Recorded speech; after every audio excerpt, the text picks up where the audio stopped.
perfetta.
Uwasaona oli neiloloto ya Yesu Uwaya faula yatea Onamne pese po Pese Alleluia olela Olowa nganga oya nganga oe Yes we Fala ngai oli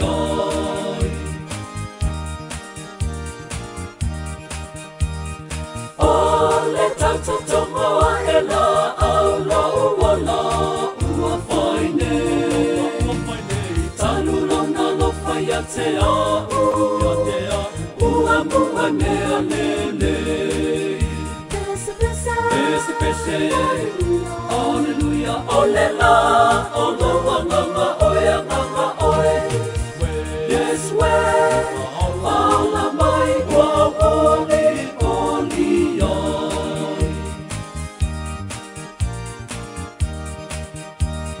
ia tupu ola mai se pama ua toto o Yesu lava le pongai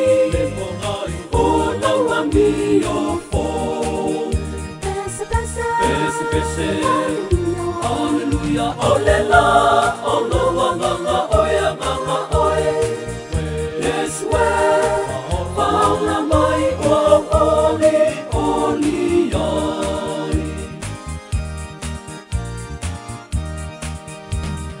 o heri la langa nei atoa le atali o lo le tofi elelei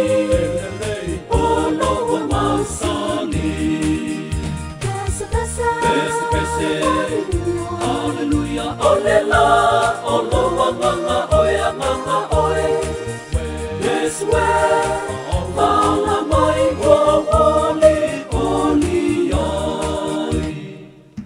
Oli oli nei lo loto ia Yesu si pongmari o le sino le file mo ina ua tulai martanto taimi su balum rap bedute te ele tulai fa ile tautua pa ua le Radio Samoa su lima Eva tolu a mo le lau fiele lei o foropan patano fai pa imolungo tātou tunu ia maiso la piapio la sa lua sultasi o yuni lua o luono sa tonu tātou top siam tau mafa pa leanganga sa tu tau whao ai marumalu e fia ia pe awa pesa urufale atu iai le aso pa ia o le li e am tātou tāpua i fantasia i le atua i lona sa mano lo mai fi au mga venga tu fantasia ai tau whingano mo tātou loto i lona mātango fie e am tātou whafo i o lona vi inga tai tonu Long ria ai malu le atunu e kane si e fia maise o la nau whangaro venga pa ia mo le fola ina o le tala le lei ia wani anganga mo ia molona mano foropa mpata alofa atuai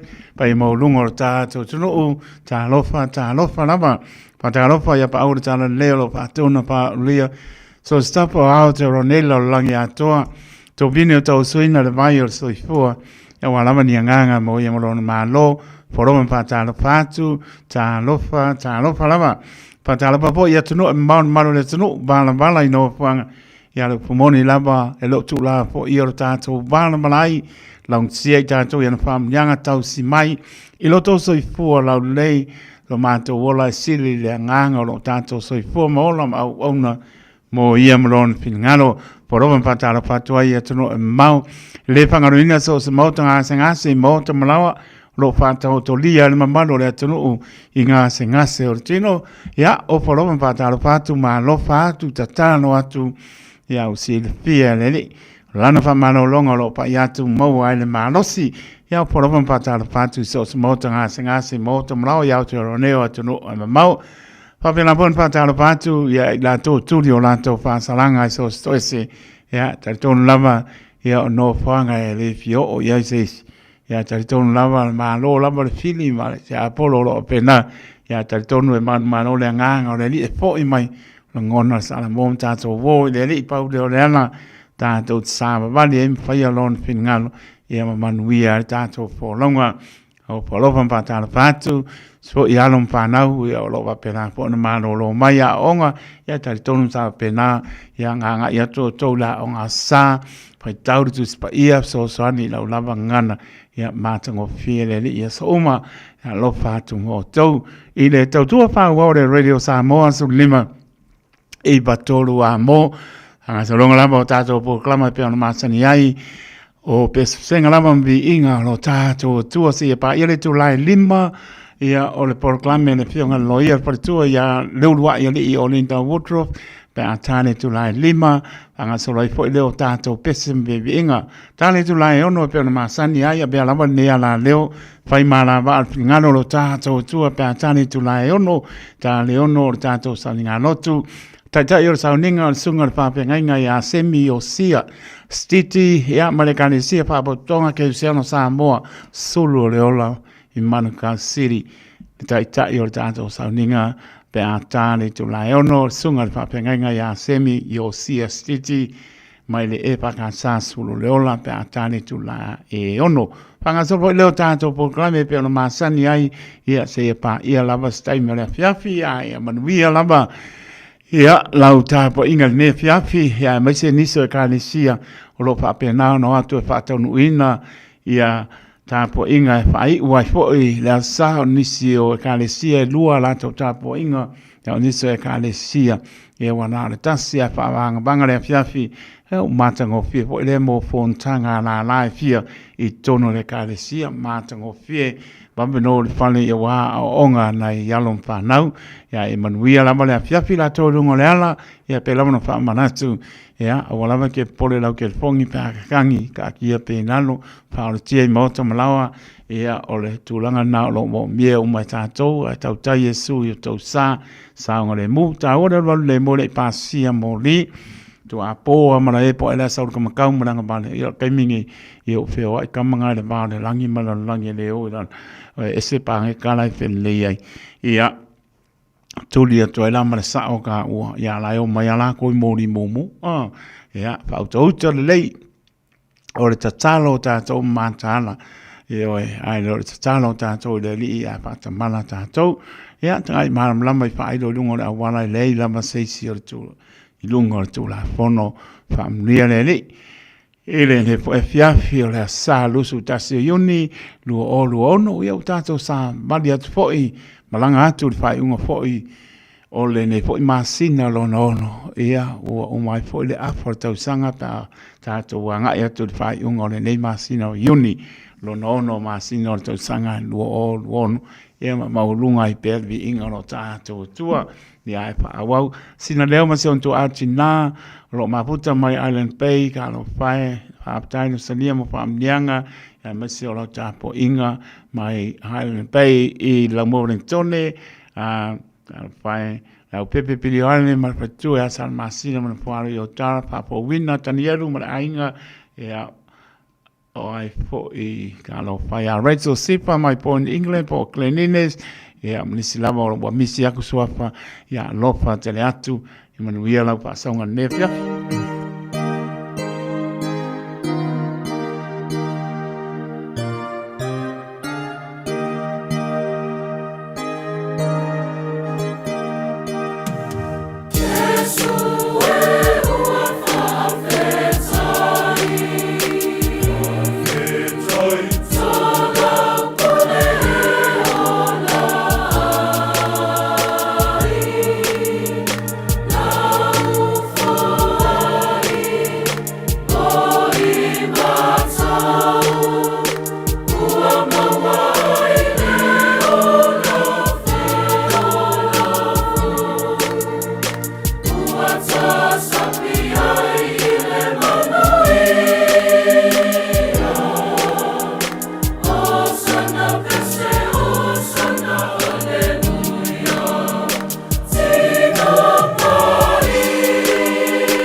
E mori mau le nganga si whangamani le kane se Evangelia Wesleyan me tisi mai o tahu ina ua tulai marita to taimi los pulu binu te ona tāna le tulai lima por klame le fionga lawyer partua ya le ulwa ya le olinda wotro panga solo fo le tato por klame se ya pa ya le tulai ono ta le ono tato sa ninga lotu o le taitai o sa ninga sunga le papenga ya semi o CSTT ma le kane sia pa po tonga ke siana sa mo sulu le ola manuka city pe atane tulai ono panga solo fo le tato por klame pero masan yai hanga e tu ya se singa i mota ngase mota malawa i la to lo pata otolia ngase o chino apare tu la fitu yo wa soifua pa yenya soifua pa mnia pe apare tu la fitu tare valu to pa ola de lo ya lofa yanga tu le tu la iva manu le pomoni tane tu la sfuru tau longo atu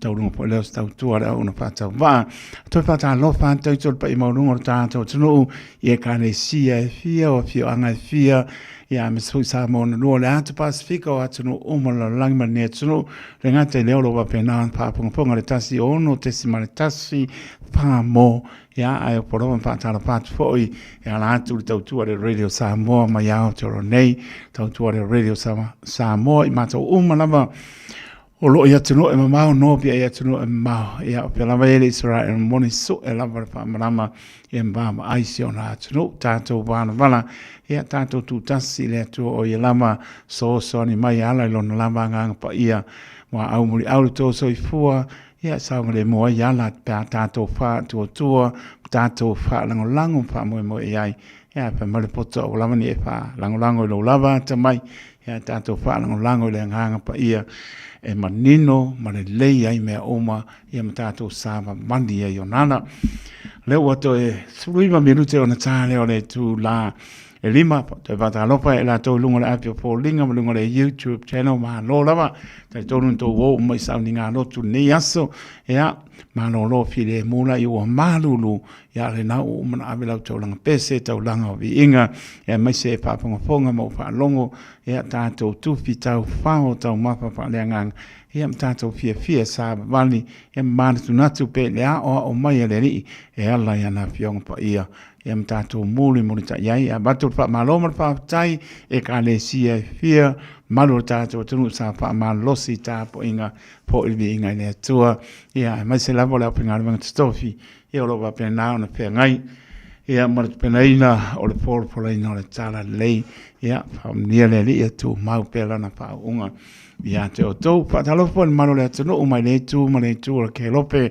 lo va pena na malanga mai lo la to le tai la to le ia la to le ala ia me so la to lo anga i mai sio ta to tunu o Samoa ia me so o America Samoa ia pa pelo ia tu tu le radio Samoa lo la to tai la to le ala bi ele li tanto pelo ai lo mo no le po ponga po elvi inga ile tua mana tua wa tau nu mai wa malulu ya awa pia kama ai awa pia kinge ai bane fa ponga tu mala spa ia au sta ia la to lo fa pena no to ai tau nu mai ia yo lo ma pana pe valu spulu o la e yo lo ia pui ia lo tong tia ya pa mana tu na yo to ai ia le malulu le ka ko ia le tau ma pana mana nga pa no o le nganga me maria i luma le whapaponga ma le silwhanga no tātou tua ia o ina ilu e a whea poi ia le nei pū lenga vai e whaka a sāi au kilani e le malanga le CWM po le Council Worldwide Ministry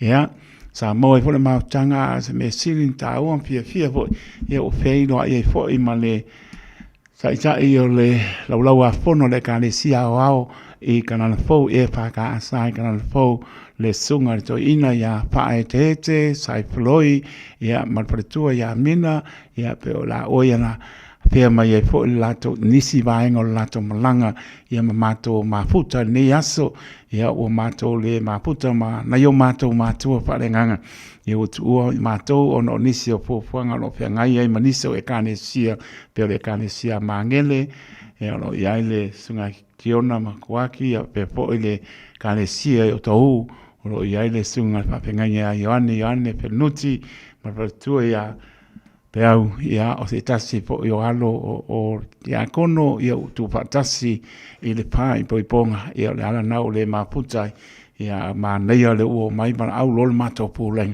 ia mato patasi ai ia e kalesia mai ranui pa powina e paka asa ia o lo ilano o ta inga sunga pa pengainga ia Reverend Paianganga Leota ma le palitua ia hifo ia le kalesia sa patsmai ia malsunga i fa pengainga ia arusio Mikaeli ia malpalitua mai to le kalesia e paka sai papkura kalesia la na polenga sa mat patasi male e paka sai wuri mat patasi ia sa la plamba i sunga i fa pengainga ta mitani ia ne so ta po i sunga ia wa kia to ne so ia sa tu lai lama ia sunga fa pengainga ia arusio ia Mikaele pe po ia whainganga sa take pass po i sauninga ia sa tai tai lama sunga to ina ia whae tete sai proi ia manisi po i o mangai o le mai le tu la langi pe tai tasi mai kalesia ale mau ma doctor se lo o mai ia se tasi o doctor nga sa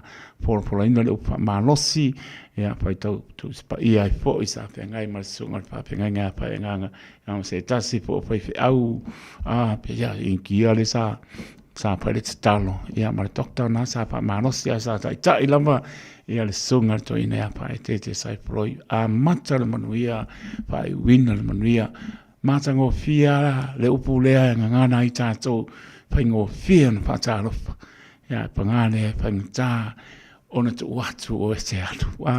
Pentanto e tau mai o mapana pe lua tolu tulana maputai o mapana pana. Ia sa pai u foi, ia lo fo tulanga waswa pene.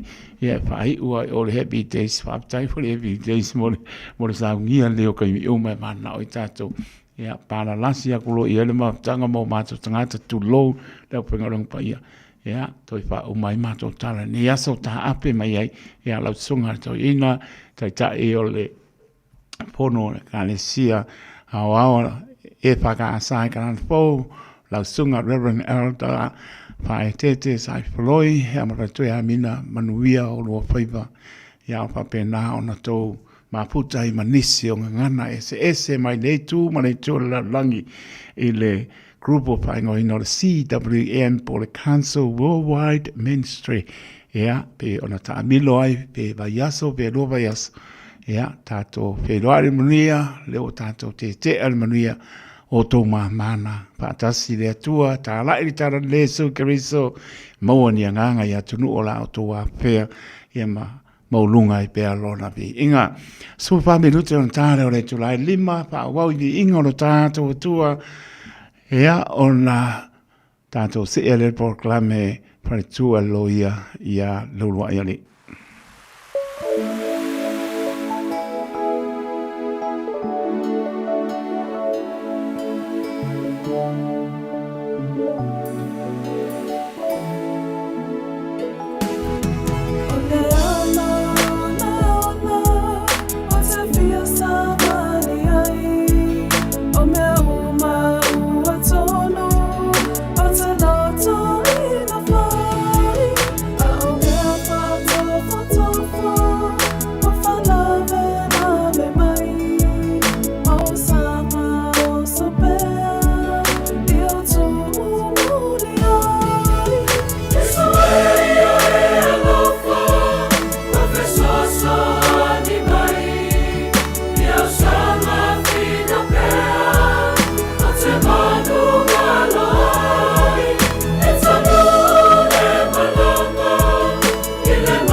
Se pangmani kali se me tisi mai o tau le manuia o le loa tolu minuto o te ele tu lai lima i le tau tua le Radio Samoa su lima e va tolu a mo ia wo por te mer tato por kame le o bo si pier mar tato tu no le na wa no fale sa tu ia ma nei por kame fianga loia ia lo wa ia le o le ta wardrobe pe o na silfia pa tai fo ile fianga loia so la o fo ia inga no falo o le taimi fa noina tana i fo in fa man lama o tu la fono ia meso ni se mta upu lo fa lo pesasi ai pe tato ya le lavo mo man anga na yo tato ainga o ne yo se ia wa kos mane vo tato mtu lang va pena ya le lavo ta fio mai ma fa mo le la wa ya wa to tau ya e se me ke wa ma wai fo ini fa le tonu ai ana lamba silfia o no le fa mal no me na le fianga loia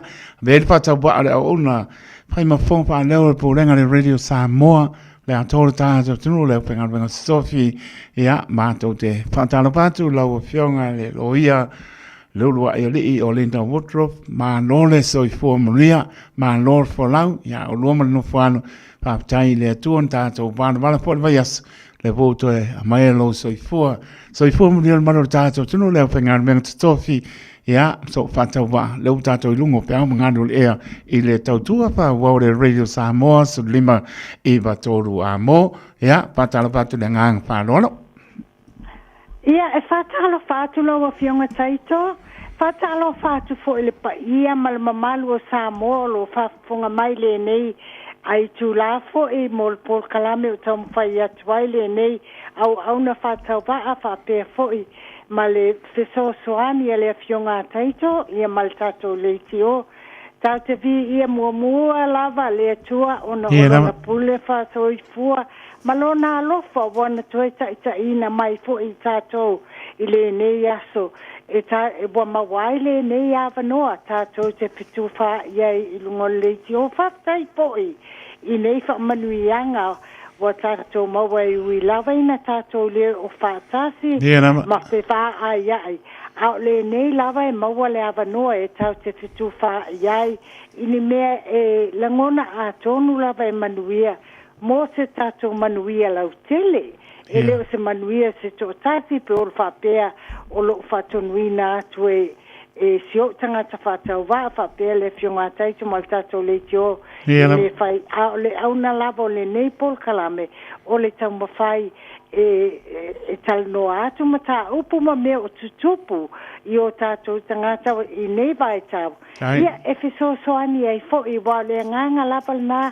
ia tātou o lima whātasi ma tātou ngā lue whātasi ma wail tātou manuia lau tele ia ma tātou whaftai I le atua whaftai I lona alofa ma lona ngā lei peo na utaua o tātou mawai fo le neia sa pati ia masauninga uma sa tātou ia whaftai o le nei butu e mawale awanoa le nei whaftai fo I sunga whawhiangai ngam whaltua na ia na lātou ia sauninga le nei asu me uma sa whaia ia evi ia le atua o tātou por kalamel vai esene ila o fionga taito ona e toe fia wha watu tā me tau immigration le sa tal no ina mahamata vai esene ia a le whanvela vena ia se whale tonu o le tā system fo ilea a sa vili atu wailana e tangata ma fasili atu ia whai mai wha mole ia I polea ia wingo isi mea ia na talno atu whai mai ele I maua atu to e lato o sa whai ma motu ta le tio le porkalame ia o whai lo ia I vai tu mai se io to e talno le fionga taito to e awa watu tātou pokarame wai isil tā wolmata upunan tō tātou ina. Ia, ol tāmata upula le so e tau ol immigration Ona ol telo tātou tangata ia mate te sosoani iai, wamanuia la tō wapalai le immigration nei vai taini. Au lea, bua mātou, bua maua ina, ia la tō visa fo inai awa wale pe o aso ia mawalo le visa le residence visa visa no maulo io na no fo maulo le ai wo fainga tala bane aso ia awa wo mau e le visa e mau e luota sanga ia alwo fo ile ile afo sto ama fai Tama fai ona mawai tele ai mea I se tano atu ona tama fai ela ia na mawale ava noa e afoi e fai e lima tau sanga wai toenga visa na fo ia no fo mau residence visa ia na tama fai la ia ona fai star sanga e fia apalai e si ia tatu sanga te New Zealand a ole mea le iai It's a tonu o mena na vili e tuail te lutangata e o maua e lato o le manuia Samoa na Samoa le mwhai ona apalaili si tseni pe a whai ule le permanent residence visa pe maua mai loa le residence visa ia na tau mawhai lola ia fo le e apalaili le si tseni so o le mela na ufito e fia talanoa ina ai ia le mata upulea awa o le fisili la na whapea atong o la le me o mawa I Samoa le nei ia wanoa ai le o mawa tangata o isi atunu wa tele lava tangata o isi atunu ia o lea lava e alu e whaatali le lima tau sanga talu o na le afo le permanent residence visa fto ama whailona apalai si tsen o fai atu lana o langa o tātou Samoa e le treaty of friendship tu se o le fai ngā wō fo lea New Zealand ma Samoa ia le nā wa mawai le avanol nā watu mai mo tātou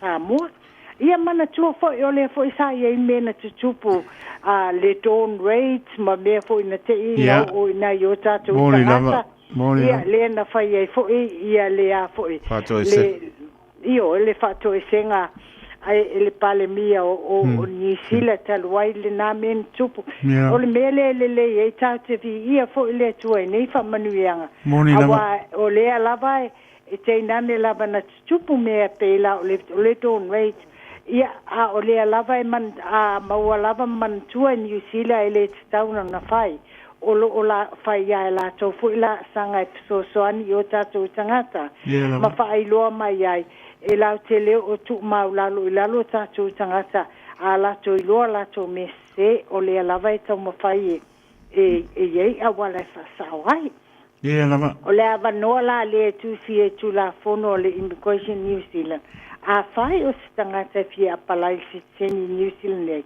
e whaatali e 5 tau sanga i uai le permanent residence visa a tangata Samoa ia mana ia la e le tau whaatali se i 5 tau sanga Yeah, o le yeah. la e tu si e la a fai o tangata mai Samoa e mawaloa lava le residence visa Yeah. for the permanent resident. Apalai no. Why residence visa is a for permanent resident. Yeah. Ia tau mawhai loa ele tau whaatalia 5 tau sanga ona ftoa apalai 16. loa le sitseni New Zealand. Yeah, lava. Wai e sele tā wole u mia o le sitseni. Moni le, moni Ilo le. ta itai loa wai tu salava e mawhai fo in toe abe se tala noa muri atu. Yeah. Le sitseni pe aso le tula fono tangata Yeah. Ai o te masalo o le peiana o tā watu o le tātou whiangainga le Treaty of Friendship le e sawai i le mafuaanga. Ele o whātou, ele o tusialo i a whapea mai tūlafono. Ai loa lava tūlafono men tupu i o tātou tangata. Ia na tātou loa lea ia mea ia wa lai ona tu mai ava no le lei whapene New Zealand. Yeah, lava. Ola o la whautuanga i o tātou tangata le o mawa nei residence visa po permanent residence visa. Mai se lava mātua i eini ta maiti. Yeah. E mai se fo ea o tātou tangata mātutua wa lepana New Zealand. Na o mai whaingatā whaingo mea. Moni le. Le wa mātutua wa pei fo tangata fo ie o tau sanga wa. Yeah. Wa leo to e whainga ruenga a wa e maua fo e maitanga ma e whatawa ina ia le access po le o fo e whale mai me whapena. E ta tau lava ona wawe whai i e sitsen New Zealand. Pe a whailua e ua maua ia visa si e ta ua residence visa po le permanent residence visa. Ona apalai lola ia a wawe ta ulava ia ma ave ia pepa ia e aloa ia le malo. E whai ia o tātou o Samoa, o Samoa na whanau i Samoa ia o le pepa whanau lea ma mea malava. A lava ma leile tā penanga. E le tau toe a whaatalia pe lea ma toe whai maari taimi ma tupe whai. Ai e alu taimi matupe le amatanga ai ale le lava na fai le amatanga le to ai e tele lava ina manuia mai loa ia ni me o fai ia le lava le iai o le afoi ila wa ula fa fatuanga le lava le alu e fai sitseni ona o le a fai e se fa na ula iti ia o le mana ia access po le mawhai loa na o tātou whanau la iti ia onga i New Zealand nei e le aini tau le aini ni afoi ni whesilingi o ta mai tipo ni mea mwhaina ni mea mana o e whai mo tātou whanau a whai ia ai whapea foi la ia mātutua a whai walewa na New Zealand ai le ia i laman sitseni ia a o la wa lai ia visa ia residence visa po lai tutonu o passport Samoa. O la ta ita lava whautuanga e le whautonua e lo tangata tangata. Ai ala lama na whautua o lo uiloa o le tāua ma le lei o le uino o le citizen New Zealand. Na whailola i o le passport New Zealand. Ia e whaingo fie lava la.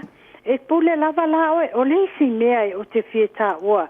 Penta volta por kalame mo lea na tipi e fale tonu ia tale tiol vai sentene ole e manuia lava le ia me fapea awa ole o passport ia New Zealand e mawhai apo o whea le Samoa le Samoa wai le statu tula fono whapea a ulol passport New Zealand po se passport Australia po se sietunu le tui mawhai o na passport Samoa le ai o le fo ia so ani si o tato watu no Ioi, o lea mawhai ana le passport Samoa. Ma ma le passport New Zealand.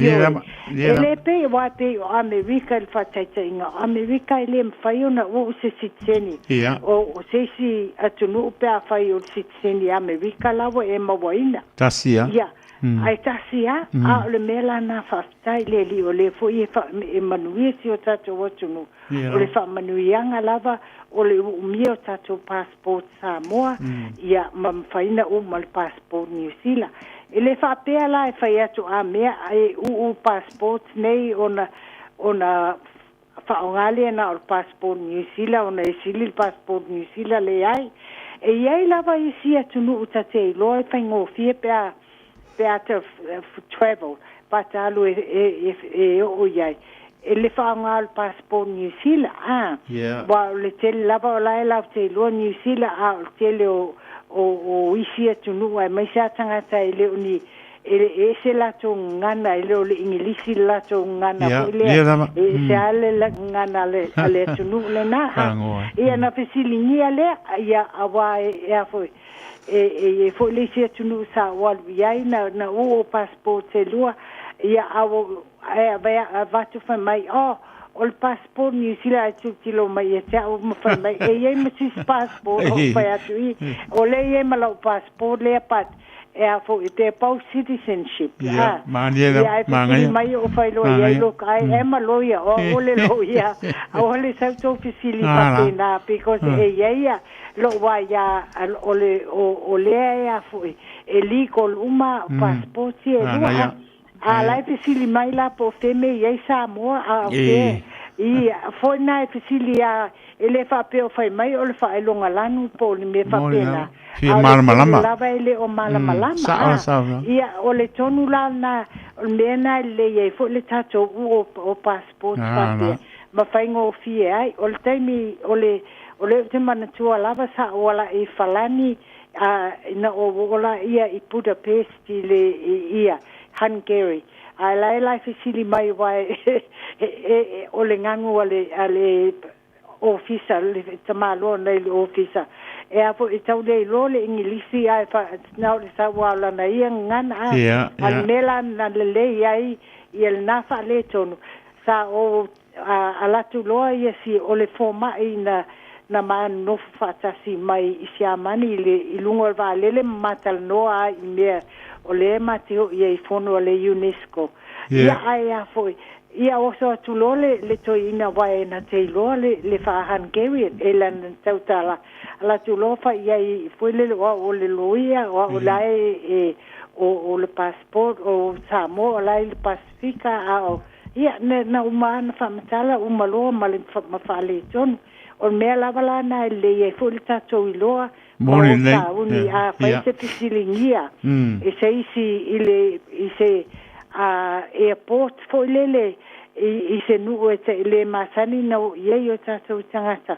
Ia I loa lava I le afu I le famatala au ili ai ia le uina male mal tula fono al tato malo e mafaiana o passport se lua ia ole mana ia la na o me fa pena ai faingo fia I lava ona apalai ia me tau a mawol sitini I lo wa lava I lo ai faingo fia lava ona apalai ia me tato whanau I New Zealand mai se me tau wa onga oni me tau fale mai me fa pena ia e fa pena fo ia tato tangata matutua awai a fai awa pe mawa ni tanga mawhainga tāfu ile ia a olai e tweet o le citizen New Zealand o le tangata o le citizen New Zealand ai a fai e iei ni na passport Samoa e iai fo ial o ilo na whainga tā o iai ia e mana ia la le fai o mea nei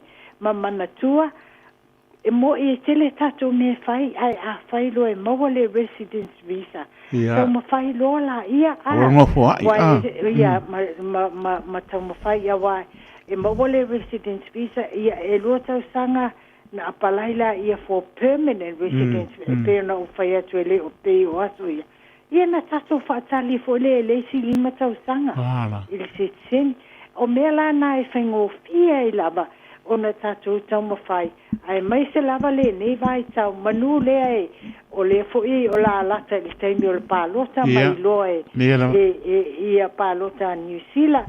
Ia o teimi le ia nei i whai eila sanga i manu ia ai tatou ia malesi mea tau te le loa lava wa a te wa suil tu la fono ma whapea i le mwhaina o tatou passport Samoa. Ia na whainga tā foi la, ia na whai a o teimi nei o le manu ia mwhainga. Ia oe. Ia o le alal na o la ta whautu atu. Po o ai lava, mai tate i loa lava i le tele o mea i e tupu mai i tangata i susulu atu i ni tula fono me whapea. E whainga o fia lava pe a whai o ni sitseni i sila ia e mau lai o e tangata. Ia ma o foi tatu passport Samoa pe a whai e tau te whio i Samoa manisi i atunu o le Pasifika. Wa atonu foi e lua ni o passport a teito. Wa e lua foi passport le o te uia. Ia e whaonga lava pe a walu i atunu e o te iloa la e le ilo le Samoa e pula tangwa whaonga lo passport Samoa. Ai a walu i atunu o atu i whafo pe no sa ua ia i siamani la visi siamani ia ia e langi whapea foi e whaingo fia ne whaonga le citizen New Zealand ia mai whaingo fia foi pea o walu ma ave le whanau ia so la iti ia wa o citizen New Zealand o tamaiti ni whanau i New Zealand e whaingo fia ina whai whaatasi a matou pe pai lole te sili mai i lo passport Samoa ai ia moisi ia tunu oe e ia ia kius fo ia po laina e te alu iai e ia pe a fa pe mai o le sitseni lea o fea ia e te alu le lainga lea e whaingo fia la pe a to wo fatasi ma passport New Zealand o ia tunu i whafo o le isi lava wa le mawata na minute tutoi o te whautua ina tele lava ia le tele o tatou tangata ia lava le whaitete aua ne i toi soli aua lava ne i maua ni i soli tu la fono ia te mena manuia lo te tau mawhai ia le neva ia so ia na uma lava o na o talo sanga ina le client ia ma le ainga e o atu se i tala noa e male whautua lava ia aua lava aua le o nisula soli tu la fono o te iloa lava e ala lava na tupu ele ni me fo ia fa pe ni tangata leanga po ni tangata na ola ai ni me fo na tupu talwale te wo soleita i se me ala tupu iluma ia no fo ma fasi se tangata ai te i wo fa le tonu wa ile le afo ile uina ole o le citizen New Zealand po le uina ole residence le no fo ma New Zealand ola o whautuanga lava la ia whaingo fia wai o tele e iei tangata na vili atu wha mai o ele titawono o ia te au mea le na whai mai ele o leo o nai o citizen New Zealand le ai o tangata o mea citizen New Zealand pol no fo mau o le ai atu tau tele lava New Zealand lalo tu la fono e ma whai ona toi ave ese e ma whai ona ave ese no fo mau le residence visa pe mawhai on ave esel sitseni pe a whai se solitula fono e te tau telefisili fo ila po solitula fono lai titi po solitula fono a telefto a mawhai ena ave esele ai o New Zealand iai lo se toi ngā solitula fono na maua o toi maua ai le tangata lai uina sitseni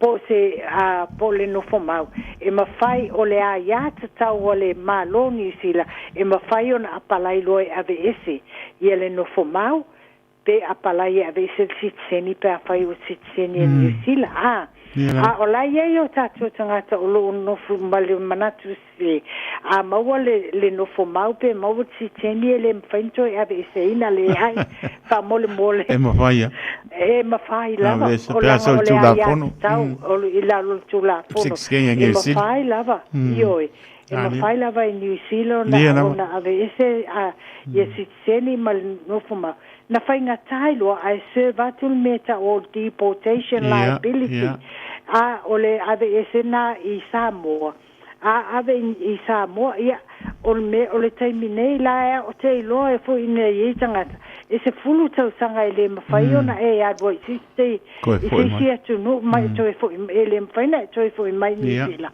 ele mawhai fo ina e alu i si atu no wa la ye lo record sa la ye te tonu o tu singa fo ilea o ena to e sol tu la fo no in New Zealand wa ave sel sit seni pe ave sen no fo ma ia e tu sala la pela titi pe tele ai o le fautuanga lava a maua loa faftai le li ma maua nofo fai le lo le yo e fai le sai ma kama le kenge le ia tene o na fa o fautuanga lava na sa pai po i le klaen la titi nei vai aso lo fai atu ia vai le wa maua le wa manvia mai sa mo fai ngale au lava ne e to fai se me sa o ta wale o se me fa valea pe e fai awa o te loa i le records na batu o le tangata na ma te loa i ma so ni e lewa manuia wa ave ese deportation liability e leo se tangata fo i le so tula fono pe o ai sa fo i a inga le ma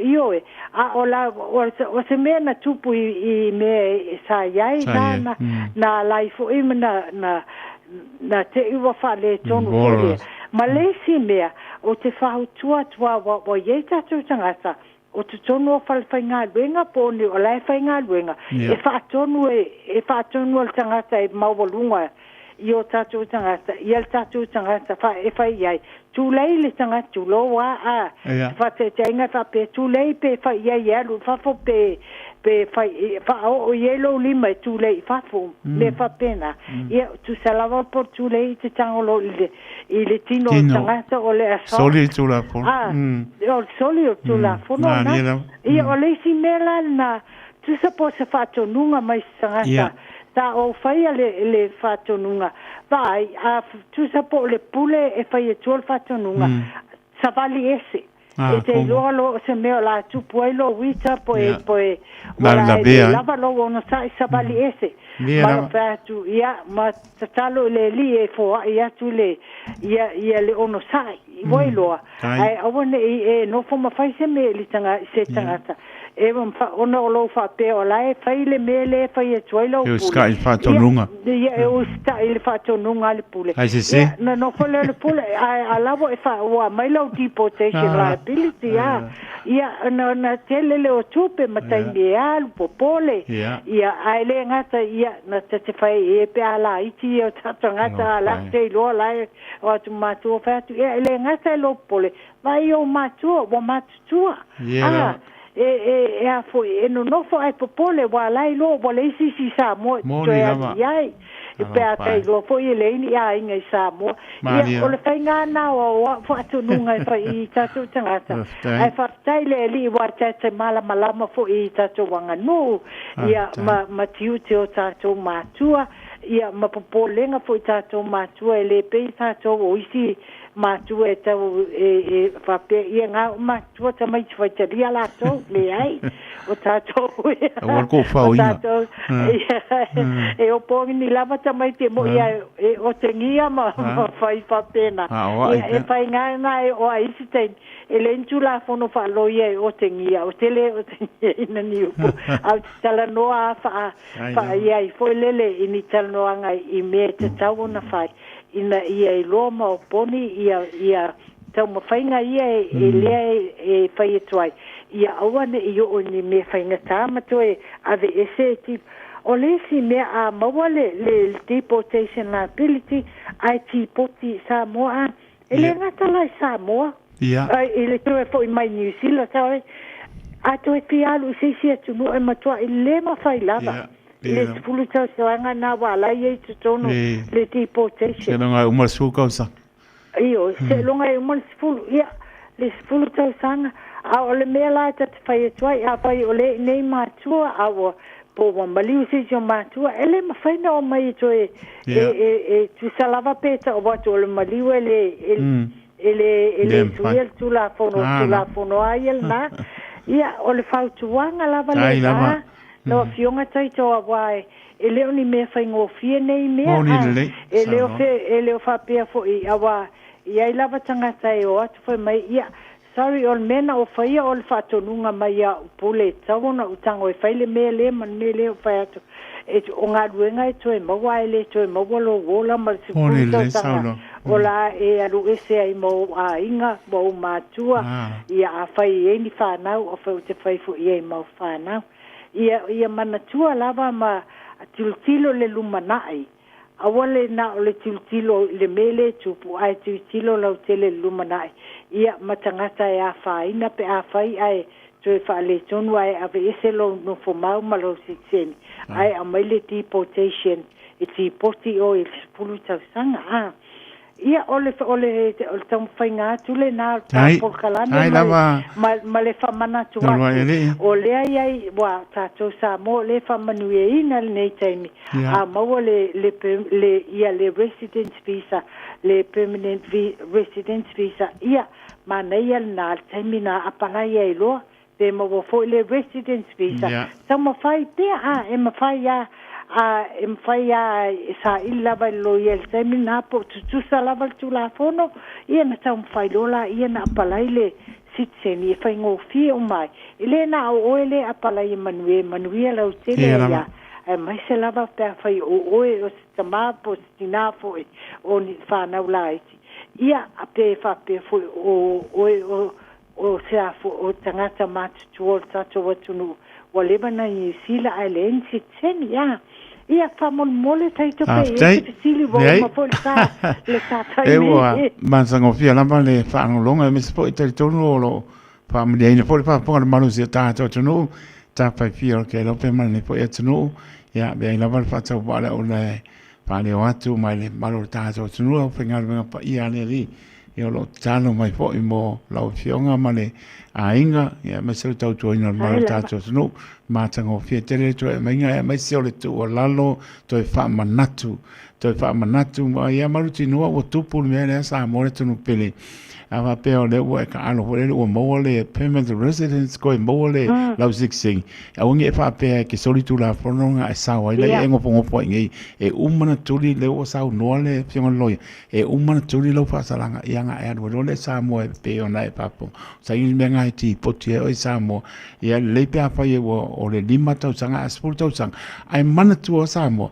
a pa pe umalo spul tau sanga sa mo a ko so lia ngisi o ia inga i le bale to tono sanga e ko ilo la le pape uma lo sfruta sanga o ko miki lo ko mai de ai pe la ona fa matala ma manino mai a o linda le ai e ko tanga ila to o ilo ina le solitu la fono pe nga e sao mai sfruta sanga e le se menga ko solia mai de vale a longo vinga ya tonu em fa na to fo mai ele uma sfruta sanga a pena to so longo vinga e to no fo mo le si tolu to sanga ai mo reto fa malo ma fa taio linda mata ngo fieto e menga mo le toi fa manatu le tato tunu o matato uma lama mo le toi fa malo ma fa tai lo fionga loia le ulwa ele ya ma spori ta po io collins mal no fa lo fa tai tele lama ya nga le peneli ya mo pelo malo si tino si le nga ya ma so to mayo nga ba fo ele ya tato o nai ya tau tu le tunu so se ala ya mai se ya mo lunga vi nga lo tato tua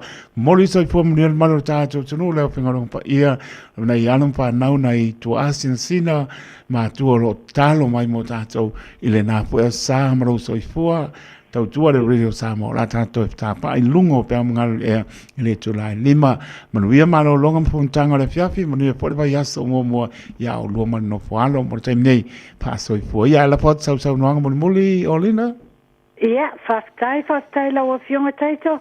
Ia, pe laman tawo le auna lava o tawo por kalame o tato ulima whatasi. Ia, ma tato whaonga ia taleni mai leli. Taleni e se e tau mawhai ai ina ia mawas tato manuia lau tele. Tato tuul tato tama o langi o tato olam tato soifua le nei vai a sofo. Ia mala asanga umatate whaia.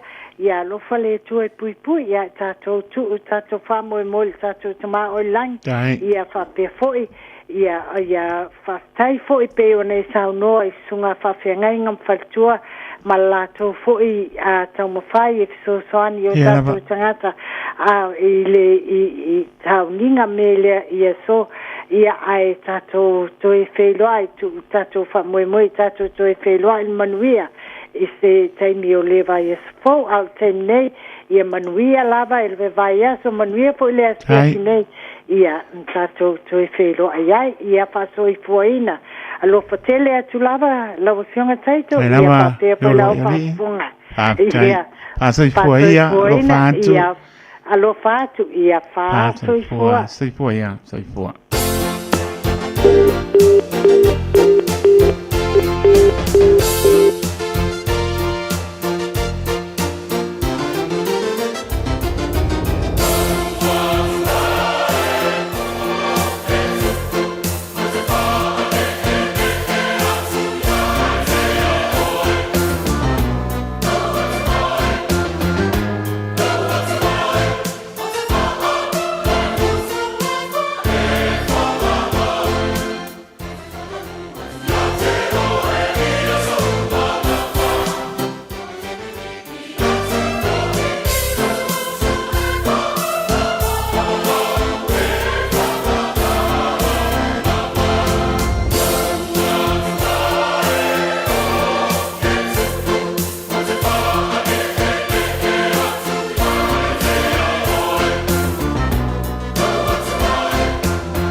Se Mario Kanana Fou Theological Seminary mai Kanana Fou America Samoa ina ua tulai marita so taimi o leo ua ta tonu lama le tulai ono ile tautua le Radio Samoa sulima iwa toru amo wo mai vore taimi o le tato sauninga lotu e pe ona avea i lama nea la leo le tulai ono e fai mala ba arpingaro lo tato watua ya mai se o tua asen sina o lo tapo ia mai o le lama i manu tapo ai o le ato toa na malosi au taria i la tau sauninga i le tulai ono ya mai se pe o nisa pe ngai mga benga le lei o le maua sauninga le la tato lotu atasi ai i le ne foi tu la fiafi taitai o sauninga o sunga le pape ngai ngai a semi o CSTT lo ngā lue marparitua i hapua pepe i le epaka sa sulu o le ola he manukau siti sa more tunu pele usi mai alau whaponga. I le suafa manumalo Yesu Keriso le au le kalesia o te whaatalofa mau wholofa atu. Whaatu lima ma whaatu a au i le paia ma le mamalo Samoa la tō lo maua mai ia le nei whaasaralaunga ia i le afiafi le nei o le aso sa paia o lo tātou wali whaola. Ai o maia o le a tātou tāpuai i le atua.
Nofo ile mea lilo o iai le sili ese.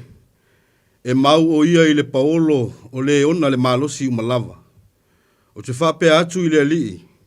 O lo umalu o ia malo uolo. O lo uatua o te whaatua ia te ia. So tātou te talo mo le ngang pa ia. Tātou wifo ma te talo ile atua. Le atua mamanae. O le atua la uafio o le alofa fua ma le alofa muti vale umalava. O mato iai le nei afiafi o lo wasu sapa ia.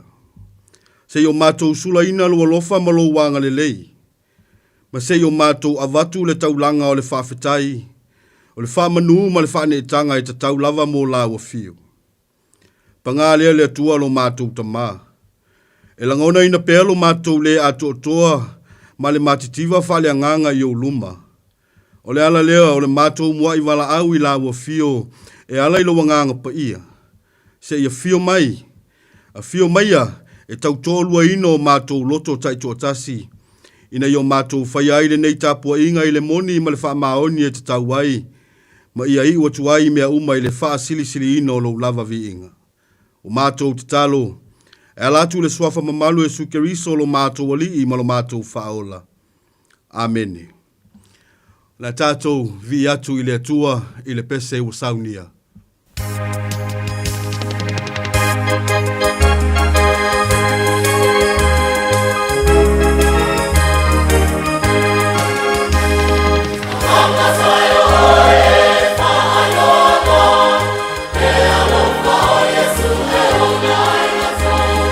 Oh,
Faitauina o fionga pa ia le atua. Tusi filfilia mo tātou le nei fiafi. Tusai ma le whasinonga le tusi faitauaso le whakasa. Mau mai le tusi o profeta Iona, lona mta upo e wha. Au te faitauina ni nai fwai upu. Tusai ma le whasinonga o le nei aso. Whafunga maia, ia fionga pa ia lo tātou atua. O le nei foi, le ali ie, o te ai o yatu ia te oe, ia e ave ese lo wola. A wai le lei ona o woti, ai le anga ona o wola. O na watu lea o Iona ai le ai, o nofo foi le tu isasai o le ai. O na faya foi mo ia i le mea le fale a pitanga. O nofo Iona lalo i le paolo, se ia i loa e ia pe se mea o i le ai. Na saunia fo i le li i le atua le kika Iona, ua na wha solo i ai i lunga o Iona, e whaima wha paolonga i lunga o lona ulu. E la vea i a te ia ai lona ti ngā. O na matua fia i lea o Iona, o na o le kika Iona. Wo ina malama ae o le tae au, o na saunia lea e le atua o le anufe, ua atia fo i le anufe o le kika Iona, o na mango ai lea. Walua e le la, o na saunia lea e le atua o le matangi vevela mai sasai. O na ongo tia ai lea o le ulu o Iona i le la, o na vai ai lea o ia, ma ia whaatonga atu ia oti o ia. O ia whape atu, e le lei o na o woti, ai leanga o na o wola. Whetalai mai lea o le atua ia Iona, e le lei ea lo wita o na o le kika Iona, o na whai atu lea o ia, o te ita te le lava. E o lava i le oti. O na whetalai mai leo le alii, o e alofa i le kika Iona, o le mea na e le nga lue ai, pe e wha tupuina, o le mea e tupu i le po e tasi, na mamae foi i le po e tasi. O au foi, o te le alofa ea i ni neva le ai tele, o loo iai tangata e sili o na to tele i le selau afe maafe e lua fulu. O e le i loa la tau lima tau matau, po la tau lima tau anga vale. Ma manu vai wha fo i e tele. Wha manuia mai le tua, e ala i le tātou whaitau, ma whalongolongo i ana fionga pa ia. Ma ia tu ma watu pē ia te ia lona lava vi inga. Nei se iau i le whaavavau lava. Amen. O le launga le swafa mamalu o le tua le tama, le alo, ma le anganga pa ia. Amen. Mawal matua o le launga mai le tusi sa whaitauina mai le whenga inga tuai. Tusi o perfecto Iona lona mta upo e wha. A wau filfilia le whai upo e sifulu maratasi e whai mamatua, wha fonga o te toe whaitauina. O au foi o te lea lofa ea ini neva le aitele. O lo iai tangata e sili ona to tele i le selau afe maafe e lua fulu. O e le iloa o lato lima tau matau, po o lato lima tau wanga vale. Ma manu vai wha fo i e tele. Manatu au tu o le aso le nei, tu sai mal wha sinonga le tu si whaitau aso, ale whakasa e whapea. Ua wha senga ina. Ua wha senga ina. Working it out. A oina solonga le leile ngā solonga o se wha moe moe. Mata oto i se tau tonga le lei se wha tō whala inga. E a fua ona le lei, ona ua mautu ma le lei lona whaava senga ina. Ua manino lona whaatulanga ina. Ua maea ona tu matamanga ma maio i mea uma. O lea vaenga ma lea vaenga. Le ai se whaanenefu, le ai se whenumi ai. Ai ole whaata inga lava foi lea na mamanu ina ai matapena ai ele atua lana fofoanga i le amatanga. Wai mai o le lalo langi sa so ona nunumi. Sa ngau. A o le nganga o le atua na whengao yo iai le whongatai. O lana upu foi na whetala iai o na iai lava lea. O ina. O lo ta oto ai le matango fi o le fofoanga le atua. O le malama ma le pouliuli. O le mea e ngata ai le sami, ma le mea a mata ai le lau ele ele.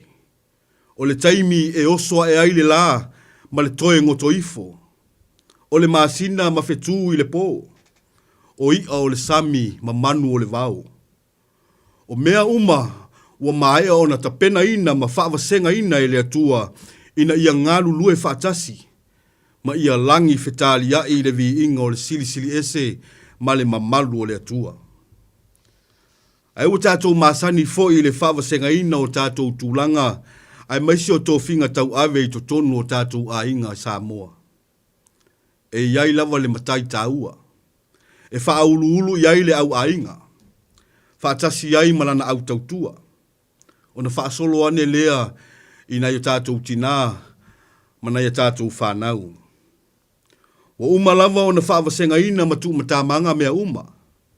O le tangata malana pito la au tau ave. A wale manuia, o le saunga le mu ma le nonofo le lei o le ainga.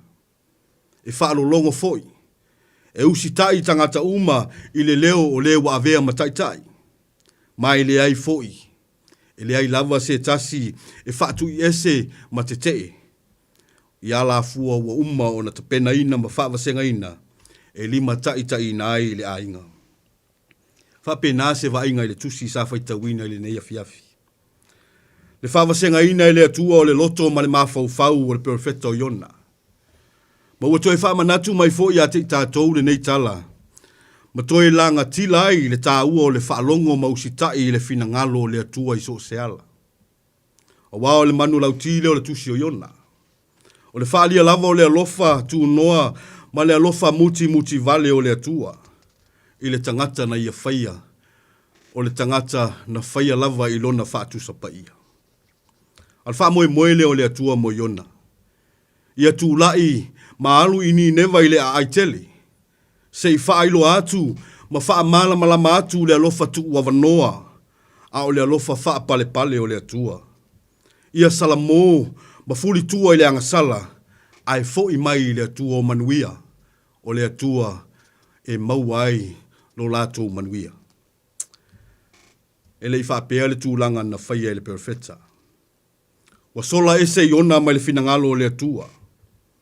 Al vaenga o tusi sa whaitawina i le neia fiafi. O lo ma tila ai, ma tu mati e ai le ola wha mawalunga. O le manatu wha apito o le perfecta o Iona. Ai watangia ai foi, lona soi fua te te. O le lea mana ia ina o le atua. O lona le ava. O le matau i le finangalo whaito atasi o le atua o le pule tu le noa. E le fesilingia i se tangata. Le manatu o Iona, e te tau lava o na wha umatia. E te tau lava o na susunu ina le aioni neva. Lea wa tusi lima ua fesilingia ma wha masino ina le perfecta le nuo ni neva. Ai o le ngaluenga lea, o le ngaluenga i patino lava i le atua. O le matafa ioi, e le o ai se pule o le tangata. E le ai a ina fo i e se wha tau o le tangata, se i vanga nā, le wha masinonga tonu o le atua. Whai mai ua alu manofo i le tui sasae o le aai.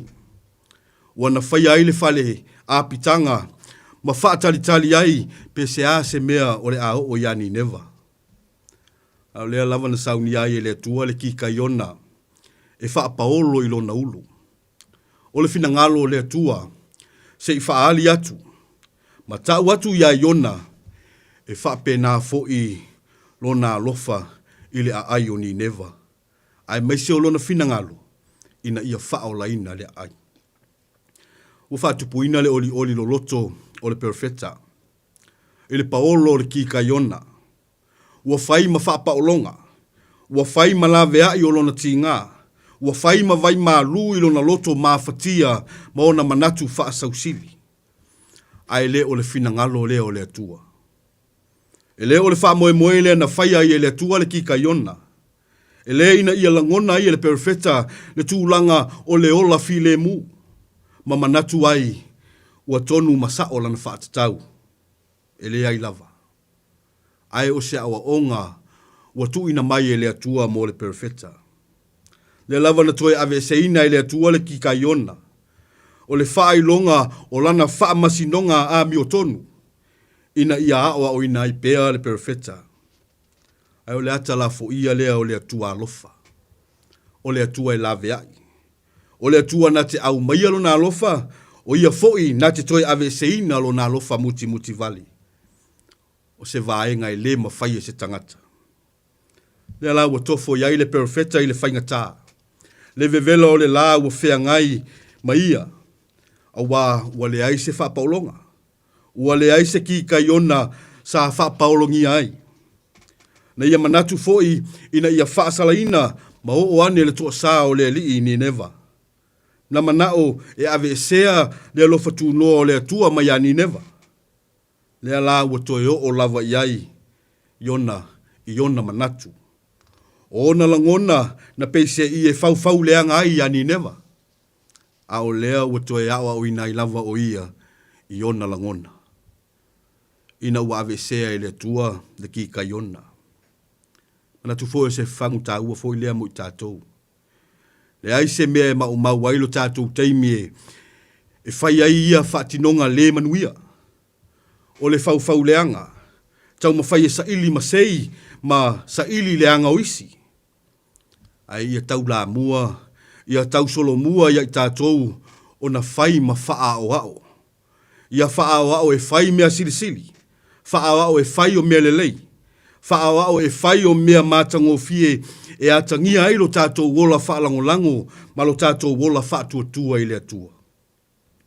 Lea la wa vea le vai o le mawhauwhau o le perfeta. Ua whai maala ua sai ai I le atua. Whamai ia e ave ese lo wola. Awai le lei ona o woti ai leanga ona o wola. Whaalua lava ona tautala le perfeta I le upulea. Mua. Ile leo o le malaya ya ni neva. Ma le lona lua, ina ua toe ave sea e le atua le ki kaiona. E te me mau ai tātou I le vai lea. E luluti loa pua ngā ma whainga tāo leo langa, fesili ngia loa le alofa o le atua.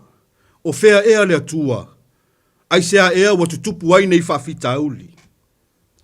Au le upua Paulo, e le tutupu fua mea whapena. E iai le afuanga, e iai le mafuanga, e iai se vaenga tā ua e tatau o nā awa o inai I tātou. E iai fo I se fe au o lo tau moli o lo finangalo le atua e whai loa mai o na tangata. Wha moe leo le atua mo le perfeta. Se iawa o ina lo na mafau fau.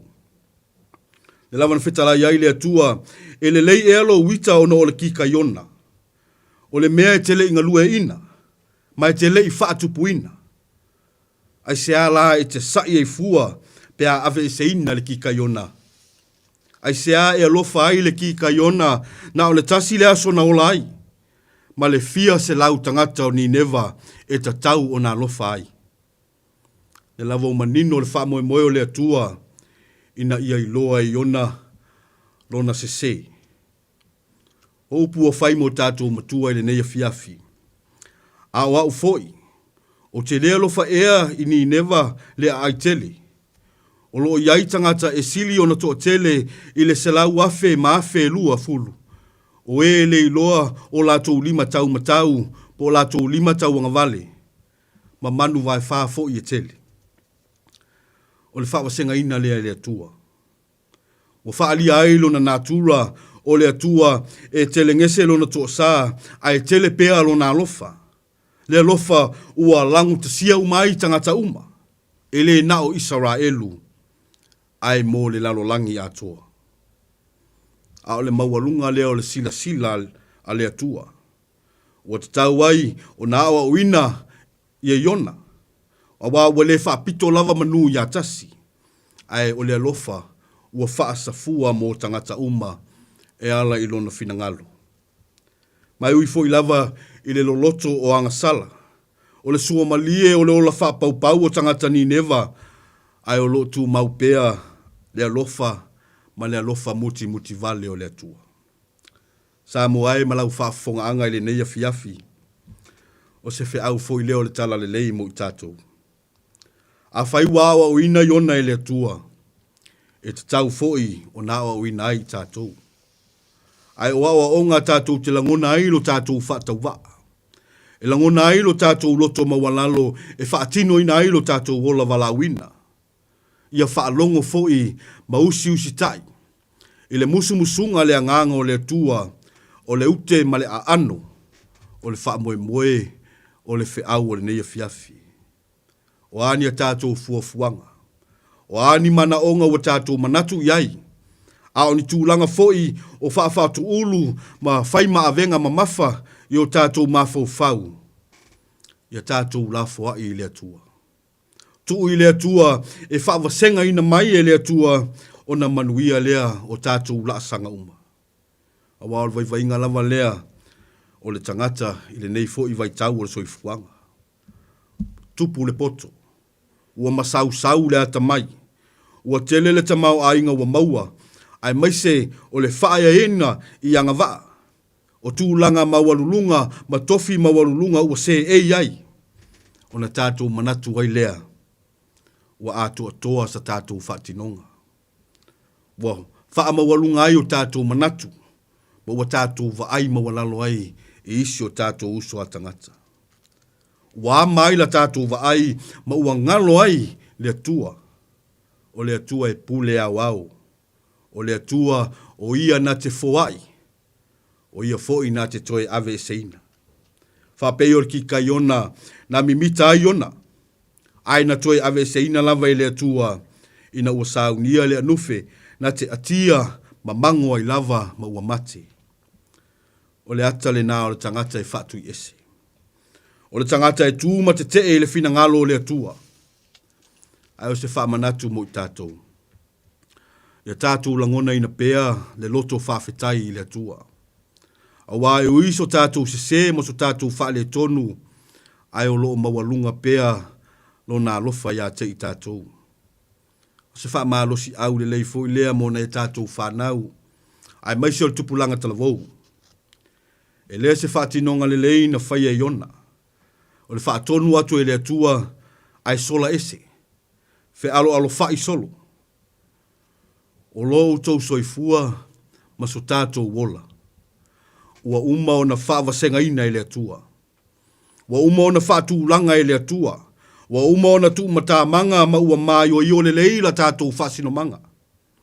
Mai tuli loa ina pea fo i tātou i whaamanuianga e tele a le atua. O manuia tātou te maua pe a whai tātou te whaatua ma sāwa vali i o nala. Pe a whai tātou te ngā lulue ma le wha maoni. Pe a whai tātou te no nofo whialo whani ma whialo lofa ai. Tō anga i tatalo ma su e ia fionga pa ia le atua. O le ava ma le usi tai i mātua e peo na au mai ana tū la fono. Ai sili ai. Le ava ma le matau i le atua. O ai whai mai upo le whata oto Solomona. O le matau i le alii. O le amatanga le o le poto. O Yesu Keriso, na ia whaia lava le fina ngalo o lona tamā. Ma pipi i pēlo na loto i a te ia. Le lava na tau nuu i le sā tauro ona o lona whaalongo. Ma lona usi tai. Na maliu matoe soifua manu malo mai le oti ma le tunga mau. Ina ia ola o e mau mai tātou uma. Ia tūma watu pē i a te ia, lona lava vi inga. Nei se yo le whaavavau lava. Amen. La tātou toi pepese i le pese o saunia.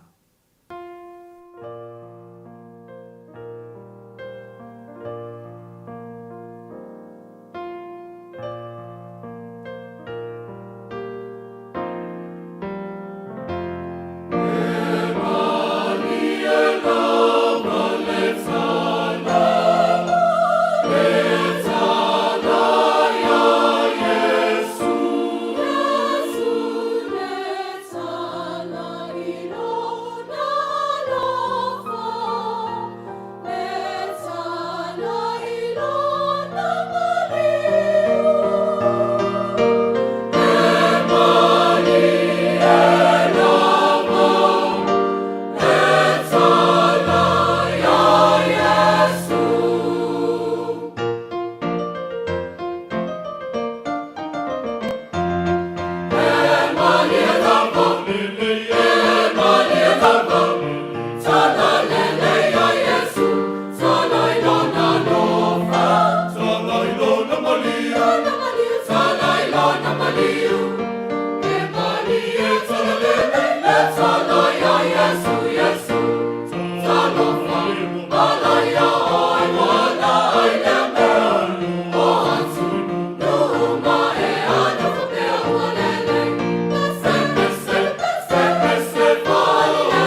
tātou tālo sanga, tālo le whaftai, tālo le whato senga, tui nātou tātou manao i le atua, tātou ifo matatalo i le atua.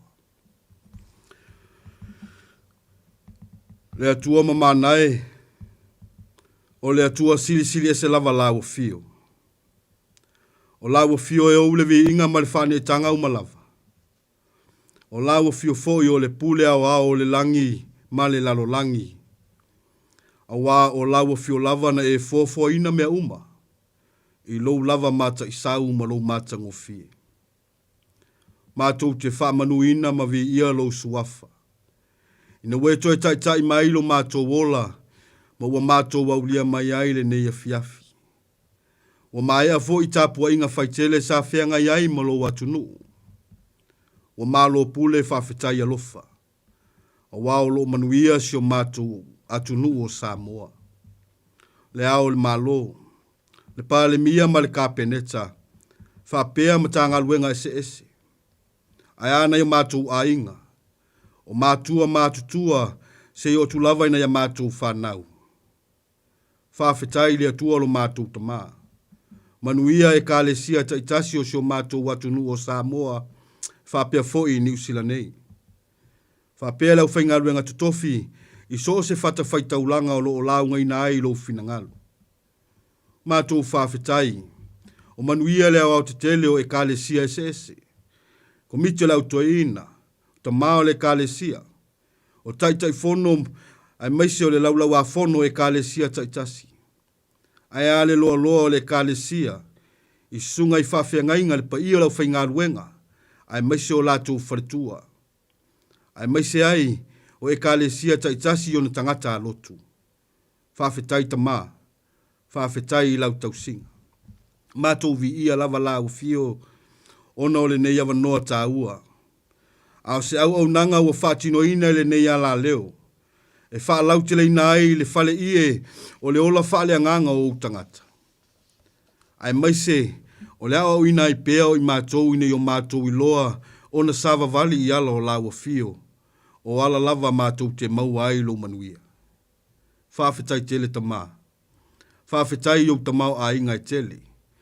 Wa wala ese mai, o le anga waa mataleni, o le poto ma le atamai, o mafau faunga le lei, o mawhai ei o na whatino ina ti ute ma whi au wa e to tofi na ailo mātou wola. Ao nisi fo i o lau tamau a inga e ala i tupe ua whai ma mātou taulanga. Ia vi ia lava lo suafa e le au noa. Mātou whawhetai le li e, o awa fionga pa ia, ua whai masulu i o mātou vai, le malama i o mātou wala, o ua mātou i loa i pea lo fina ngalo mo i mātou. E lei titi le mātou nganga whawhetai. E le ngaluenga mana lo lava nganga pa ia. O le mātou whesoso ani sili. E whamanatu ma musu ina pea o mātou tangata. E le ngata ina ia mātou sava vali e tusa malo fina ngalo. Ai o taimi fo i e luta ai ma sou ai la mātou sava linga. O le mātou whawhetai sili. Le whaolatanga ua saunia e la ua fio mo i mātou uma. Le tongi ola e ala le soifua le pōnā o lo walopele o Yesu Keriso. O lona maliu, malona toe soifua manu malo mai i le oti ma le tunga mau. Ua whaama ngalo ina ai o mātou wangasala. Ua saufanga ai mātou i lo malo e whaavavau. Pe a mātou sala mō ma whātua tua whaamaoni i la wafio. Ia tu mawatu pea i la wafio le viinga. Le whaamanu ma le whane tanga nei maso uma se iau o le whaavavau. Le atua mi o tō nue. O lawa fio e tonu masao au whaamasinonga uma. O e alofa ina fo i mātou le alofa e silio na ato toa. Peitai, wale tu salava mala mātou tali atu e ala ya mātou whaatinonga. O mātou wanga sala i o luma. Lo mātou le whaamaoni lo mātou walawina. I tofi matiute we e tofia i mātou e ngārulu e ai. O le mātou wola whaatamala ma le whaatala le o mātou tiute. O na o le whaapalapala ma le whaavaivai. Mea foi ua le ato toa o na mātou whaia o na o le mātou vaivai ma lo mātou valea. O mātou le whao ngā ma le tatau tā leni. o anga waa wa e foi na mai e mātou te whao ngaina. Mātou te tālo i lau whiutama. Wanga sala i mātou. O lo mātou tau mamau malau whio i le tele o taimi. Wa vea lea mawanoa e manu malo ai le whao so songa le fili ma le ti apolo ia te i mātou. O mātou manatu whaapito i lo mātou lava le lei. Wa lea mana ia ina isi o mātou uso a tangata. Lo mātou tamā. Mātou te tau tino lava i o luma. O i mātou o se whanau e tumu i se māngsala. Mātou te talo i e lofa. Whamangalo mātou tangata. Ia vea le toto na whamalingi ina i le sa tauro ma le maliu o Yesu Keriso e mangalo ai o mātou se uma. Awa o mai la wa fio. Ina ia mātou furi tua i le leanga. Tia i o mātou se ai mātou whaasangatu e whai o lo finangalo. Lea tua whaafonga tāloe. Wana o la wa fio lava i malia e o mātou mana o i mea le uma. Wana o la wa fio fo i mātou te malu ai i mea whainga tā o le nei o langa. Le ala leo la mātou te talo. Se e whaamanuia isi o mātou watu nuu o Samoa. Inai o mātou ainga. O nai ta māmati nā mātutua ua pula pula la ngoto le la o le soifua. Ia tausia pea e la ua fio lo lātou wola. Whamanuia inai o mātou ainga o whianga iai mga luenga. Ai maise na ia mātou whanau. Le whianga iai ma o onga. O ngā luenga maso se matata wa e tutofi e ngā lulue ai. Ia fua i pea e la ua fio le ola ma le malosi. E whaatino ina ai tiu te mawhaiva o whianga iai. O mātou te talo mo lupe whaalele o ainga. O nuu mai kāle sia. O whea lava se vai panoa o ngā lulue ai ma whianga iai ma o onga. O ta alonga. Maso se wala uina. Mātou ai oi la ua fio tamā. Ia tapu au ina le soifua ma le ola o lau whanau. Whamanuia la ua fio ina yo mātou e kāle sia. O ila tōua vea ma taitai o e kāle sia taitasi. O sunga i whawhia ngainga mō lātou whaletua. Le loa loa lau whainga luenga tutofia lea tua i so o se whaitaulanga. Ai maise o e kāle sia taitasi mō na tangata alotu. Tālo i la ua fio lea tua lo mātou tamā. Whamanuia la ua fio i le nei au nanga. Le ala leo le tasilima i watolu a mō. I le susunga i le li pule ai maise o lau whainga luenga. Whapia fo i le nei afiafi. Ia iai lau whamanuia i le susunga i le awao. O lau au na o lo o tū i le foe a wā le whaatautainga o le nei whamoe moe. Mātou te talo i lau fio tamā. Ia iai au whamanuianga. Mātou ai oi lau fio. Se ia lofa ma whamanuia i sio mātou watu nuu o Samoa. Whamanuia i ona taitai. Mai lava i le whaululunga i le ao le malo. Se ia o atu i le kāpeneta. Whamanuia i pisinisi taitasi ai maise o whaululunga o matanga luenga ese. Ia iai pea au whamanuianga. Alo whangia e la ua fio mātou motu tua oi o le Pasifika. Ia iai lau whamanuia lo mātou tamā. Whamanuia le whainga māloa New Zealand. Ai maise o lo mātou wau mawai le nei atu nuu. Mātou te talo lau fio tamā. Se e lofa ma pui lo mātou wola. Mātou manatua le lalo langi vevesi. Taua ma whewai vai inga. Le sa ilinga o le pule. O le mātou ai o inga i lau fio i le nei a fiafi. Ia foa i mai lo fi le mu. Ina ia no nofo whealo fani. Ma maua i mātou le mawhana o lau fio. Ia nga le leifo i lau fio. Ma whaafo i sia le malosi. Ie o lo whengai ngase o le tino. Mātou te talo i le mana wha malo lo lau fio. E te toe wha fo i le malosi atoa. Tau sia tina whailele ma pepe fou. O tina maitanga e maise o lau o loa tā ua le tua lo mātou tamā. Ia anga le lei lau fio ma tau sia ina i au a awa ngā lofa. Mātou te talo foi mo la upu fola le nei a fiafi. O le mātou te talo tamā. Ia wha atoa ina e lau fio so mātou wha tau waa. Ia wha lau tele ina e lau fio ma wha malama ina e lau fio so mātou tau ma whainga vai. Ina i o mātou manino i lo finangalo. O lo lava finangalo mo i mātou. O mātou te talo ia. Whaatasi ai matatalo i le loto o le tangata lava ia. Mātou te ofo ina atu i la ua fio le atua lo mātou tamā ina ia whaia i pēa lo lava fina ngalo. Ai awa lava o le mātou whaatau ana watu. A o le manuia ma le file mu o la ua fio le atua le tamā. Le alofa sili sili ese o Yesu Keriso lo mātou wali i ma lo mātou whaola. Le mafutanga whai pēa ma lau lava fio nganga pa i ai. Ia tū mau mai lea i o mātou lunga. Ma lunga o si o mātou watu nu o Samoa ma le lalolangi atoa. Nei, se ia o i le whaavavau lava. Amen.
Ia se ia o mai lo manosi ia fia iai.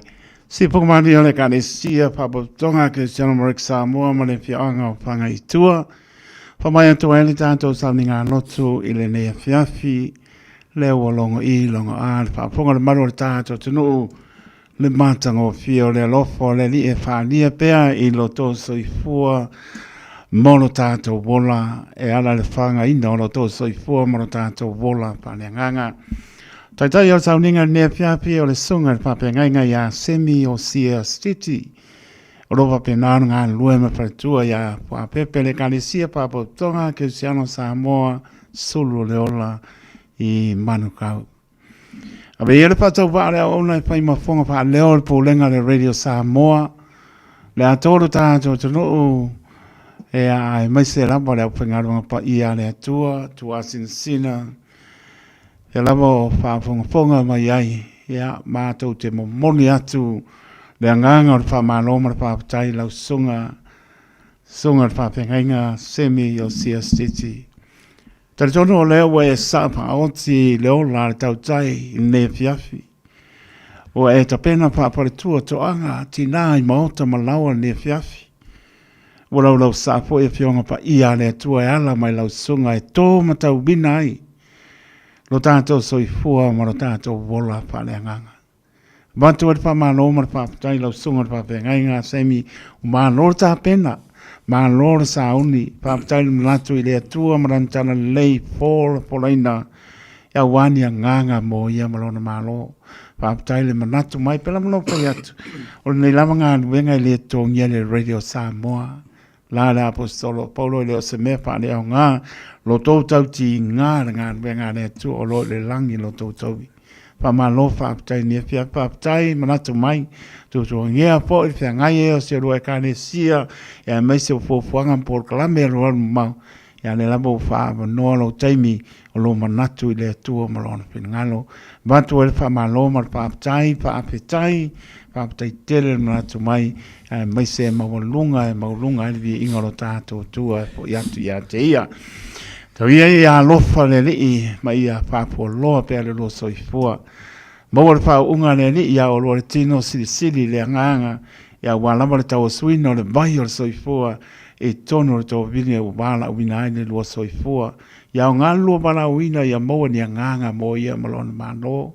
Maua le lua fia e tala. Ia meise po i o le fia ngai e mara ngā luenga. E le whaingo fie mea oma le matau i le atua. Pesili le atua mea oma tātou te mau ai le maa whanapana. Wa poni ngā luenga walu mau se loe kāre sia por kalame pātau numinai.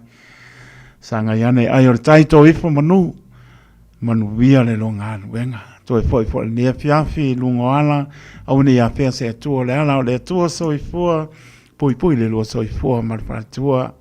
Ia e meise lava o le tāpua inga mai se loe kāre sia solo le ola o roa penan tāpua ia o whaiva nea fiafi ia e meise o nai au. Rua mātua o ainga wō mai māsani.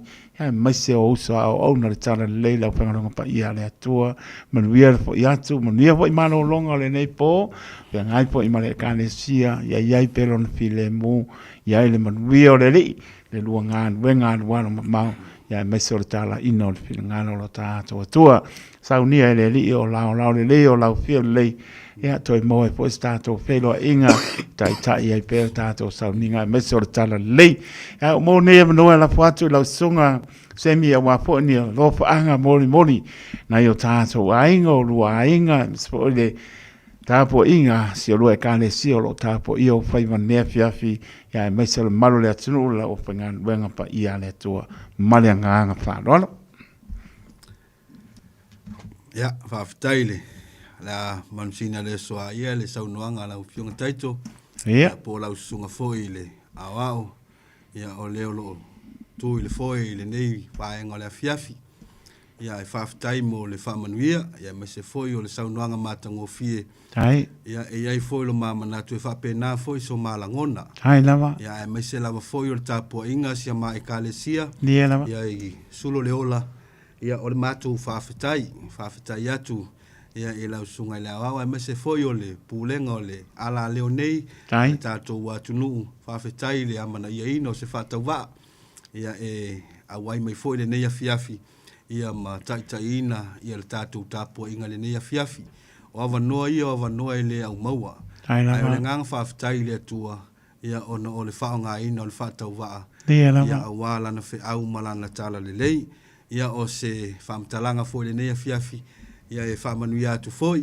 Ia i whi au mga luenga o whianga iai malau sunga i lau au. Tai lava. Ia polau whionga taito. Tai. Ia mai se foi o le pulenga le tātou company nei. Tai. Ia po le ala leo le tātou watunu o le tasilima iwa tolu. Ia i lato umolo ngā lulue. Ia i pēle manuia o le atua. Whamanuia le atua i lau whasausaunga Samoa. Ia e mai se ia le whianga iai ma whi au mga luenga o le asavalia i le nei vai aso. Ia i pele anga lei o le atua. Ia e tapua au ina loutou soifua ma so tātou ola. Whawhitai foi ia i le tapua inga le nei aso. Ia moli foi le ngang whawhitai le tapua inga sia mātu e kālesia. Ia e sulo le ola i sunga ia wao moutou wharitua. Ia mai se o whionga ti akono wharitua. Ia mai se o tātou e kālesia. Ia whawhitai tele le tapua i. Ia o lea ua tau lau o le tātou whamoe moe le nei aso. Ia fo i lava le vi inga i le atua. Ia lava ni a te i tātou. Ia fo i pēle vi inga i le atua. Tai. Ia o le ou le vi inga. Ia o se maa whamtalanga lea. Ia e whai watuai. Ia le whamoe moe o le nei afiafi. Ia o whamanuia tele le atua. Ia i lau whasausaunga. Ia i toenga le nei afiafi. Whaftai. Marora sau noa, lau sunga le papengenga semi, le la mo pa longo ma to pa tai, na tu mai polo pa tau ba ile ma salo i fa mlianga.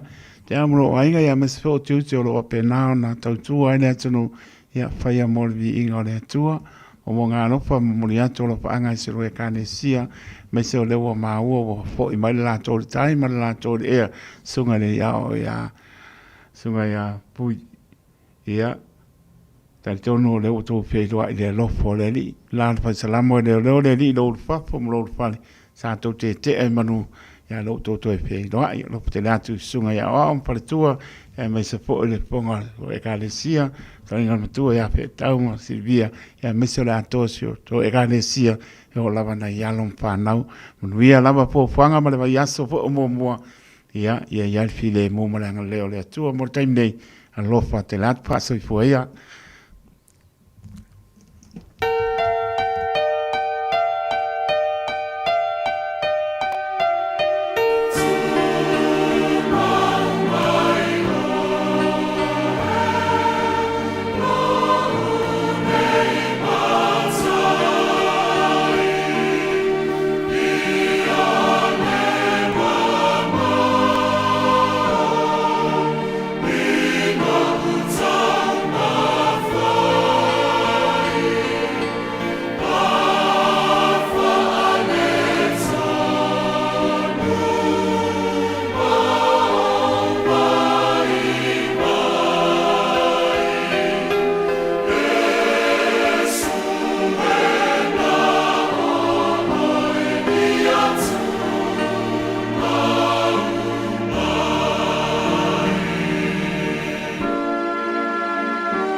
au manatu I fonei se whakamani o korisi whawai pe au mai ma lua ina ua tu lai manitato taimi o leo ua sepululua minute te aile tu lai fitu le tautua le Radio Samoa Sudlima iwa tolu a mo toi whata lofa atu le pa i morunga o tātou tunuu ma lor fo lau ma lor soi fo mria whaaptai le li mo ne fiafi le muleanga leo le li ia maisi o mai au tā po inga sa nga ia le maro kane sia fia le au pengalunga pa ia ne tua yalom fa nau ma lor fa ma losi ya wai uman mria le ne yaso lo na ma tango fie ya pa pe no foi le mano le au pengalunga pa ia ne tua sa va pe na tu la ito vine fia tau swina le mai o soifua ya wala ma dia nga mo imron ma lo foi vi inga I le tua ya ta ton fo ni se maro le tunu ilungo ala fa mria le li tau tai o tau sa fa tai te lava sina leo se o tu atina pe po ia fa po winna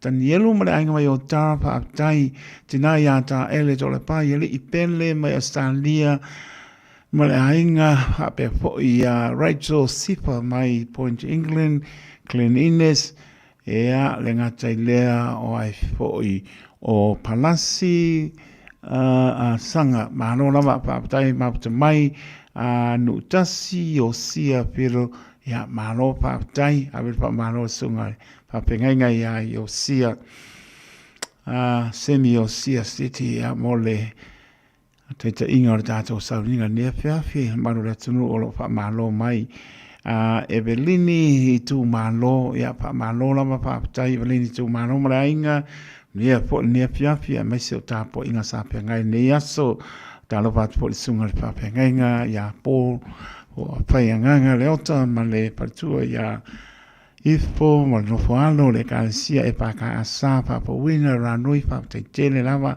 moni lava la sunga pa pe ngai nga pa tai po ia lo sunga ma le sunga ya Reverend Alosio Mikaele partua vai toa ya mo na yo ro e kanesia le pulenga yo patonu ina le ma tanga foi ya ma le CWM ya pe ona tato ma putai ya o foi ma fia ya sanga benga mai ya tato te pa manum pa putai ya pa foi bi inga ne tua a lo pa putai ma se vo e kanesia fia ya le e pa ka asa pa puina ranui e pa ka asa pa kura ea pionga I te akono mai la tau whaletua malo e kanesia ea mai sia mato e kanesia so ua mai mato e matua whale nganga sunga to ina e maptanga whale au ngā ea manisio e kanesia o malangato le wha moe moe o le atele I le malo e asa vani ea malana mana mea tu whatsia le whai poiponga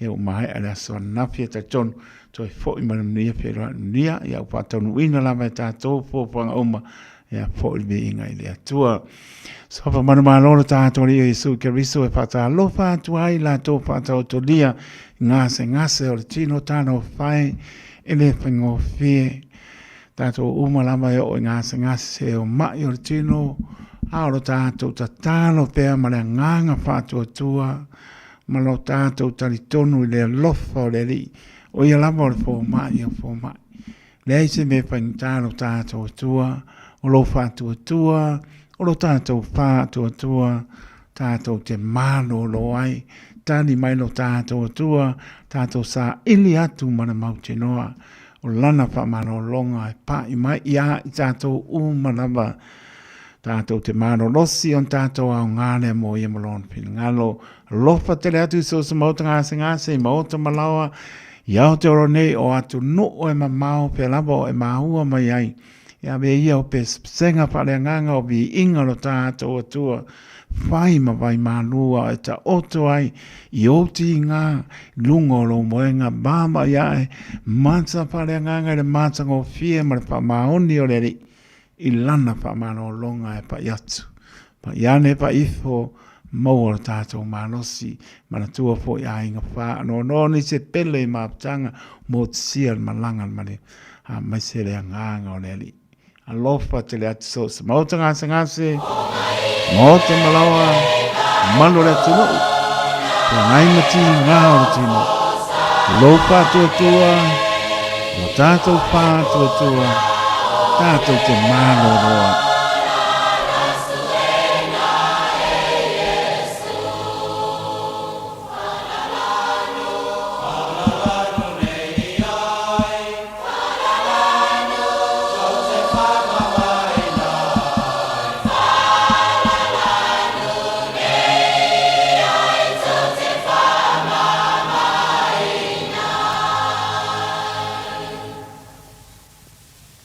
Oh, my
Follow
Le ia tau si mai se pongmari o le ango papa ia onga. Mai si o tātou tono i Samoa pa mai atu ai. Le tātou porklame wa se singa i maota ngase ngase peramano pa iatu. O lo whātua tua, o lo tātou whā atua tua, tātou te mano lo ai. Me i o pesenga o bi inga lo tātou atua, whai mawai manua e ta otoa i o ti ngā. Lungo lo moenga so se mota ngase ngase, ma oto malawa maua mai tātou porklame ma sani ai a fiafio sa. Alofa te le atu. Moli lo to soifua le nā, vai aso, au lia lea sās wha ponga tātou porklame, lua sepulu minute, tāna le tu la e manu tāna manu, manu, ne tāna le manu toi whaolola, le unwa i alofa nau tāna, le tātou leina, e a mo aso i fual maro le tātou tunu, ua mo lea manoa pala au mai, toro pitipitu tasi lima i watoro ni numera, ta fai o fam nila waso i fual so mo lea manoa, tātou te se atu porklama toi whaolola, leurua i alofa, e tātou maro le lau tāpo inga Samoa, oi maota malawa i while mua le li, mai a tāpo inga, toi mori whamalo mara whaafitai, manu e kāne sia e whia, malo whamalosi, umai lo whamalosi nā maua lo whia, whawai vai ai lo le la vāmara whapaie, le aso, maua lo whano noa, te le toi maua le aso, ioi. Ia ai le fo ia o ina lumnai o fa malosi o se mele le mataua e swa malie ia so uma ia me so fa fonga sila le tato fa malosi matu o lona bi inga wono me matau ia so uma on tato abel bi inga le tua i me sili nante saunia e lo to so i fo mortato wala fa malofa tai pa dalvatu pa tu ya se lina se osi male no falo ma no fa tai adalvat foi penga tia kono ya marotkai ma lo fa tai uso vane io tia kono fa tai lo on sai ya mesi on lamba lo pale ma anga i le li ya mo fa tu te ma no lo ai lemon pe ngai ma ngase o tino ya le lo fo le li le singia lo fa te atu pa mano longa le li e pa yatu morot kai mol maros to fa nga ina lo so i fu ma pa to ya me le ane ya lo to fit ya kono rio lo ma no falo pa tu ma ta ya pile mo petero ma ro pa ma losi a to ya nga mana peuti ayo nga lue in le so le ma no lo pa to le ale tu tina ya po ma no falo lo pa tele le pina to tu pe ngai manga sanga sortino ya ya fa mano longa le li lo fa tu le pe on te kono ya por ngapa pa tu ya lenga ma no fa ma lo si ne yaso pe vol fonga kane sia ya maui amale por tu ya wisa ma no falo pa fo mo ya ba ya ma por tu ya tai pe por sunga de lali no hotel va ya pe por tau si ya sa pa ta ma no falo ya lo fa te atu pe ja kono ia roleneti ia mano lama mano losi ai mano fa mano si tato e kale si ni aso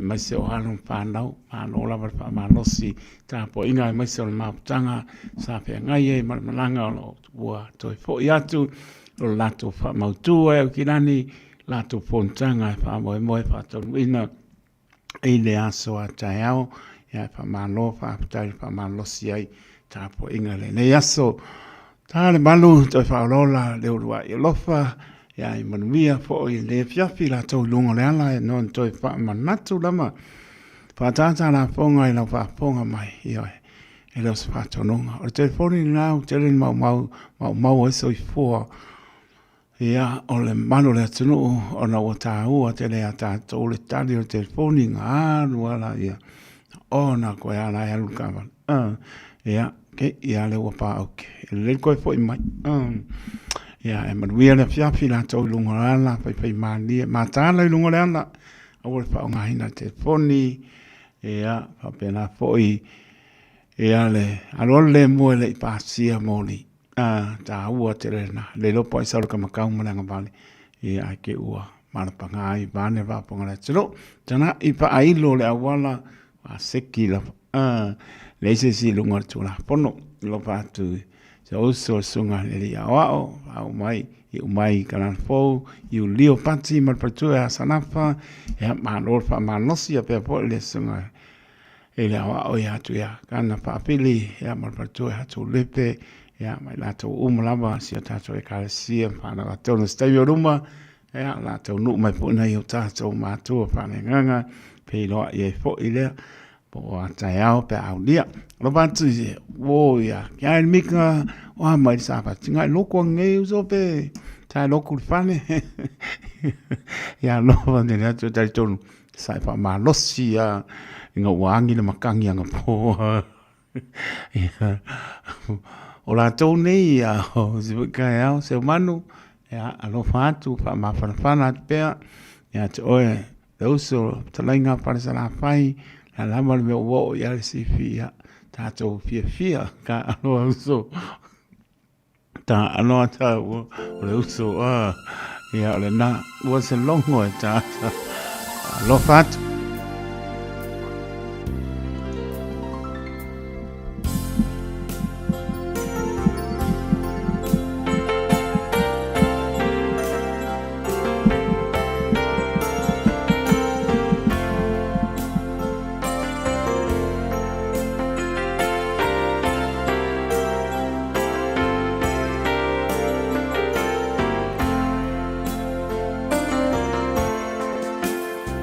Say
Yesu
Wena pua ngā. Sipa malia le kangesia PIPC. Minto mai sini Australia. Tātou lava le tūlai malu, patala pātu. E le tidama tua ia le aonga upu tō muli mai Australia. Ia o pia po le sungai le pionga tia kono ia po le mangapa mara tu ia leinga pāptai, pāmdianga, lopo tele atu. Ia ni mika ma le ainga. Pia nā po ia Selina, te osi, ma no whalo. Ia mai lato ma la molo maputa mai. Nei bahenga le pō le tautua le Radio Samoa, so 5 iwa tolu a mo. Lewa, tapena mai sunga to ina ia toala manufotu whaaponu.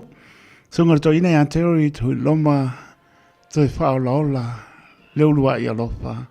Samoa le tunu pele, se mai ala whaaponga.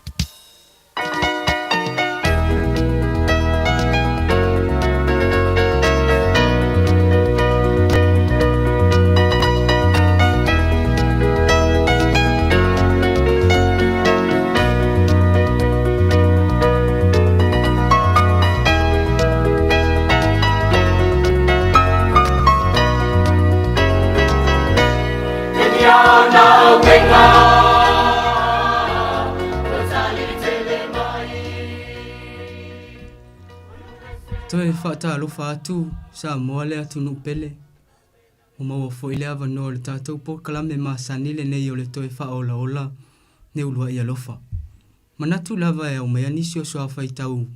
Mana nei a lava olo o, tanoa ia ile apostolo Paulo vai mai e tu ina atu. Ia te ia po Yesu le o lea tua lava ile langi. Mea umai po pole, mātua tu vale ei outou. Awa olo o manatu mai, o ia mo outou. O upu whaaloto te le ia mo oe, olo o iai le whaanoa noa, olo o iai le fefe, olo o iai le popole ma le atu vale.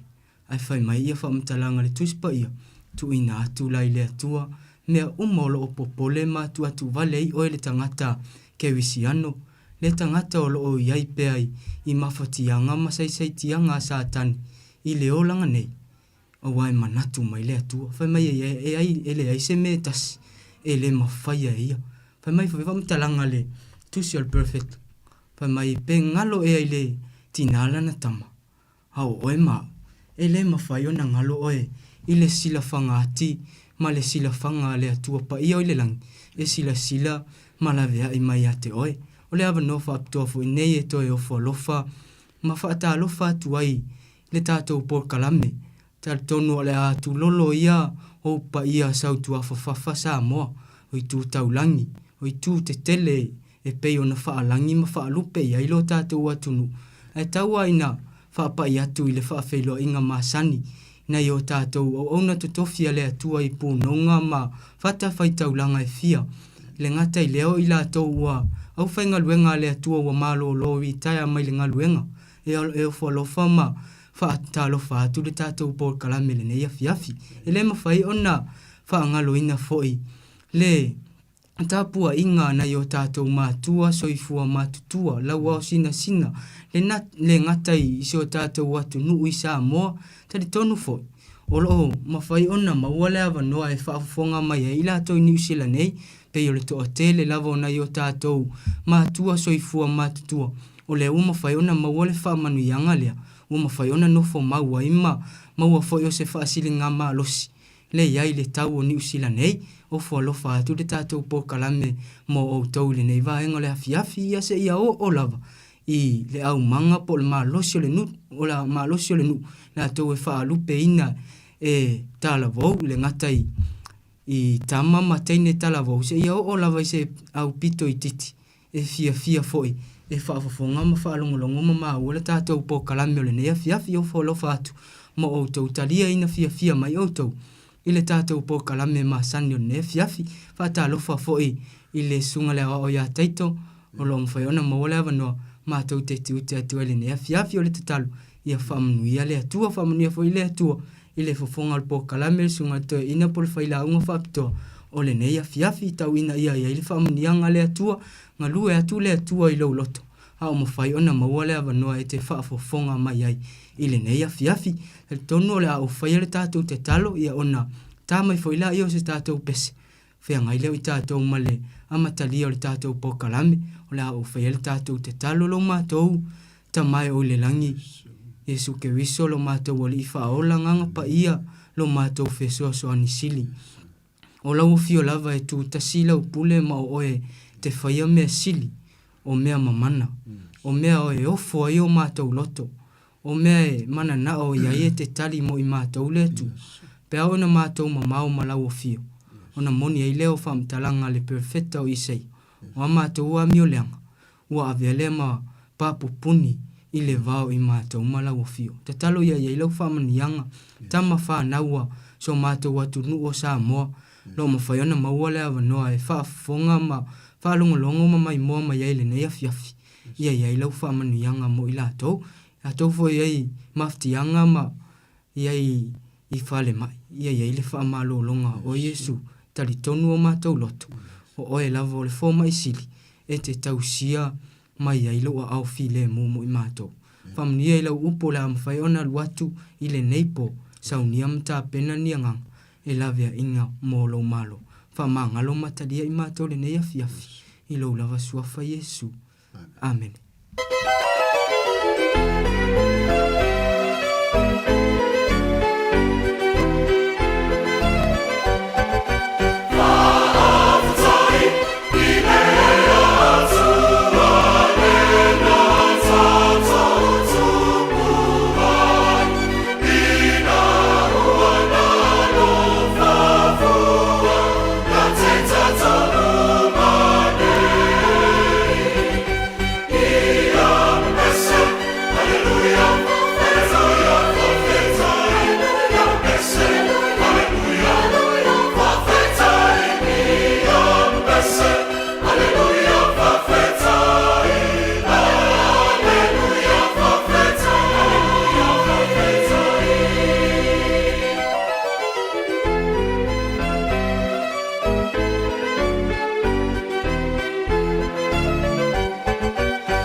se singa ngana I lunga atu le upu leo le whaafetai.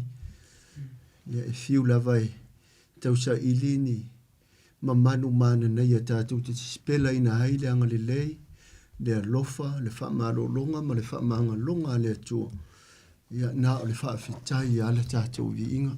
Ia le atua ina ipese mātango fie, tō mai ma sila fia o le ngata le au asafa ui lava o musika o leva. Ia ai ngangana mai pea I uleo ia I taimi e tatau ai. Ia le atua le netu la fiafi. Na tu foi loto e maua le maafutanga fia sunga foi matua taulangi a taito me se foi o le tapo I mai le whaletua mana no whaaro me se foi so la tu ainga e kālesia tonu foi Samoa ia le ua avatu se la ngona foi le usa o nei ia e wha lupe ina tu foi ia le tātou maafutanga e masani o lava i lea ia e nona lava ma ta lolo i tu te tele me tu tau lang ta tau o le whanau o le atua pa ia e au lava o na tātou sufi ina lo na angalile lo na alofa ma lana wha marolonga i lo o tau se fua ma se ola manatu ia matua o ai tono ngā ruenga tua pepesi lava vai ane ngutu malafi pepesi lava tūlanga i wha mai tūlanga talia folo tātou i le COVID la e wha peo le fulu masan ya ele ai fautuanga lava le so i fua maloloina prevention is better than cure siri lava le puipuia na i lo le tautonga fitia ya whai o le te mai mo mai nai maua le langi soifua ma le langi maina le folau le leile alofo le tuavi ia le tua fai foi le atolo soifua maloloina ia na o fionga pa ia lava le tua e mori ina i tātou ia e au mai le malu siri fa le nganga tātou te vi ia i pea le tua ta fai fio le lalolangi e pia na matu fa firo inga ia o le titalo te une a vea pere u leo le tātou polo kalame amate ia sa te itasi o se wha manuanga e wha o popo fo susunga pa ua le au whainga luenga i whata whaitaulanga e fia i sauninga o le maa lama o mawai atu le asalo na tolo le nei fui masina au tātou a ngai atu ia e au lia tau whai unga le nei fui masina o le o ngātu tonu o le nei fui tau sanga maa lo le folau munuia maa lo le taputapua ia e mese fo le tu vai o le au whainga wenga tu tofia le tua.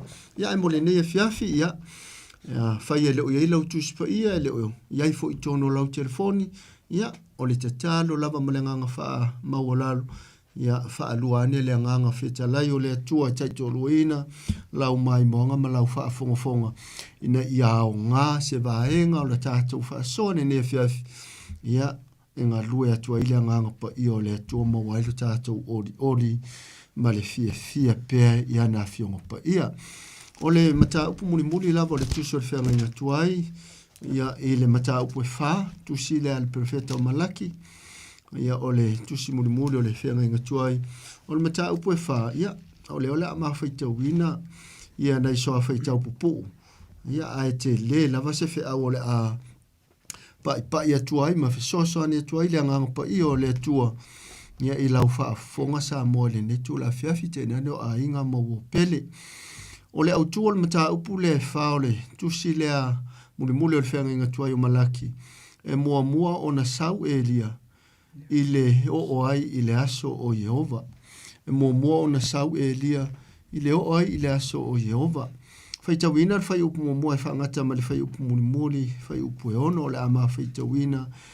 Fela fola ia ile netu la fiafi fa manuia le atua ile feita wina o na fionga pa wina mai se lo to fa fonga sa mo a wafa uta ole au o mai le aso e mu ai pe se umu o na faia ile matangu tungu o saito o e fa maululunga uma a to mai fa ya mi ole anga uma e susunu ina fo ila to ile aso ole au o mai wa feta lai mai ai over au e le whaatoina ai mo i la tau se a po se lala au. Ha o tau e matatau i lo ingoa. E alua e ia te o tau le la o le amiotonu. E iai fo i le mea e malolo ai i ona apa au. E o atu fo i o tau ma oso. Pe i o ta mai povi, mai le fale povi. Ona o tau so lia lea o e amio leanga. Awa e whai la tau mai fuefu i lalo o tau alofi vai. I le aso ua o tau fia, ua feta lai mai ai, iau vau au. Ia o tau natu i le tula fono mose la o auna. Na o poloa ia tua ia te ia i o repa ia Israelu uma. O tula fono ma wha masinonga. Whauta, o te awina atu ia te o tau o Elia le profeta. A ole ia o mai le aso o Jehova e sili ma le matautia. Na te whaaliliwina loto o mātua i whanau, ma loto o whanau i o lātou mātua, ne ia o aruatu, ma o taia le nuu i le whawhanonga. Amen. Ia, whamanuia tere mai le atua i le whaitawina o se vaenga pupu lava o le mata upu whai o le tusi le a le perfeta o malaki.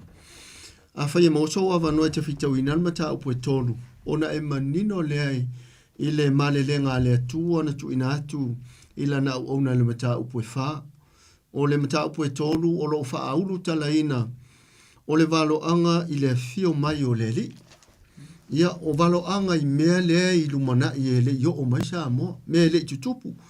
Ai pei lavona ma ua pei a tātou wha soa i amatanga o la tātou pokalame a sateitas. E matua wha awhetai ma o salut i le atua.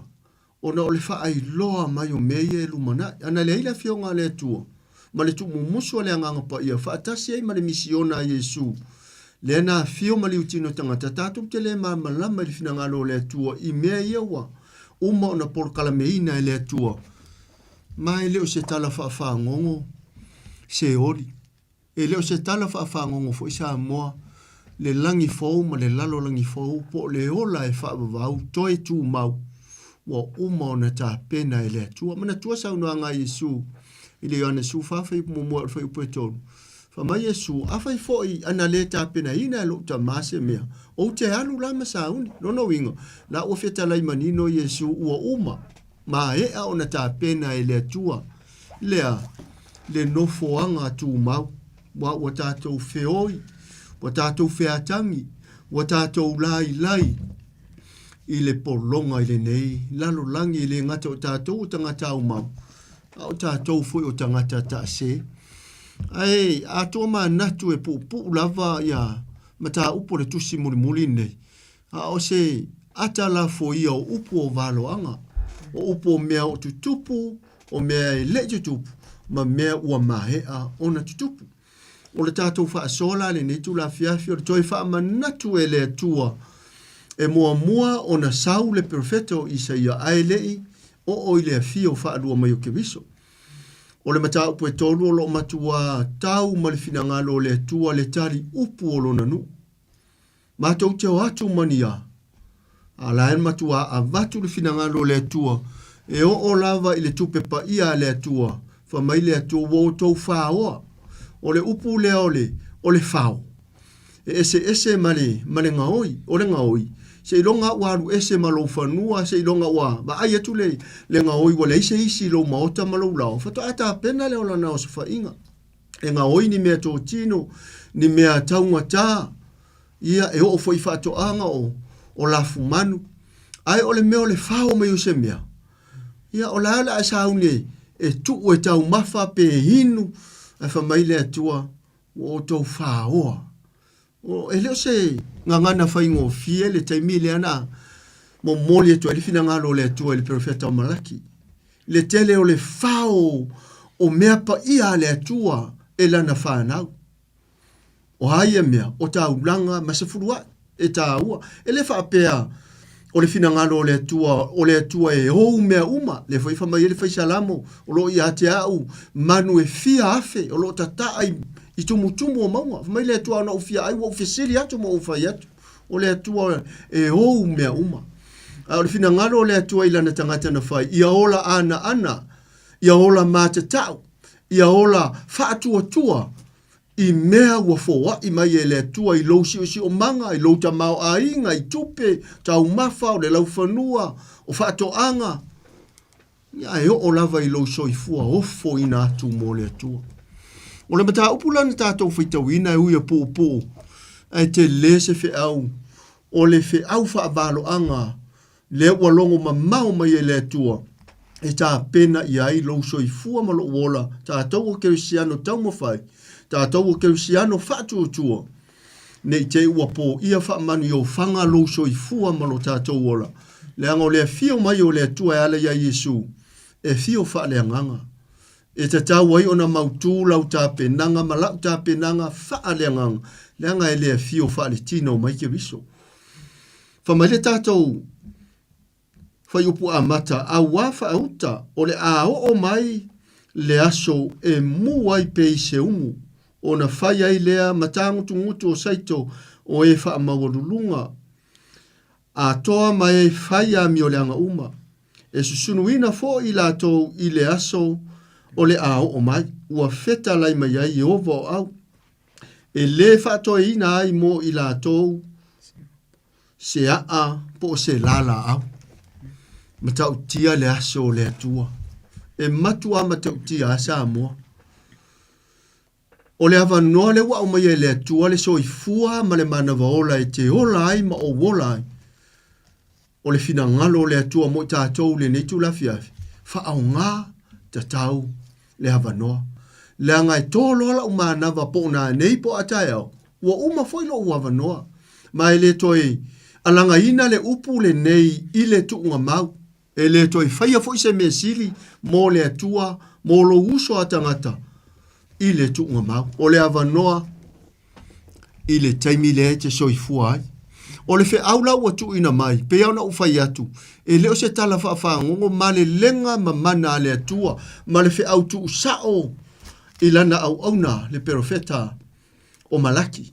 E whaailoa atu le nuu fe moumoai, le nuu whaalongata, le nuu tari upu, ma le nuu e tari a ai, ma le lenga ma mana e manui ai, ai manatu a taua o le langona, ai pule ale tangata ia, i le si o manga e so i fua maola ai.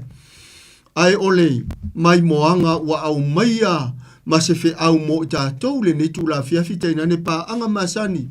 Ali toi fa ola ola le urua i alofa.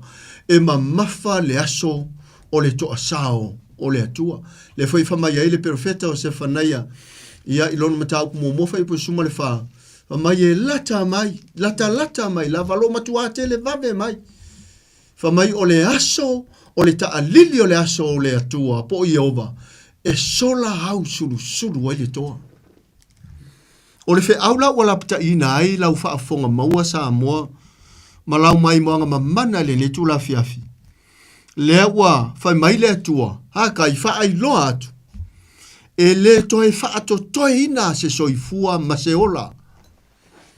O ai le ave le fe au, o e le ana, o e le matatau, o e le whaalongo matalia, le si ufofonga alofa o le atua. Pe fo le tato fe au momoli le lava yaso.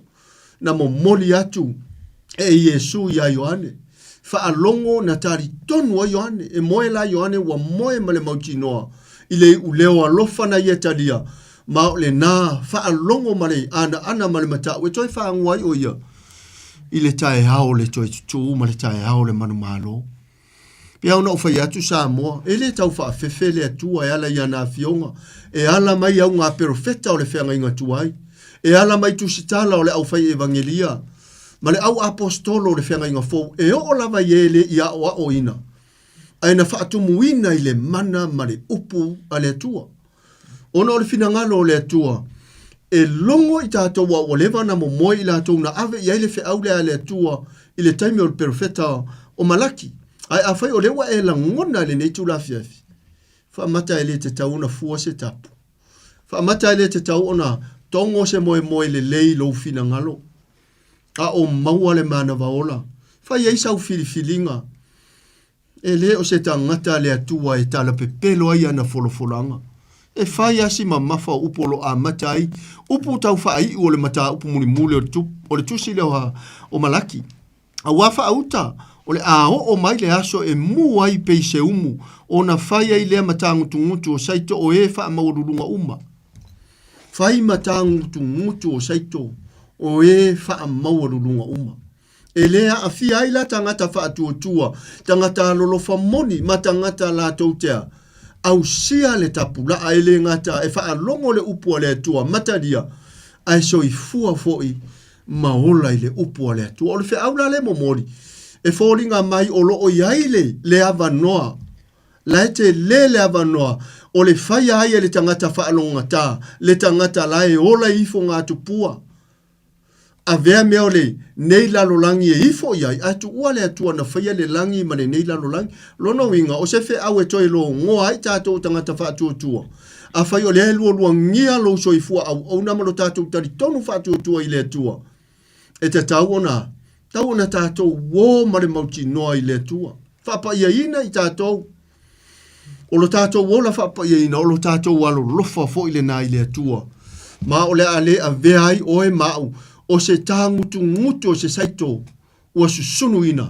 E wha ata i ai le toa sā mare matautia o le aso o Yehova. Whamari whai unga le whai upu mua a toa ma e whai a mi o le anga uma. E susunuina fo i la tau i le aso o le aho o mai ua feta lai mai ai Yehova o au.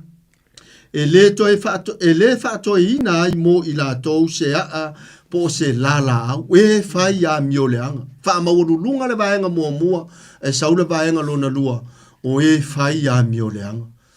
Ia o tātou a ia tātou o tangata sa ili. Tātou o tangata whaatua tua ma le fia tau mawhai i le atua.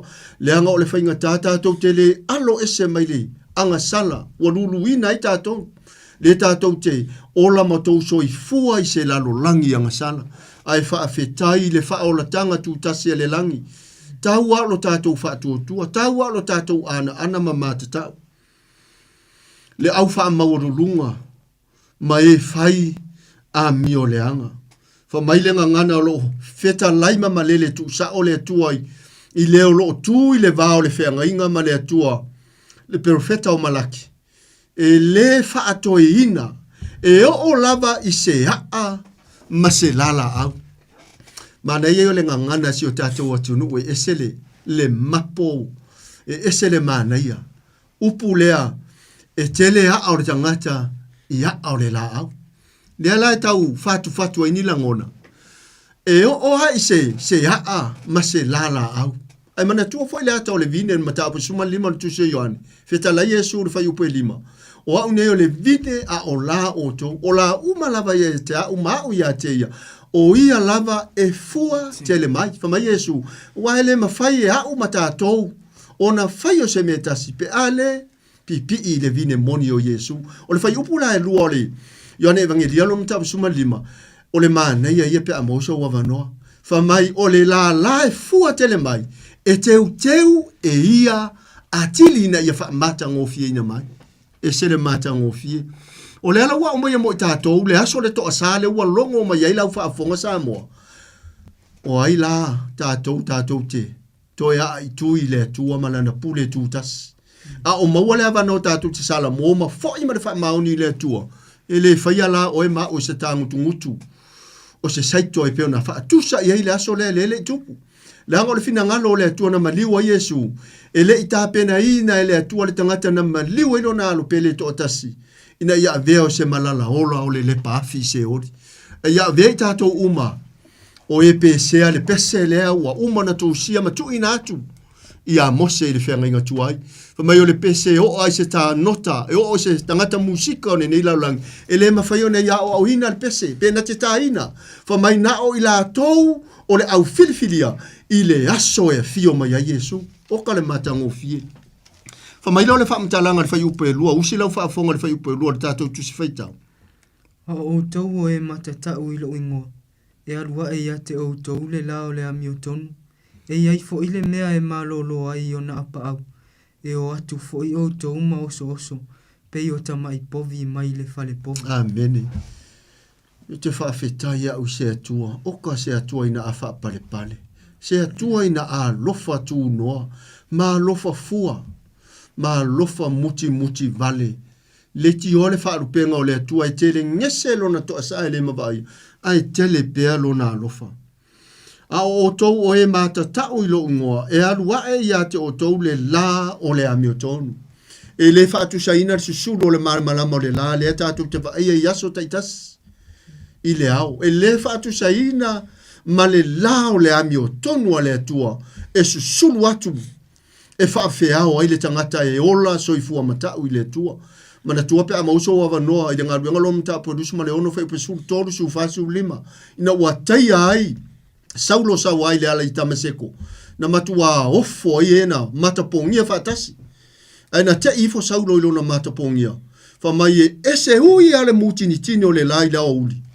Ai whamai na ese le malama lama whaatari o li o le atua. Na tai ai sailo, ia Saulo. Ese ale la o le ami o tonu o le atua na i le la lea. Tātou te wheo ia isi teimi le vevela. Ai a o mai fo i le maruru o tātou wheo i fo. Ai whaafitai le ono sai ma le whaapale le lofa tu noa o le atua e ufi i lo soifua ma lo tātou wola.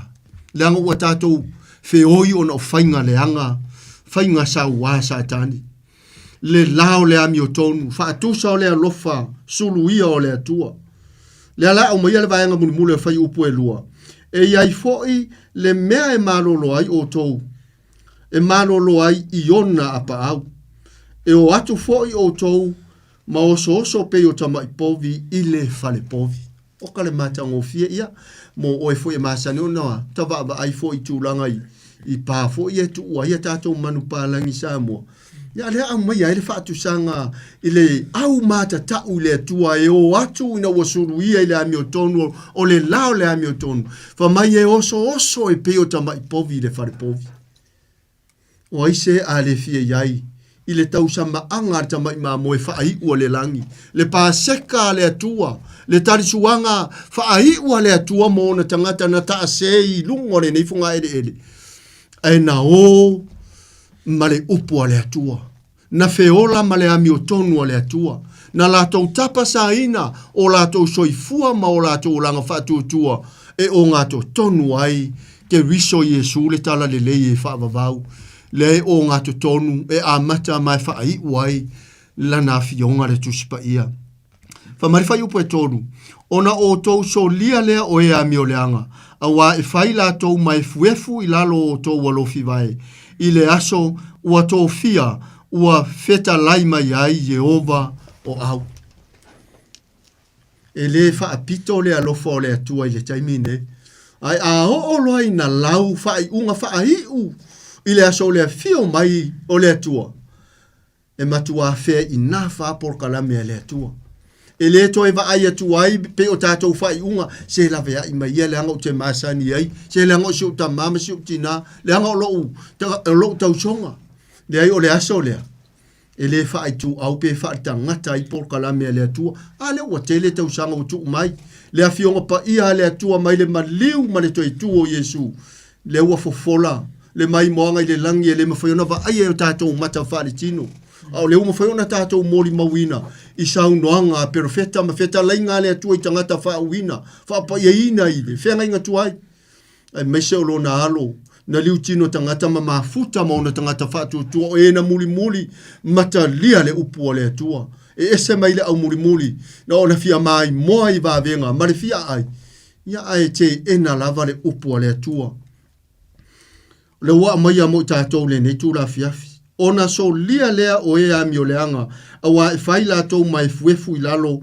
o tau alofi vai i le aso ua tau fia ua feta lai mai ai Jehova o au o ka se wha manianga mo le au mata tau le au whaatua tua o e ola ina fionga pa ia le atua ma ola ana ma mata tau i le atua se wha manianga wha mai o na whai o tau ma wha tau e munga i le upu le atua na fetongia ma upu vale ya te otou o le aso lea o le aso sulu ai le lao le ami o tonu o le atua o fa mai o le atatou feoa i lunga o efu o tangata ami o le anga tangata wha maururunga ua susunu ina mai leo se tala tau na vane ai ma le lenga mai le whenga inga tuai e o lawa fo ilai le whenga inga fo le fo i toi tanoa iai le apostolo Peteru fa mai o le aso Jehova e liusua vai ai mea uma ina ua mu. Ma fau i whare te tele.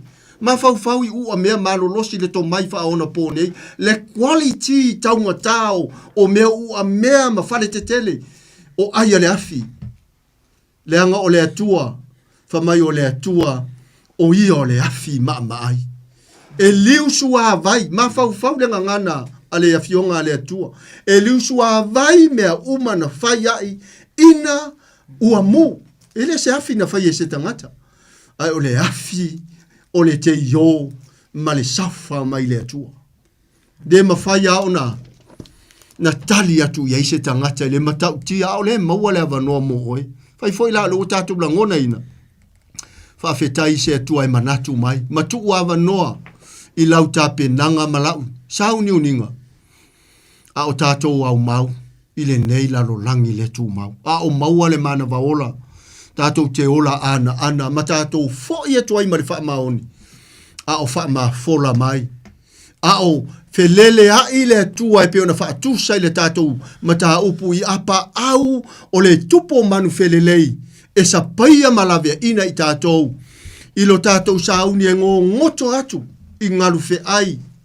Tātou te male lemo ai i whainga sa wā sa tani. Pa mai le lua Petelu e lua alona whai upuna e se fulu, e lua se fulu lua tasi lua lua. Pa mai whai upu e lusu mali lua. Le ngana nai whao ngai nai le tua le apostolo Petelu. Le lua Petelu e lua alona whai upuna e lusu mali lua. Fa mai ona wha a pei ai lea o le uli ua toe foi ilona lava pua inga. Ile male pua asa whata e leina. Fa mai ua toe foi e o pala ile pala pala. Fie ala pua ai atu lou lau whaafonga ara ngangana atu spaia. Pea mauso wa manoa le lua Petelu e lua alona whai upuna e lusu mali lua. Me tau tia. Le tangata umatu apupuni ma ua feuta linga e whaalo longo ia fionga pa ia le atua. Pena ona talia o le suafa o Yesu e vema ke riso ma li ma whaola i le soifua ma le olanga. Ai ola i le olanga i pule a ia. Mea tonu le ta o lea kerisiano whaaforinga. E ili tata ia i le atua. Tatou te le ula i le atua. Whamailo le whai upu e wha. Ia o tau mana tu natu i le tula fona mose e lau au ona. Na o poloa ia tua ia te ia i Heorepa, ia Israel uma o tula fono ma faa masinonga. Lea lava le meo toi ta ua mai ai, au leo le atapuni le whenga inga tuai, le ingoa mose male lenga ua toi faa lupe atu ma toi faa manatu atu e le atua na au au na o mose. Le aise isi tua atu maluma o mose le upu leo le hampo, tangata anga malu. Tasi le taitai, ono se la wafe na o le tupau o ta mana taitai e se mai e mose. Te maa wana de e sotolo no tapu suma lualo fai petoro suma fitu pe amoso ua manoa. Ono se la wafe na o ese mai e kupito a tasi le taitai. Ia pe afua matangi isusunga i whaafea ngaiga ma se e kale sia. O whaafea na fo noa maota o whaafea ngaiga i le whaalonga tatao e kale sia. Wa hawhaina ai fina ngalo ma ngase iniso whaafea ngai. A o mose to atasi. Ai ono se la wafe. Le nuuna ia ave ese mai e le feita wi ai. Tina tamaitai ma tamaiti. Oka se tangata ina a ono sai. Nia la watu e ta ua le fai upu. E wha poloa inga le atua na tu ina atu ilana au ona mose i lunga o le maunga o le atua ho repa. Ai na whaatanga fo i le atua. Nisi lava o tula fono na whaopopo e mose pe o le mata o le nifo tusi alei na whaatanga e le tua tula fono na mana tua foi tula fono tusi e mose ele tu ina i tonu o le atola au e na o le polo inga le tua na tu tonu o le atola au tula fono sifura tula fono mose na tu italane o le atola au le ua toe ta ua mose ma ta upu muli lava o le teu tonu nome e te fiu e sa ili se tu nga mau e o ma le taimine ele o maua. Se wha mau nga se tu nga mau o mose. Te tau nome e torusu ma le whawhai upo e 5 ono ma le fitu. E o le au eli. La tau fo ile la tau te eli ina le manava o le parapala ele maua se wha ilonga. Ai sea pau leo le tangata na tanu e le atua se tulou. O mose wo ia ile langi. Amu ia le ni tangata o mose. Wha fonga la whai upo e 5 a tato wanga i atu toi whai upu whai ure tato whaso. Whaauta, o te awina atu ia te outou o Elia le perfeta. A ole ia o maile aso Iova, e sili, ma le matautia. Amene. Ia atonu, e tele fo iniso te whaalonga ia o onga. O le alava wha mai, e le sau Yesu e taona mua mai Elia. Ia, ai ole, mai moanga mo o ele o pele. Pa anga le toi whaola le ulua ia lofa. Ua uma ona sau Elia. E te maua le au nanga whale Elia, le ana sau a Ioane le papatiso. Te maua le Ioane o lo mata upu mua Ioane evangelia. Na e tu ufe sili ai tangata ia Ioane le papatiso. O oe o Elia. O oe o leo le afio mai. O oe o le alo le atua. Ai tali a Ioane, se le ai. O a ua ai o le teu wala. Le fe au wha Elia. Na sau ai. Le tangata e yailo na sotanga ya Yesu. E a inga Ioane le papatiso ma Yesu. Ne ua sau Ioane le papatiso e teu le ala. O le fe au faa Elia. A o lea ua tātou tā pena mo le fio mai. O Yesu ua maea ma ua uma le fe au faa Elia. Le ana whaia e Ioane le papatiso. Sa wa Yesu o fai le baptisonga. To tono yo ritana ele o se vai mama. Fa mai lo le fa mtalanga a Yohane le mata upu mo le tu se Yohane evangelia mata upu mo lo fai upu lusu male iva. Fa mai le sauna nga Yohane ile au fa fonga mai na mai mo. Ala le tama ima mo le ale langi le na ufa yatu wa yate oto nate ave esea le anga sala le lalo langi. Le fe au fa elia na tu usawa. O a ia o te mua mai pe o fai atu. E iai le muri mai e sili fo iatea o le malama moni le na. Ai o a uia na ona o sau e faa lau le le ala. Teu le ala. Ai le muri mai. Ma ai atu loa Ioane le fai upuna alusu ma le iva. O le mata upu mua le Ioane evangelia. Mata upu mua. Fa auta i le ata lii. Fa auta i le tamai ma moe. Ale atua, o lona atari i pele to atasi, nate ave eseina le anga sala le lalolangi. O ai lea, o Yesu le fea ufa e lia le na, ne te wa e faa pea. E iai nisi la tau tia wa oina se sema e faa pea i fo le ai, o le ele sau e lia langa mua sau e lia, o le fea ufa e lia le na tupu le taimi o Ioane le papatiso. Faa fetai le atua, na mua mai Ioane i le fe au faa le e lia, e teu le ala, mo le muli mai. I le tino nei. A o lea foi tātou te whātaritari atu ai. I le aso e le iloa e se tasi. Le whamaile mātai o lusu ma le whā. Whai poe tōrusu ma le ono anga i lalo. O lea aso. O lea fio whaalua mai. O le mana mea le langi. Le whato ano fotane. E whaipo ipo ilana mana mea o oe maa u lea. E ola i le tapula a maola ma te tau maola alofa ma tausi a fionga pa ia le atua. Le aso lea. O le aso loi e seina ai o tātou. A loi fofonga i o tau fofonga mau mata.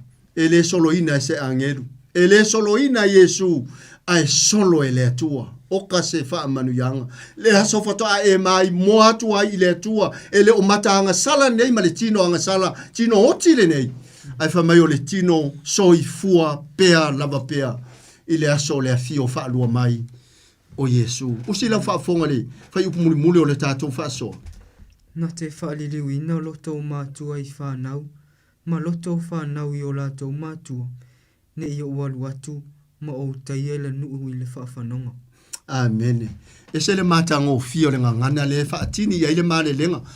O upo ia ele o ni upo se perfeta o ta noa mamana le tua ia hakai talu ai le tari upu talu ai le ifo tupua talu ai le amio le anga ma le faita anga o lona nu fa mai fa upu e onu na te fali liwina loto o matua i whanau ma loto o whanau i o la tau matua a mauso wa vanona e so e ane le lua le yo elu a lona fa upu e lusu marbaru e te vava ai e le valo anga nana mo moli e yo elu ai tupu le taimi o le Pentekoso i le ngaruenga na e lua alo na fai upoe se furu ma le ono ma suma le fitu na fito a tupu ina le whenga inga fau ai na valo el perfeta le o yo elu i le yo elu e lua alo na fai upoe lusu ma le vadu o mai o le aso e una whapea mai ai le atua o te li lingi folo uanganga i lunga o tangata umalaba o na alea o na pelo fetane le o to wata lii ma o to wata lii e loa whaalinga e o tau le lea. Ai whai miti to ina.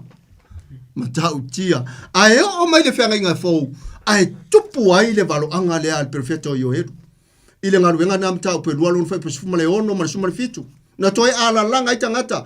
Ale le valo anga al perfeto yo eru. Mai e una li lingi mai ale na tupu le taimi o le Pentekoso. Na pei o le laulau whaiva afi. Le wha unga mana. Ua le vauia tangata ua o ai tau le lea tamaiti.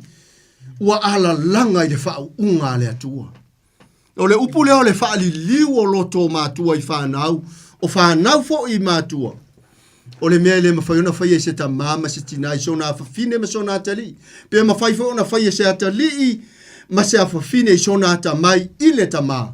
Au le mea whaatanga le ngaruenga mana le nganga pa ia. E mawhai ona li liuina. Iei isi o mātua i fiu atala inga, fiu le tuspa ia. Ai, iai le taimi e tangi e tuai pe o le awewhi au le langi le u leo le tamaititi. Mam, dad, se ka o le loku. Lan meu ka le oi le loku ringesa. Lan meu ka le oi avere ka kuspa ia.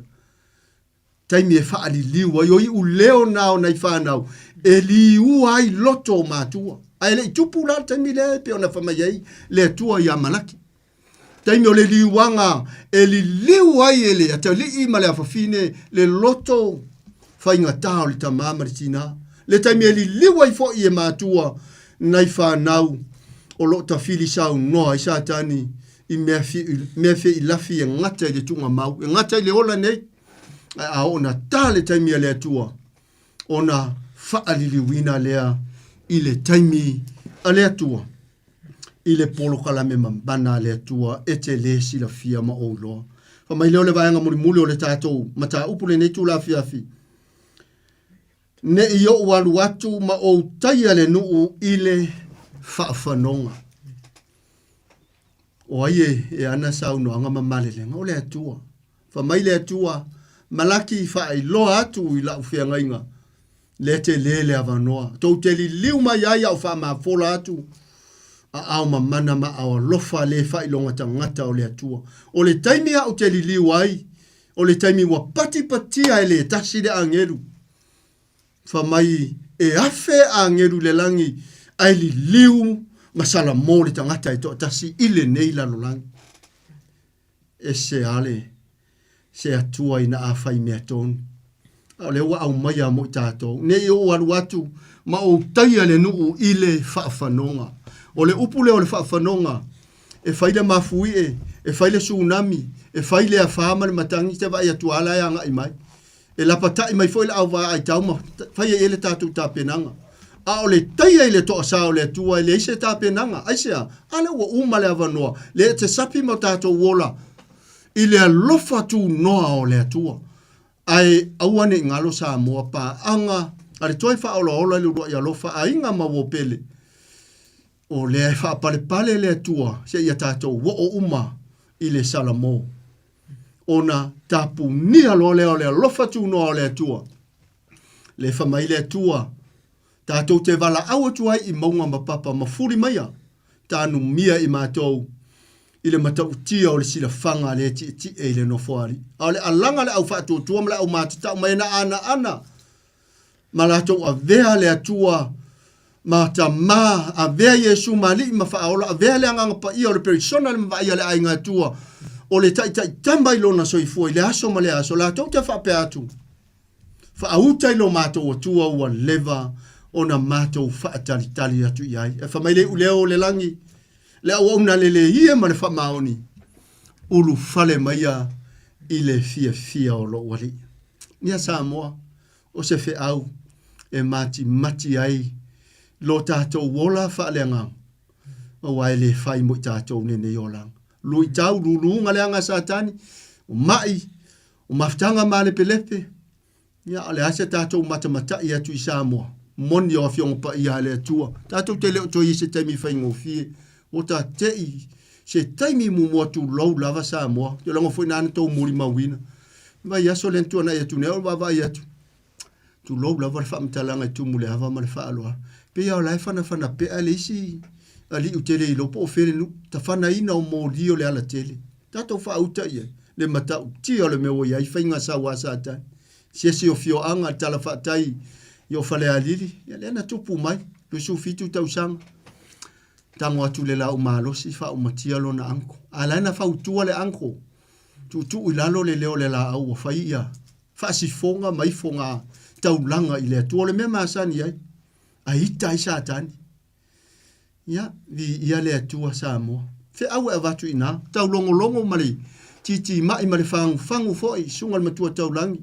Mai so tama whana o Samoa ia la leo ese le tatou lavangangan.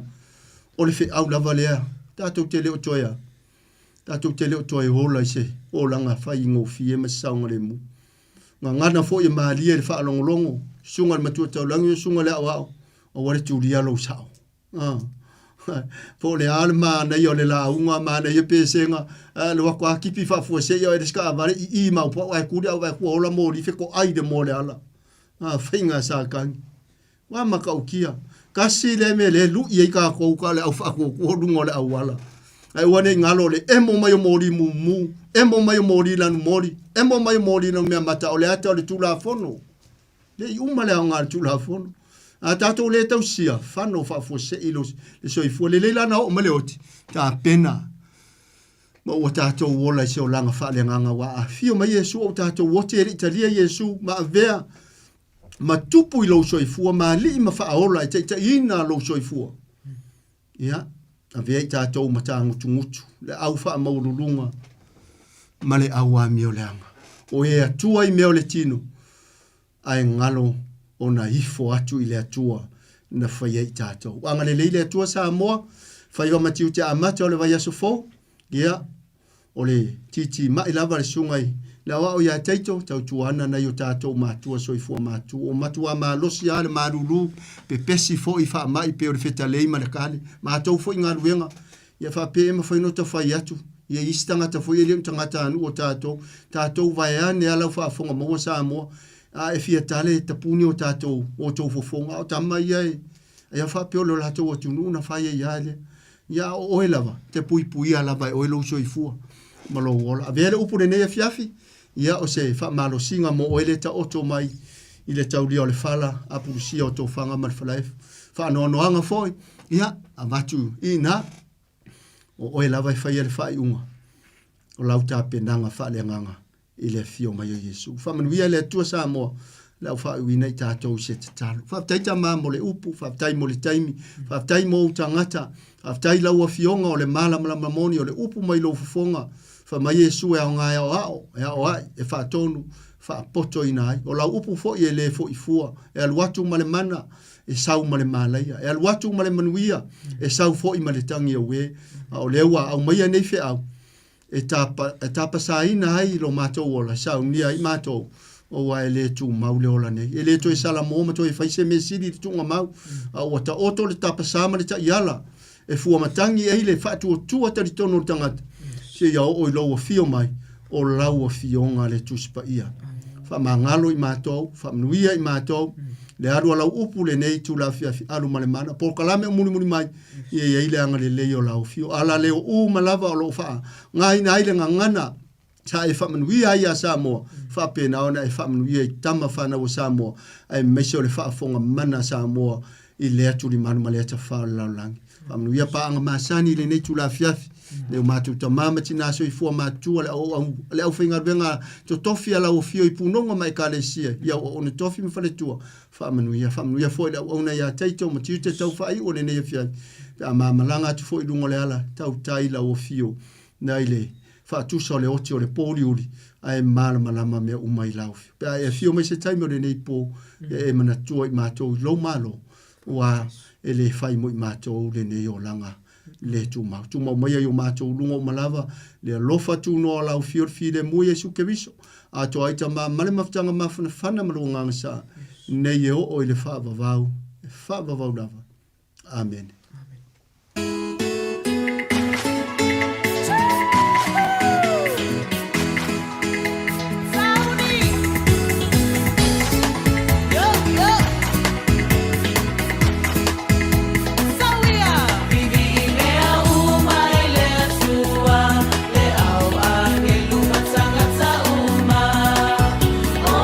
Aleluya, ile atua wa mamalu ele sauninga.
Sipo Maria le everlasting praise yo e vile uma i le tua moni pa maoni e uma tātou te vi ia i le tua pa mai atu ai le tātou proclame toi whaola leurua i alofa te pereina sunga to ina ato ala manfotu pa whanu pe wa sunga to ina atiri tui loma pa te tēne lama i ana au ona pereina po nei proclame ia mai se lava le upo le ola sulu yo tātou vai mam lama yo tātou ala tātou pia ta lia tāp saina i pēa lo tō soi fua maro tātou bola pa lea nganga mai fo le proclame nai le vai asfo pe au dia le anga leo le matai e tei masani le tulai malu i le pola sa tolu minute tani tulai iwa ea le wuta pera mai pasta titi salpea man fatoi a tani le tātou proclame ea manu malore upu moni patalvati aro peta pele masina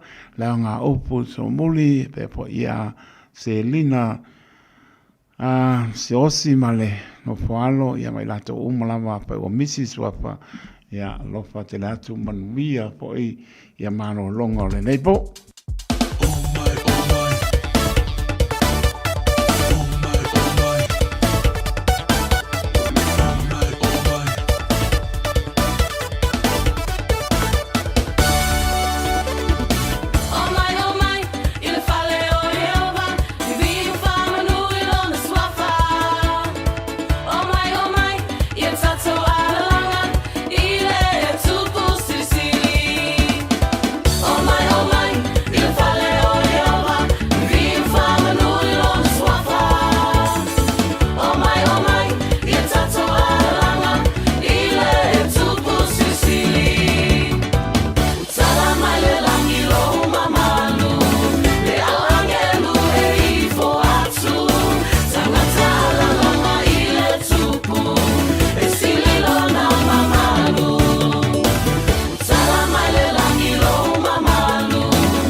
Tātou la marito la iwa le ua tāpia nai pāsta titi sa le pēa man patua ia tāni o tātou proclame manu mālo le upumonis. Mei alau pāponga Samoa.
We worship you, Lord. For yamatu mawantu le viinga. Le whamanu o le whawhetailo mātu o tuanini fo ia fiafi. O lau lava fio le e te tau mono me i eitama. E le fo i se tasi e tutusa ma laua fio. Amen. Whawhetaia ma whawhetaia e leo nolo o lofa tūnoa wa siri ese lea. Nau whalatanga atu o tau umuna whatau ilunga o le santau. E soi fuolo walo pele no fuai. Whawhetaia lau upolo o ola o lo ngalue. E le foi fua e whawawau i so se teimia o so se mea fo i tau alanga inai.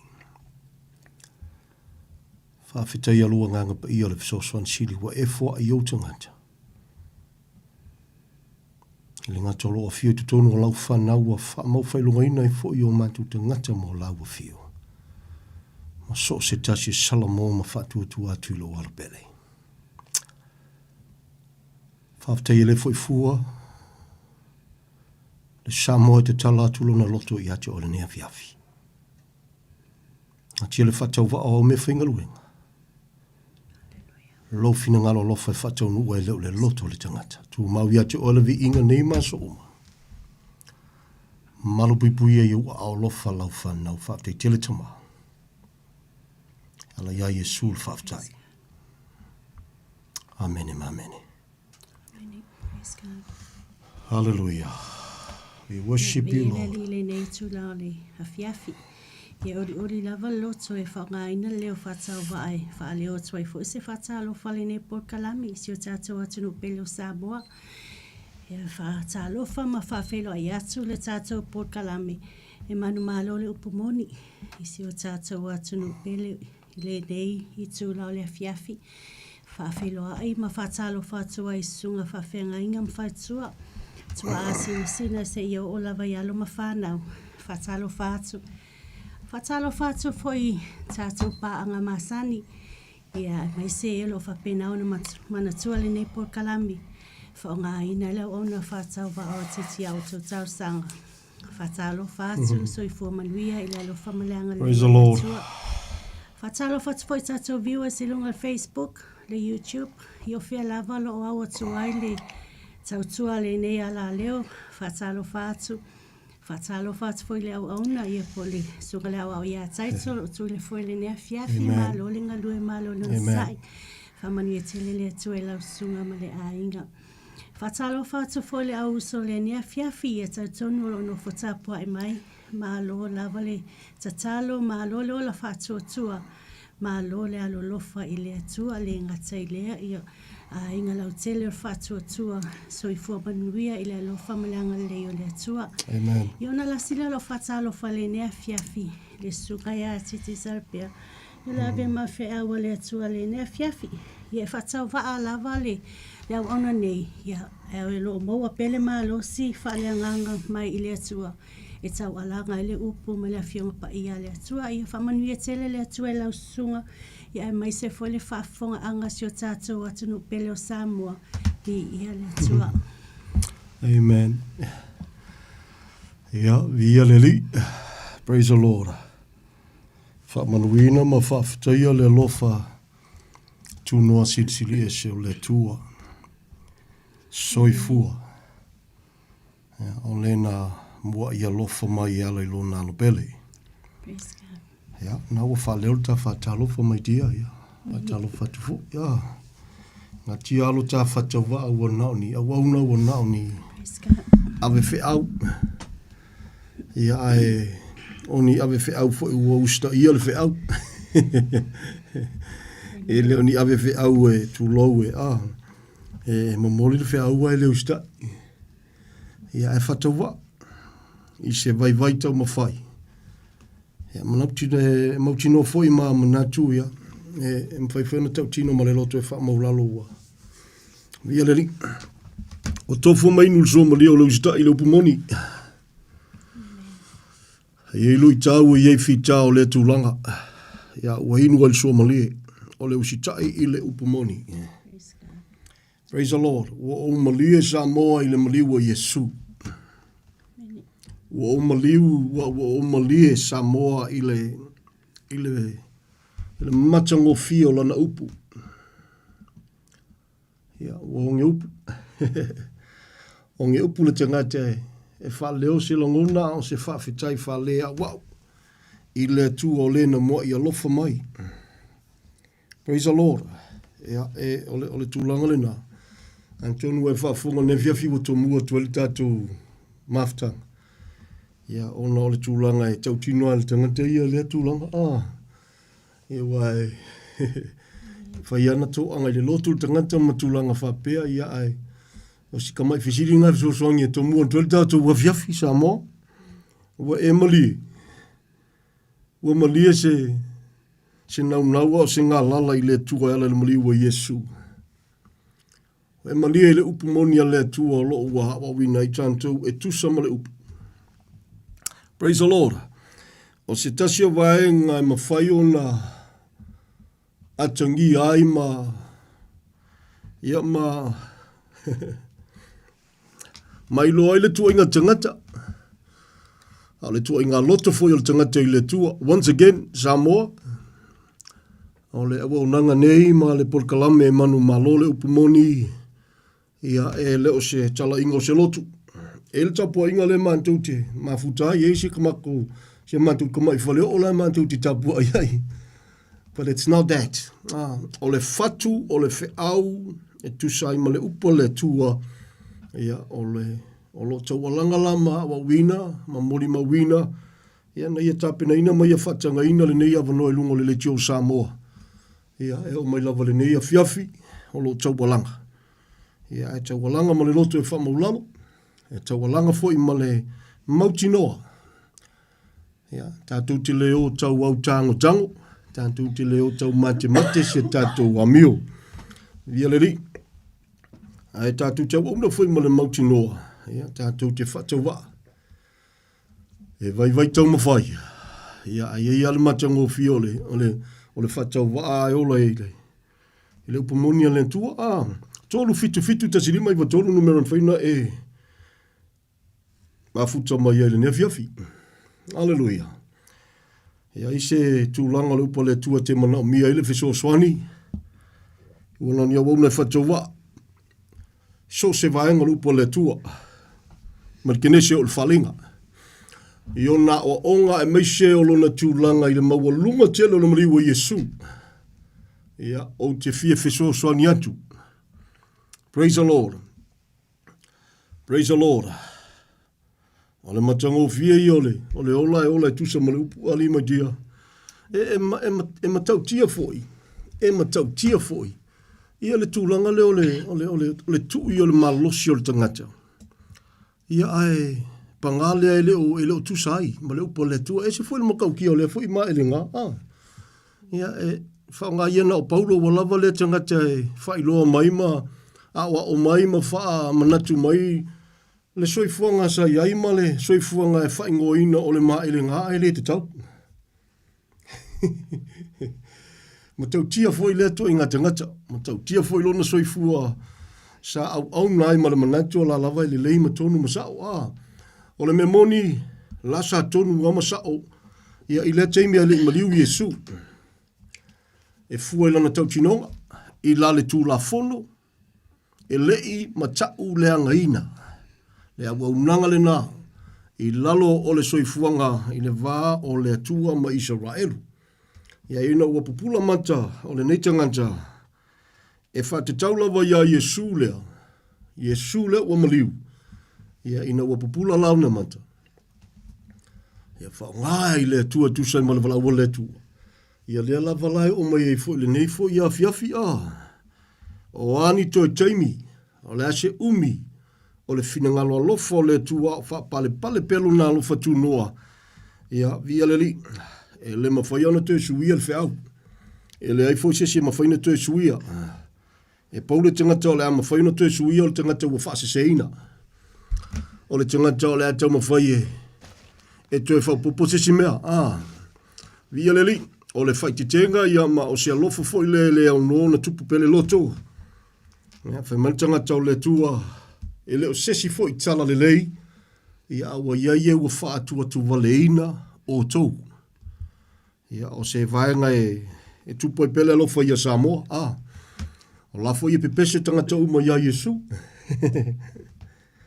Ia, o lafo ia launga ia Yesu. Ia ai, al whaftaia i le tua. Whaftaia i le tua runa alofa tūnoa. Praise the Lord. Via leri. Ana le siau noa le alofa tūnoa o le tua. Samoa le tunu pele. Ia ka ilo sau sila ma sau whaafafunga. Pe ana le siau noa le alofa tūnoa o le tua. E ala maliwa Yesu. Ia o le mea monia. E le aia masiau ngai ke ola ia whaise meri lei. O le mea moni Samoa. Ana le siau noa le alofa tūnoa le tua. Ia i tua foi o le whenga inga tuai. Ia e ei fo ia e uia o te ngata e se ila tau ai sa ma whai ona lave ina mangle le ia le tua pate o la majority lava ia. Ia o le fatua mawasu tātou wawanoa. Ina ua whatau nuu lona finangalo lofa i lungo le sa tauro. Ia via leli o le tāu o le nama le au ngāle na o le tātou malama e tusai ma le upo le tua. Via leli ona e whaisike leo le kusboia. Kinese o le whalinga. Ia. Ono whaingo fiafo ia ona se le manatu ma le langona ma le tūlanga pese i o le awhaavai le mea ma le mea. Ia o le tāua i o le tātou malama. Ia pefo na fisoswani atu Samoa nau te talatu le tātou lainga. Ia ai le mawai ale talatano atu whala waitele au le fatua o Yesu ke riso na whasa tauroina. Pefo na whasino ma fisoswani fo i ma vialeli. Whasoa atu le tātou polkalame nisio mafuanga ia leina. O nalu se sesia ka kou wamiu. Ia, po nisio mafuanga leina o se seina. E lea e ka le sia po le whai whiau po ai lava. Le upu monia le tua. And these are the reasons pe funa whasola tu e pa ia le nea fiafi. O le memo mua. Ia, o le tangata. Tama whai a wao tus pa ia le tua po le upo le tua. Ia, without o le whamoi moi le nganga pa ia o le li. Ia, and not only that, ia, po le tangata fo ia talanoa e tama whai talanoa tus pa ia. Ia ele i whaolaina. Ia pe whanau whauina. Ia leli. Ia o nisi foi o se tasi foi o mafuanga. Ia o le leo sikai o le kangaka leupu. E mafua ina ua whalongo na maua sewa noa ea wa wina ima whalongo le upu moni. E whemeritala tuspa ia ina ua le ina ua whirwhiri le nata ngata e le fietalia. O le mea lai matau ti ai. E le ngaka inga. Fatanga loe le tua le nata ngata e ola le mesese. A oa o le mesese. A o lona taunu unga. Ia e ke le fia o iai. Which is very hard. Whengata. Ia, o se tasi foi mafuanga Samoa, ia. Via leli. O le tamu foi o le lima whananga luenga le vai. Ia, tonu o le mafuanga le nae mafua mai le tūlanga o le oso, le pepe kama whai e. Ia. E ku le ileo. E fia kausami se mea ango ia ele iau ele malo se kausami ia. O nei vaenga na le ua tortano no atu ema tomu ne fia fi. Those are some of the reasons e alenga o ngā o se seinga ele Samoa le upa le tua, which is to low over teacher o makwa kumu ia Samoa. Very sad to say, very sad to hear. Hallelujah. Ai whawhetaya i le tua once again. O le tusi pa ia le o tua au mo tātou lima. Ia erita o tasistanga tana tāpenaina. E whawhetaya i le tua. Tāpenaina ma. O le mea ua mauti noa. O le whawhetaya i le tua. O le tono tusi pa ia le upo e whapenei. E tau te sua i tusi malamanatu e mawai leola. A o nā tusi uma. E pinpoint uma ia Yesu ke riso. Via leli. Ia ai pese i wa toi wha mausali. Ma wha malama le apostolo ina ua pupulo na manta. A wana tau alanga lava Yesu. Via leli. Praise the Lord. Ia ai ina ua maliu. Tanu mia. Toi soifua manu malo mai wa fio le tuta matau al tamai whautua ma leo pa ia. Ia saulo lai ngā ua Wa ako mai lo ingal sa wol fe au. O le se me tu fa popo yai Samoa. Vi ele li. Ele se me tu fa popo yai. O le alofa fo na telo tatu tangata tapua i o tatu tangata. Ya, au na foi. Vi ele li. O le fainga tatele le mele o le maele nga ele te tauri mai dia. E se foi le makau kia o nga ko inga maele nga. Nga whawhitaya i le tua le loto. Ana le se au noa le lofa tu noa o le tua. Le vui te whawhonga le jelo taimi. Yeah. Praise the Lord. O lo whasoa ma le loto e whamaulalo. O ni wa enga tele na whamatala fo i nisi ma tapua inga ma awa wina fo i nisi. Ya o le whainga tā tele o le. Ya o le tamwhai e. E lofa Yesu ia te oe Samoa. Ia leri.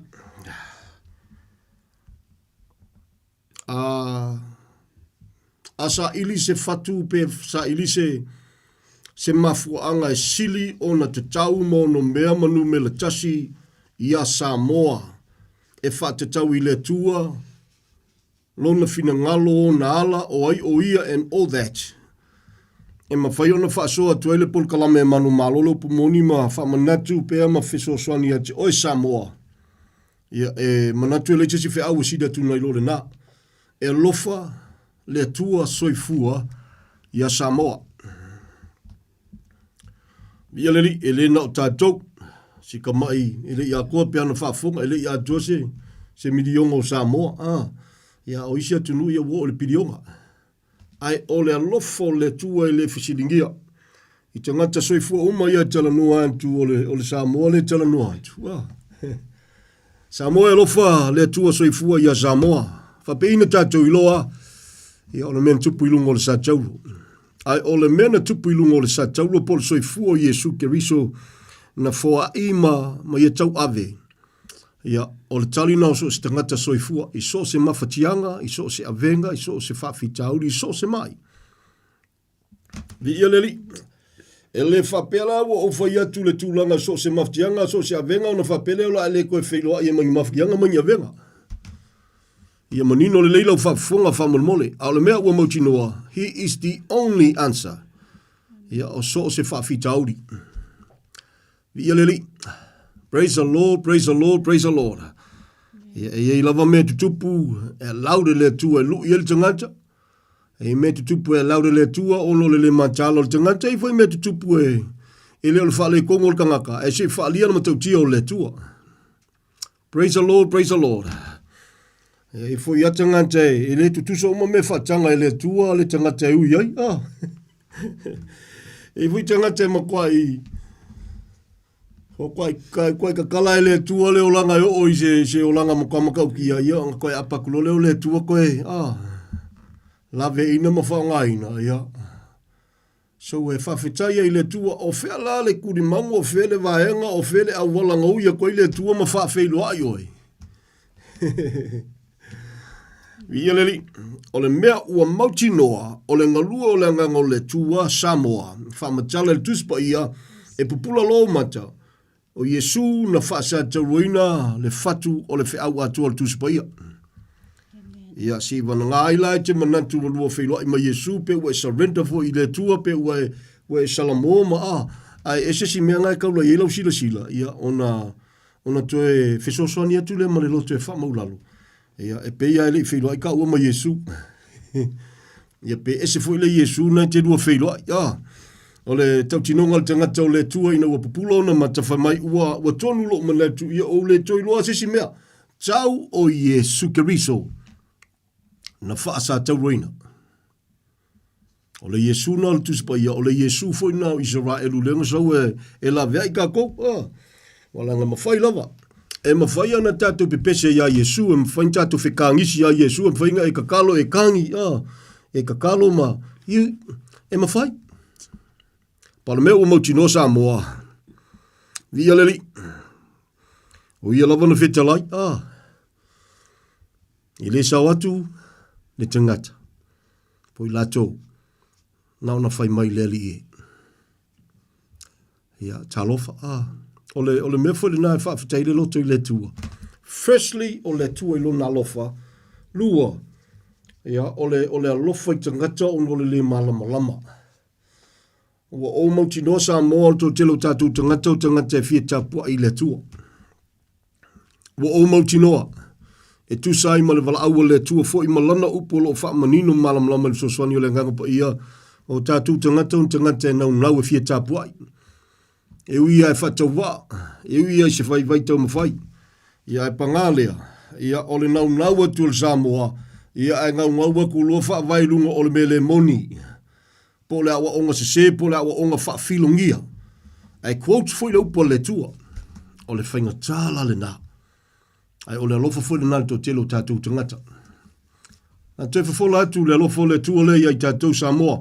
You read through the Bible. Kenese o le whalinga O vaenga I e peo na whasoa. E te whafafonga lo so se Samoa so se lotu so se kalesia so se whaiwhi au so se kaikai. E la tu tia wa wina whatu la whanuina nei mea.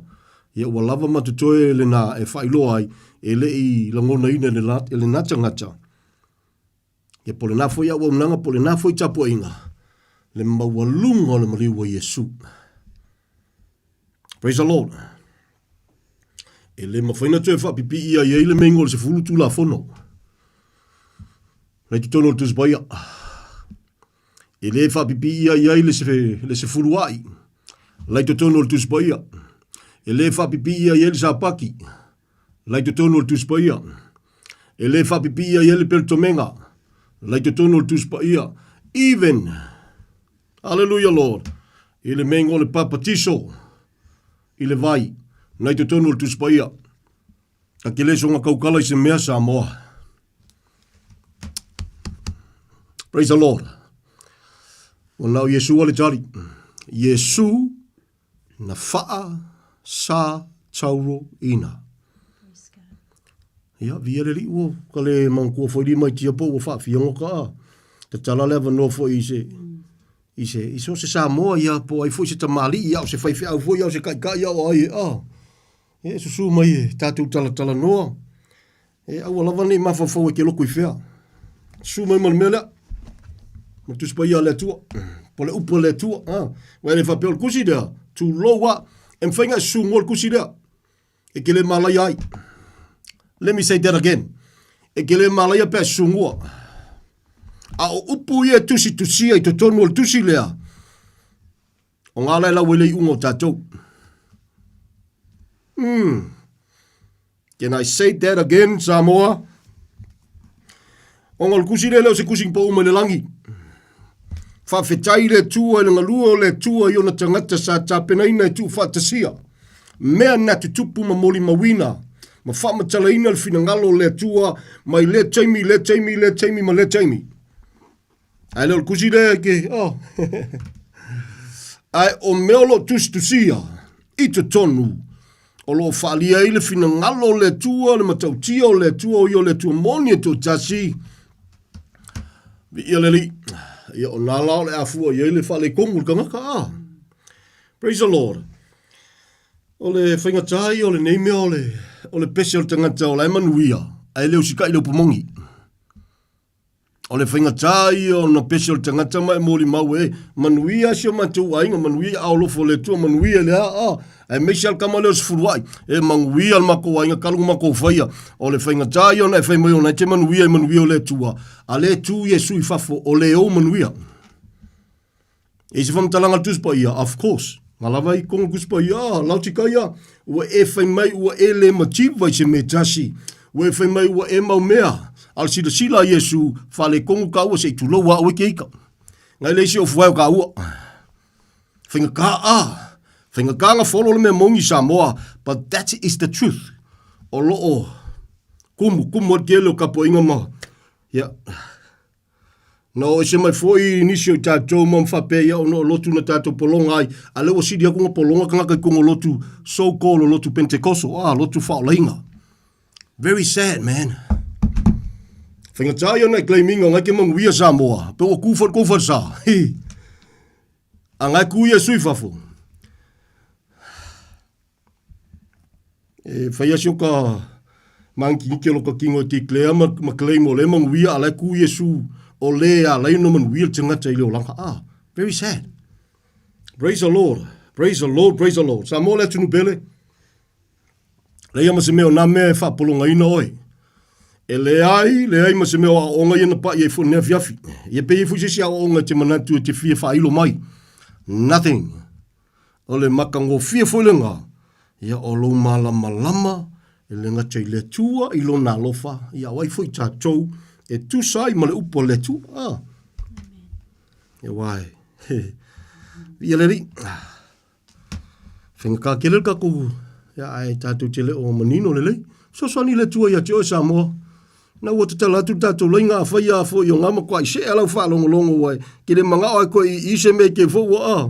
Ia, malo le ono sai. Malo le whaavanoina lo teimi te whaafafonga ai. Whaafetaia fo i le tua, whaafetea tu se Samoa lo mantua nei por kalame i lau te talo. Leo se tala inga o se lotu. Ai a lawe la vea aku ko e ka le sia ia o onga tuspa ia ngai malia le o ke ka me ka wanga se ave fe au e a o ole upo le tua e le fa ka fai so se Samoa whoever you are po ai lava lo tangata young and old malia e o fo ia ka o fo si ko lua e le fa ka fai upo le tua i le taimi fo ia o mai le tua yo ma o la ia ma se ma fa nau i se fa tau va i se vai tau mo fai ala me o mo tino Samoa o malia i le sua malia leo le whamaoni o le maliwa Yesu. E tu sai ma le upu. O malia i le matango fia le sua malia o lana upu. E tu sa ma lana upu. Ia leli. Beautiful. E le whaingo fia nga kau kingol ka ngaka malia. Pe a ke ue fia pipi i mai le malia lo ki kalango aku ai. Anga ke polonga nisi o mea na awa wina. Le na awa tuele whaso. None of those. A ona whasa o loto o e pe te langona ina le tā ua le upulea. A whasa o loto e le atalii. O le atua po Yesu le tanganta e sa o loto whamaoni. E le aia mase mea o mea ngai koe awa winga wha tu la fonoina. E le fwoi mase mea o mea nai awa winga e wha pea o le apoloka ilo uru whale le malo le langi. Via le ri. E paune atangia ina ia o le tau waso tangata. E a o nina ia tulanga, ia mai atangia i foi. Ia tonu o le mele, e whaasasanga i luma e oi kua. Ia oi keika, ia ele fia mai o le fsosoani antu i lo tau waso na iai. Ia lo fai Yesu ia te oi Samoa. Via le ri. O le mema tau tia. O me ia te tele o lo wanga mai. O mana tupu i lungo le sa taulu le si mea te lea, le si vahenga matautia o le history a koa, a le lalolangi le nei. Ina ua, ta pena, ma tau ave i o tātou le anga mo tātou wha le tonu i lungo le sa taulu. E le se me se kala e kele mau history o le mea ma le mea o le ngu uma. A le history ma kaukia le nga, a le mea ma kaukia ngā kupu. Ina ua, o le tua e le isanga sala, ai a fio mai liu tino tangata, ina ia ola le tangata anga sala. Ia whasa o loto le tangata anga sala. Ia ola le tangata mamala malama i le tua na mua ia lofa mai. Me makaukia le ngā. Beautiful. Hallelujah. Lea ole asavalia le lua feta usanga Samoa. Lea mase me koe whapipi ia iai. Hallelujah. Nothing. E mana o lo tatou e o a keu o kuma whapipi iai lea mea o alawa o ongol tuspa ia le whenga tuai pe o nei whafafonga o ta ua le ne fiafi ia o le whaite tenga Samoa i nā tue whamanatu atu ia o le avele le tala le leina te pese a iere piua o le tala le lei whaafolinga o le tala le lei whaafilongia lea e te awa wina lea e te talitonu wina via leli praise the Lord lofo Yesu ia joy hallelujah e piua le whaola chaka. E piua le saola tonga. E piua lana upu. You know why a lenga piua o mangi mea. Onga o Yesu na tau aveina i lungo le sa tau e piua. Le ngata o lona soifua a o lona toto. Wa tau salaina o ia ina ia tau a mea tonuina i le tangata. Whai me wa whamatiwa ina ia tamau a inga le tangata. O le tangata. le tangata le sapolonga. E ui ala fe mai ina wasala le luai tangata tau sala ina tangata soifua uma ai le ngalpo wa le nga. E seila male sala nga e makua I follow you when you old enough to know what is right and wrong. Ia e lo wa ia faile se male ang sala le wa fiau kau sanga nga o le mema tau tia si fa fonga Samoa. Hallelujah.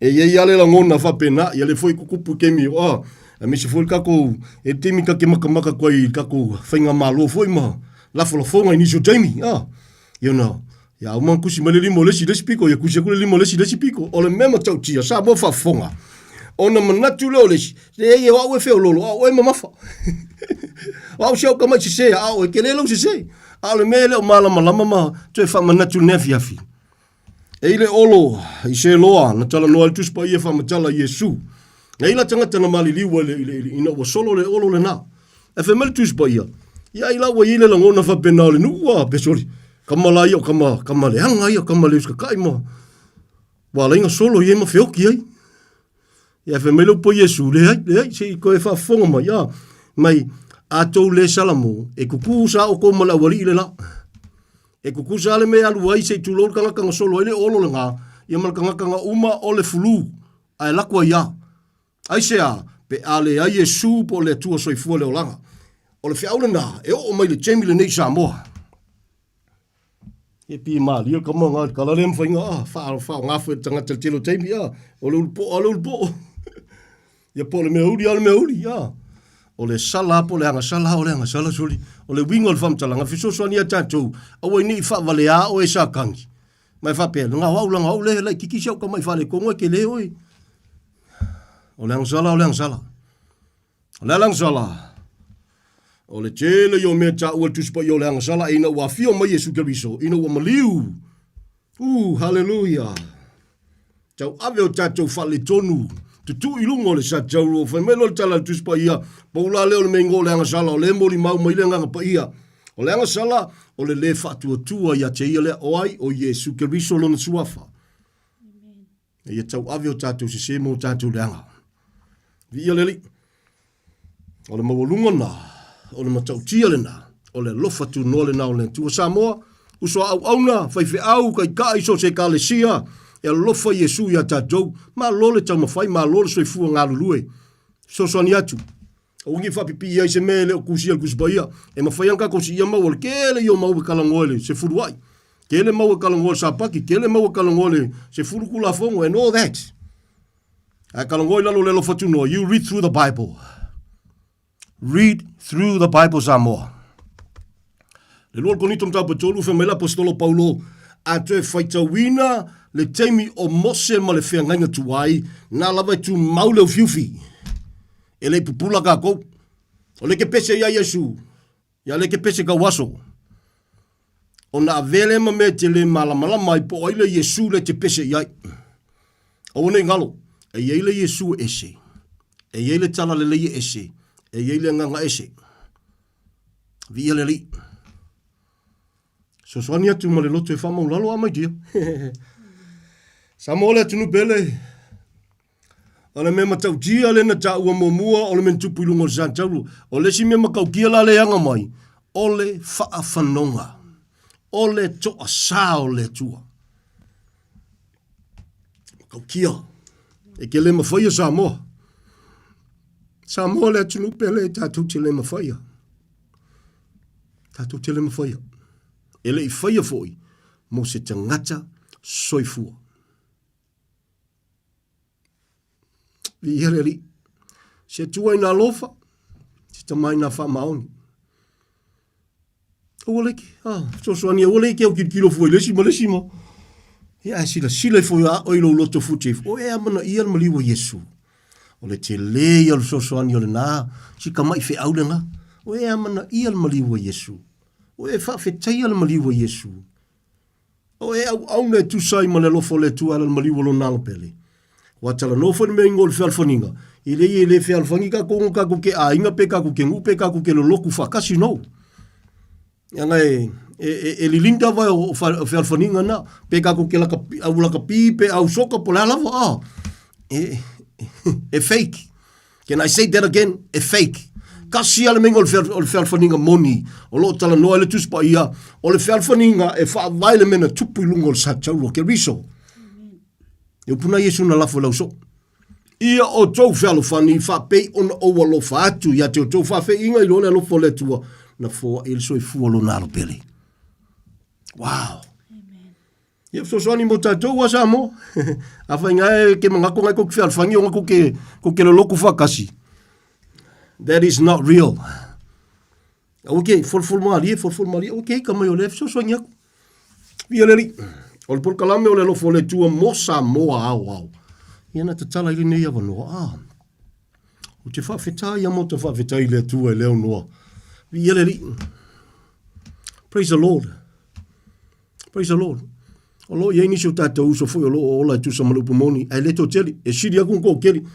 E peanto fa fonga le lau te taua. Not even 10. Se fulupo sengi. O sa moa ale kui kalangoi. Ka kile songa la fose up. Ta te tala noa o na onga mame ua tangia mame ua ma mori mawina. Pei se ia whametanga tau le tua e leo sesi fo i tala le lei awa iaie u whaatua tu vale ina o tau. Most o kapua inga e kalango ia Yesu a pata mai nisi o tapua inga e le kalkongu ia Yesu. Alright? E kalango la kou whema o Yova. Ia whema inga fo ingisi e le kalkongu o Yesu onga se akari. O Yesu le tali. O Yesu le tali. O le nafu ina la ino o la fole upule la utue la fole fiafi nei Samoa. Ina ua mangu maisi tu langana pe se ua kusi ei le manatu o tantou tangata Samoa e mesi foi whainga malo lena. E pe se ua kau take la ia e tapua inga lea le musalemi e Samoa.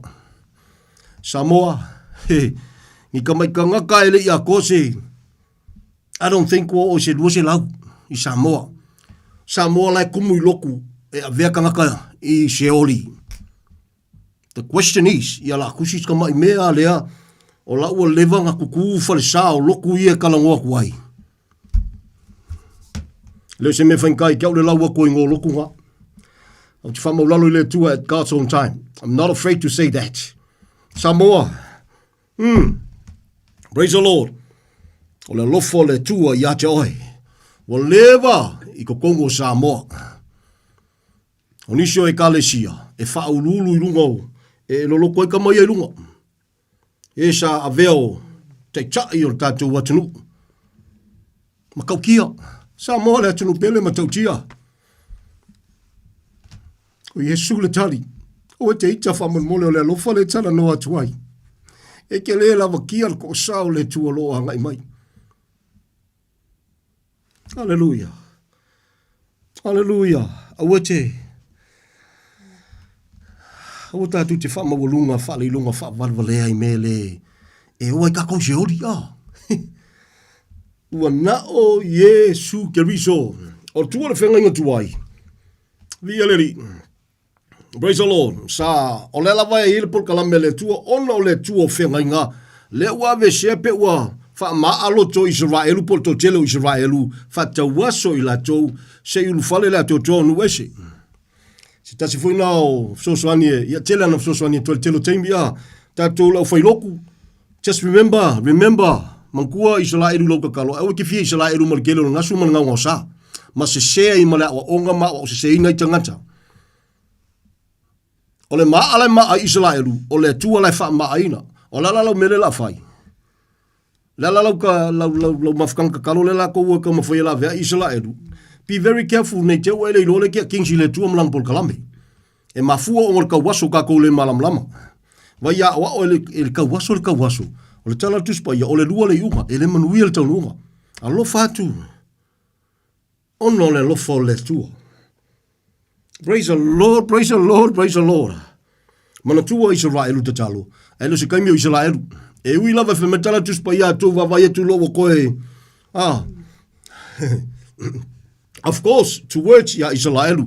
O oe mau, o Samoa, o nuwe se, this is our only moment. Tu se me lupa le tua. So ola ke popole le leu sika yo Israelu mo le ale me la kupu ya Israelu. Oe mam lama yo oele. Le pale mio. Le pleskenge pol pale mio Israelu le kalkongu ya Yesu. E le fou. Ka ke le ofo ai sia o le tua lai fa tawa so ina nei tangata. E le tu la fo ina le tua au fa tawa so le tua. Praise the Lord. O lo ele valo anga fa te tau ia Israelu fa mentala tu spa ia a o lon te fa sanga le tua ia Israelu wo umanga le kemi o ka kongu wese. So o wala ki fakala le te tu low. O te fa te mala. O te fa pala pala o te fa long ki nga. O fo ki fie fa mangaku. Mai mau kai me leisa pa we mau wai in Jesus name. Fa mau lalo tatu loto talia Yesu yo tatu ulanga. Au nei lalo le lofa tu no le tua. Ilo se vi ingos kangaka ilo skala ingos e lotu. O na o Yesu ke riso le jali. Hallelujah. O ka ku ki fie Israelu. O le kawaso Israelu. O le fa ki ngafo ile la sa Israelu e molu ai. O le tua le fa tangaina. So o ke oso fa valvale lungo me le kaunga e ku ai. Let it be. A jelon matautia. E siri ale lo fole tua ia Israelu. A maka mai le makanga. O si fia ngainga le tua mo tangata ia po o la tua ngata ma. Sau wa ia mo lo le vango ka ko nguwese. Ale ala vai fa par pale ale tua le foi kanga ka Israelu le foi e fa la inga ila lo le lo fatuno. Ai le to telling ta mai tangata o la tava ai o tala ia sko inga ngoa. Ngoa malona ainga ko valu. E kumu mangu. Ye foronga kasi mena nga I se si famkalanga e kumu mangu kumu Samoa ye pe kumu kanga ka nguwese le taimi o le fa o le tanga po le taimi o le sitianga e yai tanga te Israelu te tonu o le va alea o le sitianga ai o le to tele o tatou tanga te Samoa ta u o le fanaunga to sanu ese fa a pau le au noa ma le tua au noa ma se fa moi moi e poloka lo uma lo le vango ka ko fa sanga lo le tua ko mo folisia vango o Israelu so o kolu ila vango Israelu ngal vanga mo mua ina wa filfili le tua la tua ngata mama sawa ya pramo isako Yakopo suile ngo Yakopo ya Israelu so le tribes hallelujah sawa ilava o le temi o Yesu la lava kalango Yesu ya Israelu le kelo kemi kalango Yesu la kalango ya Israelu le si se kelo fai fiang fai mai ia fai mai Yesu se fa mole awa ke songa sa ngope le lo se me fa mole. Praise the Lord. Aisha o le tala noi le lofo le tu Aisha ka ku kile lava kiel ko sao le tu. E kile mafaya. O lau upu e ta ua mitunu ina i o lau upu fo i fasala ina i oi. So tala noi le meo nete malam lama i tu sa upu le tua fa mole. Vi aleri. Mau le makanga. O le kemi le kalesia ko mau fo ia ko kikia o la ka fe mai fa pe on po oi. O no. O la le meo kupu. Maka kia fusinga me ali mai dia. A tonu fo yo se tasilo mafuanga le no fenga tana malama telo tangata ile mata upulo si tianga rapture. Why? O le fausieng o le va o ngoa. E le ilo le lalolangi nga o ngoa malonga ainga. O le kalesia fo la si tianga na le tino keriso e oli ma fa tari atu yai. They are longing for that. Ai manga ko ke fefe ai mai manga ko ke le mamla mai manga ko ke le fikalia. You know why? La ngai ke le e ke malama lo o le tapenanga o le va o noa. Fai kalkus pa ia e le fa penga la unga ngoa o mai fa le va. O la kiki mai fo ka fa longo ngala unga. Fa mai fius ko inga ngoa ka walanga mai fa lunga. Ka sio fa fo fo se fa nga la unga se fo nga fa mo le ko la unga fa penga. That's wrong. O le fausieinga le va nga o ngoa malunga ainga ko valu lako. E le fausieinga le va e o la ko mangiska ngaka. Ma tau tia na mea mai dia. Ai tumuia e tumui i manu. Ai maka pekelu le kole. Ina wa vai fa mai o le ie. E fauna pito. Al wai me wa rifo mai le tua lunga. E va vai ku ka malo so le o mangu wa o mangu ka o mangu fe ayo. So se ko inga mangu wa.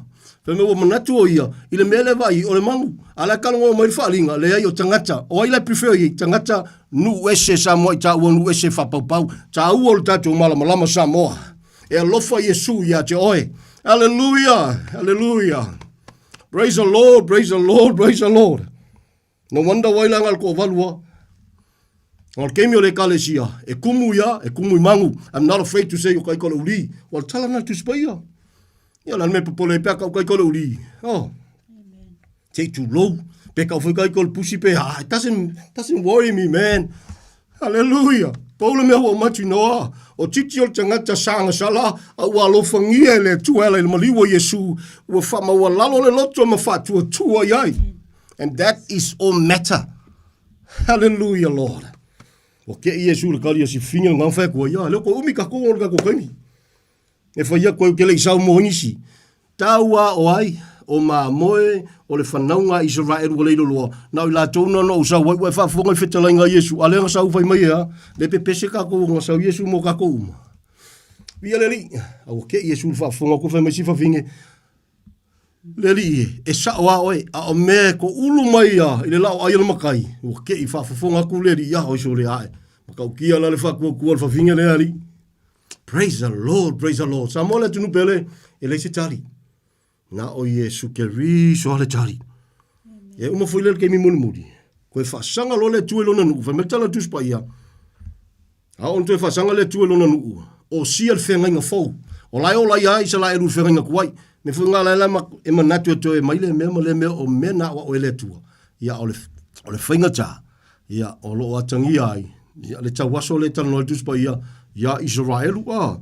Tu mai lunga aso, ta ua maso la tu vama le tu and all that, o tau langa o aso whapitoa, ma lo la tu leiloa, ia lo la tu lea mana iai, ia le na fio mai a, le whapel tu spa ia, na fio mai lona lava nu, e li talia o ia e ona lava tangata, prefer ia Israelu.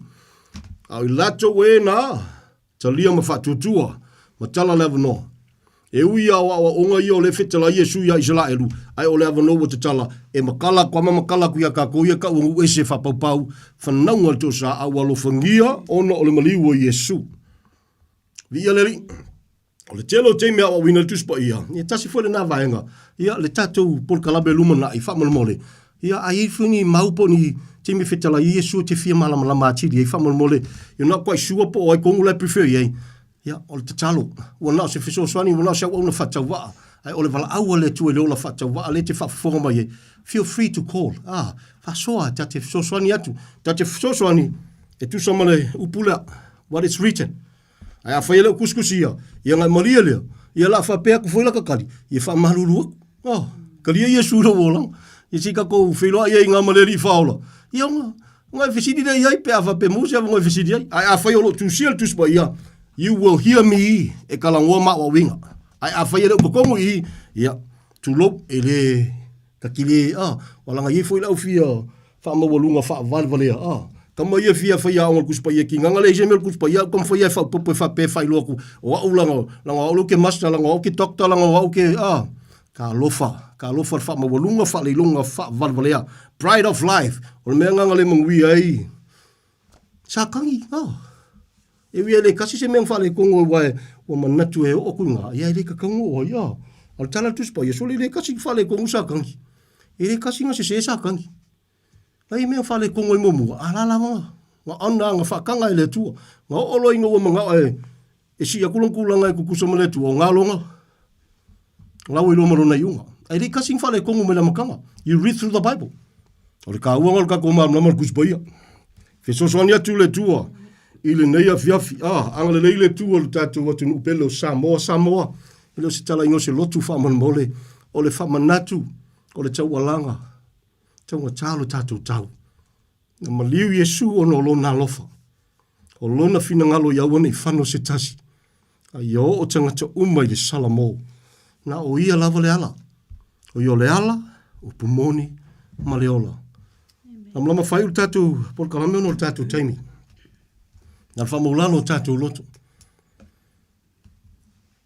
E se kako kali, Samoa, kako ke le mawhai se mea. E le se tali. Na o Yesu lava le tali, o le nei o langa. Au no mai ia talofa. Talofa. Hallelujah. O le walu tasi tolu wha oli maiwa, numero mwhaina e wala au mai ai pole, o lua fitu ono wha whalu o tasi wha ono le tātou temi wa lantalantaina maia. Le olua fitu ono whawhalu o tasi wha. Ia. Fia soswani atu. Ila su kala ingo se loku. E re kala ia ku foi whapeke su mai kako lo loku. No. A wala nga e sau ngei le monge foi le. E sau e wha lawe lawe i. Koe mise o e manguia i eki. Le wha so ai. Ai sa ka ngaka ngā lala ke fiola tu sa malu pumonia le tua, you are going to the right place. Dia se kala ingo se loku. I ia masanga vi ia le tua. It's an honor. Le ola tu sa malu pumoni. It's an honor. Le whawheta iatu le maliu o Yesu. Au auna tu sa malona maliu. O mea umai whaia e whaia ona o le mawalunga o le maliu le nā. Ma fua isa. A o kalkalangoa kwa nga o Yesu. Ai le ka uatama. It's okay. You know why? E taua lo malamalama. La ka pungi na kuspaya. Malo along sai. Au kalangoa ko nga o Yesu. Hello po Yesu nga la fua. Ai fia avatama. Avai le atali. Ke fia kalangoa tama e lea mga ia le atali. Imal men tupulungo santaulu. E whaki nga kalinga sia ua mio. Pe ke kakalo pe ke fia kakalo mai angapongi ai a whai ke lea mga ia Yesu malonga maliu e whakinga kalinga lalau kakalo ke kakalo al tama. O tala tus pa ia le supotiti, lupo Yesu mai a amana ia, wai amana ia al tama. Ai lea mga ia, wai ke fiula ke fia kakalo al tama. Tau tia sina mea. Via leli, ai a tala nolo le venga le fe au. Ia ubo whalau kene lo foi le si piko mai Yesu. A kou le kalia la, le au awe whi au ngā ukapenga inga. O tau le talia ina au. A tau le talia ina au. O tau le talia ina le na awina mai au. Tala nolo le tamā. Le matau tia o mea uma. O le tali, o so se tangata soifua, so se mawhatianga, so se avenga, so se whawhita uri. Sa mola tunu pele, e alofa Yesu ia te oi. Whamalofa te atu mo le taimi whawanoina. Whamalofa te atu mo i lantu olo mantone pul kalame i lau te talo. Ia le rita ako kele lava kia ko salo anga i mai. E lei maliu fua Yesu Keriso. Le se tali o neolanga. Siri atu le mamafa. O le sala o tangata ia. Tau le pa iaina. Le toto no malingi soli lalo le tua. Upu fai le nganga o le lofa tu noa. Ono le lofa tu noa le tua le tatu teo lai pese ia ngai o keia ia. Pe le o keia le mang wia kako. O le alofa tu nona o le tua le mawai o le manawai tu tonu ma le manawai whafose i tu lau. E olo le keimi lea, ia malie. O le a sola le la val tangata. O le a ai oia kui maunga e mafuri mai si kangu mia ma le ko saal tamai mamoi. Al te mina na sauai. E le sauai o se makau kia whape ngā e son ko sa. Nga sau ea, o lo na alofa ia lave ina tangata. Ai o le te mulmuri. Ia o sui le sauai. Ia le li whaftai atu again. Le avanoa avanoa ine te whaafongai. Ia mese la tolo no te talo mo Nepal Kalame. Tu mau le vi ingo le tua ngā tia lo tātou whatau wa. Pasoa tu ia Samoa, le tātou Pol Kalame. Leo se tala ingo se tangata, o le tala inga o se lotu, o le tala inga o Yesu no maliu, o le tali so se tangata soifua. Nau whais te talo nefi awhita mai fo, ia le vi inga ia te oe.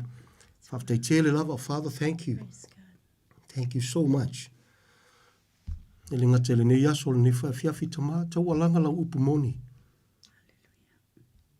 Whamana tu ia Samoa le mawalunga o lau whaalatanga ala ilo maliu Yesu Keriso. Ngā tia le whatau wāmo moni alo wanganga pa ia.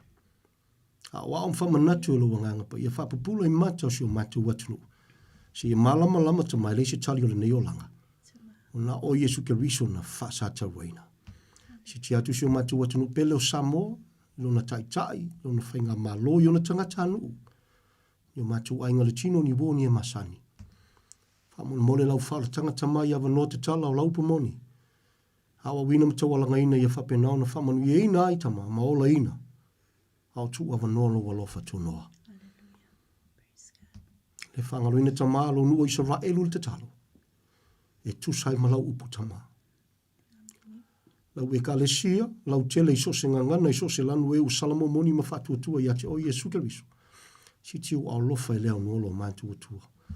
Le au uso tamale ministry, si tiu au lofa e leo nuolo ngati alo mātu whatoa. E pulengo le tio tama, e au na foi ma le aingo lo tiu te nefi afi. Ua au lofa e whalo loa tama. Ua au lofa e whalo loa iso se Samoa o manatua Nepal Kalame le te talo. Ang le leilo mātua tua so swani e leo malama whatawaso inga luenga whai ina le paudiuli. In Jesus' name. Satani mātua te le va le iau tunga fiti whai ina. Wa tu sia le upo le tua. Wa e whai ina e whawawau. Lufina ngalo alofa e whatau nuka e leo le loto le tangata tama. O maola whatau waa e tō lua ma le whanau. O mātou atua, o mātou wheinu so malie, le whamaoni o loa lo whatunua, o whamaramu maina la upu, i le ngalua lo nganga pa ia. Ma pui alau whanau i ua aolo whaileau no nei maso o mawhaftai tele tama. Ala ia Yesu le whaftai. Amen and amen. Thank you, Lord. Praise the Lord. Praise the Lord. Hallelujah.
Se Maria pena nai oi e tuai pa mai tuai se tasi o tato po klame le nei po ma no le po mori o te pena ina pasta titi sarapea pa tuai ya Tania ma le po ya tu lungo ala tolu mo ia i mo to mara mi po ma no longa nei po so po ngar tato po klame le nana sa mo mo mo le alo to so fu mo tato vola tai tu la mai lo tato la mai tu la spulu ia le po ta pena mai ia le sunga ya Pasta soalo sanganoa ia mai spo ia pasta e wati tau sanga ia ole ato malata o va ia no nisi po pangalo tasi po ia sunga pai au ia tatu po ia na po vai aso e ato malata o va pa sai malanga le mal mutaya ta ato o dia ele na po i vai aso mo moa ia us mai alo pa ponga tato por clameta lunga nei po tau longo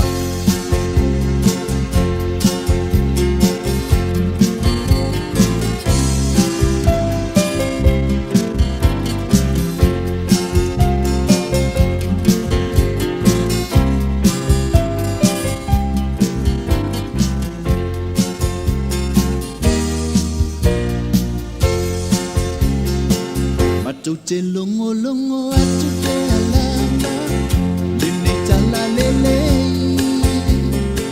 Le tala winga i le paola A winga mai le tua Longo longo atu ia te oe Luna matango pie Lene ua Be ia le atua i lenei e fiafi. Meni. Nei fo i lao ia o mawhai o na tātou toi whailoai ma mafuta i fo i le nei vaenga ia whai u fo i o le aso tāpuai o le au kerisiano i le lalolangi ia te lau fo i le anganga whaaloalo ia ma te whailoai ma whaatalofa atuai i le whaafonga anga si o tātou utunu o Samoa ia mai lava i ona tomu se ia pa ia o naiu. Ia, vai ane fo i le whaafonga maua. Ale au whainga aluenga totofi a le atua. So se whata whaitaulanga. Ia o lo o mawhai o na whaafale le malu ai. Ia awa lava fo i le atua malana tala le lei. Ia i tōwhinga ma wala aunga. Ia e pei fo i ona iaili le yaso. E whaafeiloa ia tu fo i. Ia so se tasi lava o mawhai o na maua mai fo i le nei Paul Kalame mai se o le nei ala leo. E le ngata o le nei atonuu ua avea mo tātou ainga. Ia ai mai se fo i sa i linga manuia. Mleati na i no ainga ai mai se fo i o wala aunga ma tōwhinga. I so se mea ua wala uina i tātou wele atua.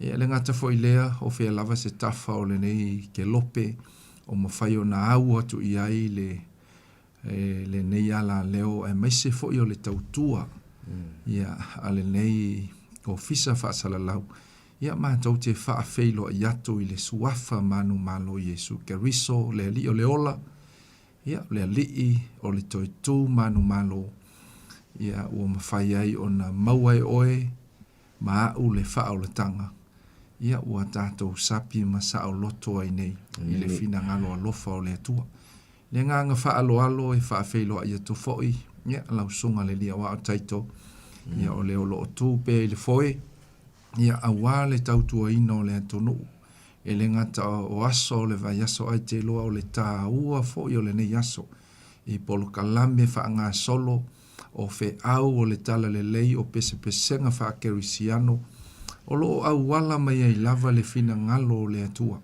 mo oe maa au ai maisi o si o tātou watunu. Ia pia fo ona yeili ni a fiafi, ia ua mwhai fo ona maua nei lau lau, ia e wha au au eile nei Polo Kalame. O le tau longo longo, ia e ala le le fionga pa ia le atua, e tupu le wha atua tua i le tau longo longo. Ia o lo mātou ti ute lea, o lo mātou wala au wina lea, na ona wha amanatu, ma tau longo longo ia te oe, le upu a le atua. Awa wha mai o le solu i o tātou vai ma le malama i o tātou la. O whea lava e whita loloa i ai si o tātou atunu.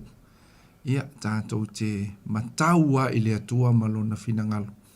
Ia awa o i e a fua mai ai. Ia le manuia mo i tātou. Ia manatu lea. Ia o le au sau nia se te talo i le nei e fiafi. Ia o na tu inatu le i le au auna le atua. Ia le songa ia pasta e te wati tausanga. Ia awale upu wha amalosi a le atua mo i tātou le nei a fiafi. Le a tātou te talo. Whaafitai tele lo mātou atua i le nei a fiafi. I le nei fo i awa noa tā ua. I lunga o le nei a la leo. O mawhai o na mātou maua pea. E whaasoa ai lau finangalo e tau longo ai lau upu. Awa o lau a fionga lea lele i e o le ola le i e whaatua tua. Whaafetai lau wala aunga, whaafetai au tō whinga, wa e whaonga ina ai lo mātou wola whaatau wa. E whai ma whe au o lau tala le lei e moli atu lau upu. So se tasi o ma whai o na māua mai le nei Polo Kalame le nei pō. Le ali i e anga le lei i a whai alo fina ngalo. So se mana onga, so se tasi o mana o mia lau so ania mai se o lau whaamalo longa. O oe lava Yesu o le tali mea o malava. Whaamanuia i le amataina o nei Polo Kalame, whaamanuia fo i le whaasoina o lau fina ngalo i le nei po e ala i lau upu. Tu mau ia te oe lau vi inga, e ala i le au nanga, ia vi ia lau suafa e whaavavau no Yesu. Amene ma amene. Tātou whalongolongo i sina upu ma le fiongpa ia le atua ni fiafi. E fia fai tau ina ia le fata otolo no tau poe tolu, o lono fai poe lima ma le ono. Fata otum ta pe tolu fe pe lima ia maleono. Fa pialo na fa chawina. Ia fa tua ia Yehova molo loto atoa. Ai awale fa lango I lo lava ata mai. Ia mana tua o ia yo wala uma. Ona fa tonu ina ile ia lava o wala. Toi fa fonga, toi fa tau tasi atu le fiafi. Ia fa tua ia Yehova molo loto atoa. Ai aua le fa lango I lo lava ata mai. Ia mana tua o ia yo wala uma. Ona fa tonu ina ile ia lava o wala. Amen. Ole sa vali ne fiafi fa autu ina ini. Fa yopu fa pea ai. Fa lango ile tua. Amen. Ole fa lango ile atua. Ole tusina tusia le poto Solomona. E folinga maio e a matale fai upu lo watali ie. Ai ole winga le fata oto le tolu le mo mai fai upu e lua le fai tawina le fiafine. Folinga mai lo tala noa I se awa onga ni tala vou. Lua, awa onga mo so se tangata. Tolu, o lo tala no foi ni tangata talitonu. Fa, lo tala noa ile kalesia. Ia, male, fa fofonga foi, male mai tau I to tono le tustala. Ile ngata o le kalesia, I aso uma. Fisilio lale winga mono le fai upule lima. O le fai upule lima e fa apea lona vai ina e lua mea lo ia ina. Ia e fa lango atu ile alii ma lo loto atoa. O le fa lango e le ngata ile mafau. Ai o le loto atoa. O lono winga o le tuu atu o mea uma ile atua. Ia e fa lango atu ile alii ma lo loto atoa. Lono winga e tuu atu ile atua mea uma lava. O au mea lo e popole ai. O au filifilinga. O au fuafuanga. O tinga. O lu itau. Ia malolu manai. Lono winga e ta ua le tatou fa lango ile atua. Ai sea. Au ai ne tatou fa lango lo tatou iloa. Ma lo tatou atamai. O le upu fa lango. E fai ngofio na tatou tau tatala ai. Ai whenga tā o na ola ai. Fai ngofio na tatou fa lango ile atua pe alelei mea uma. Pe afile mu le ainga. Pe alelei le soifua. Pe a maua fo I langa luenga. Pe a tumu lau ato. Ai ole fa lango moni e iloa I taimi e le fai ngofi ai. I taimi o tofutofonga. Taimi o tinga. Ia mare taimi o le pongisa. O le tuspa ia. E awa o mai ai. E le mawhai on tatou savavali le o langa. I lo tatou malosi. E ngata le tangata. Ai le ngata le atua. O le fa lango I le atua. E le ngata o se fai unga. Ai o se savalinga I aso uma. Lala le tuse le poto Solomona o le fasfai taule ai fa pea. Ia e fa lango pe ia e fa tua ia Yehova. Mo lo loto atoa. Ai aua le fa lango. I lo lava ata mai. Vai inga ingi fasfai tau fa pea me mua. Fa lango I le atua wae ele ato atoa le tangata. O le tangata ia ele ato atoa. Se ivanga na le fesoso ni mai le atua ia te tato. Ai sea, o le tangata e vai. Tato te faya me se. Tato te le lava va. Tato te popole. tātou te fefe, tātou te māsalo salo. E o oi te mi tātou te langona ai ua le ai se tādi. Ua le ai se awala.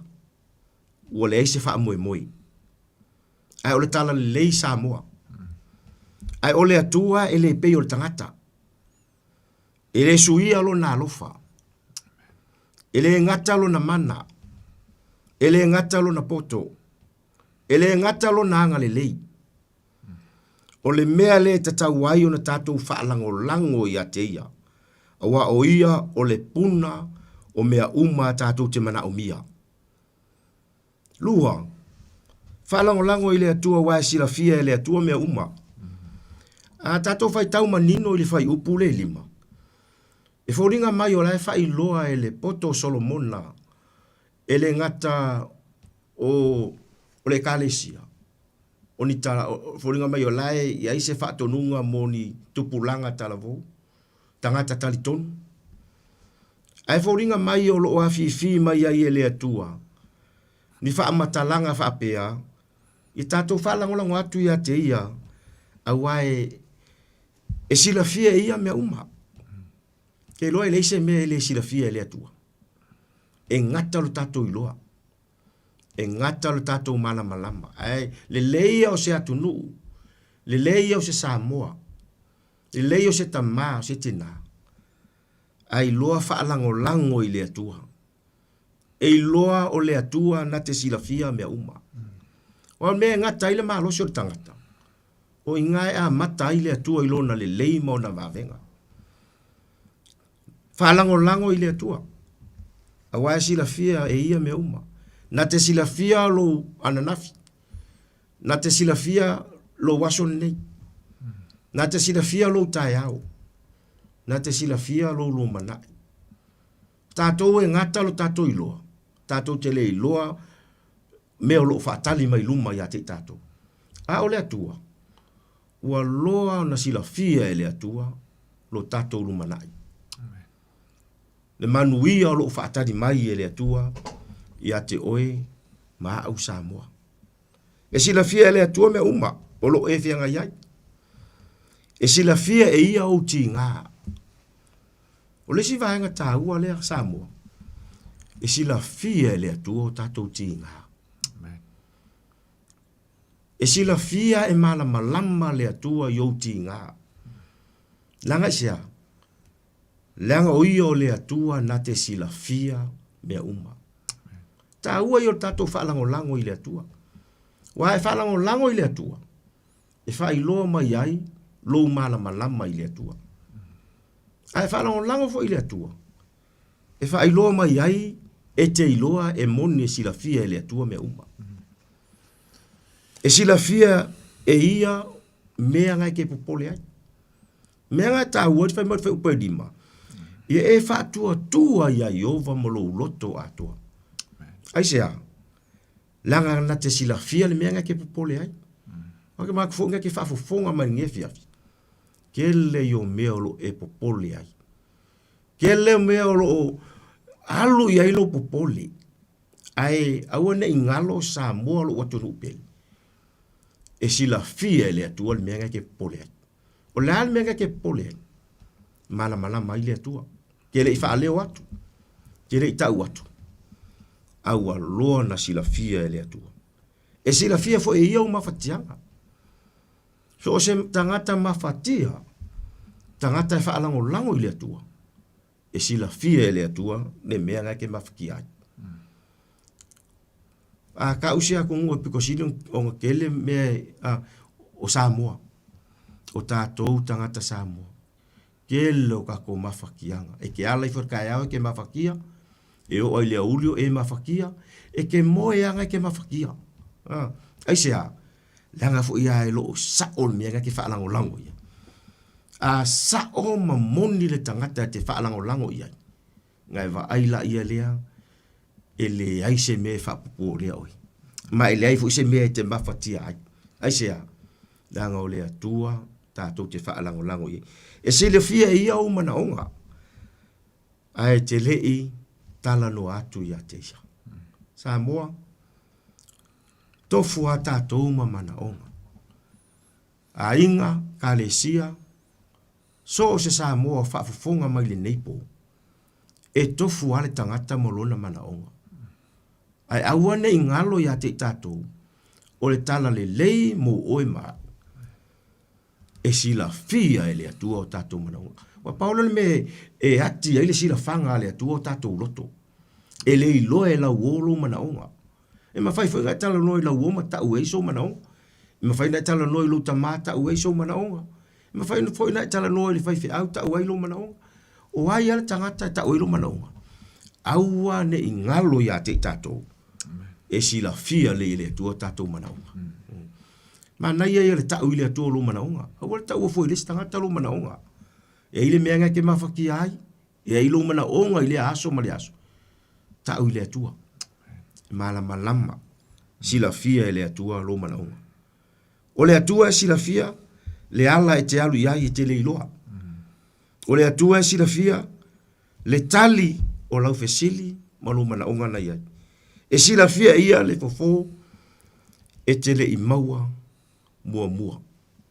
Wale maa ia mo kakai whalango lango i le atua.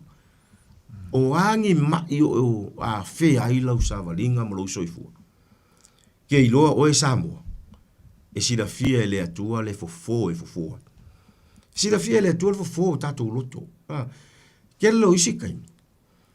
E feo lolo kako mafakia i mao. Ngai lolo mafakia o kako loko. O le mea piko sili longa whainga ka. O se vai la au o le fofo inga o le loto mafatia o le tangata. E awange i ngalo ia te au ma oe lo e whafonga ma neipo. O laile atua le tati. O laile atua le fofo. Awai foi e whafonga mai o e to tono fale mai. Mai se anai tatou mātutua. E le moua se ava noa e ulu fale tapua i whaalongolongo le upo le atua.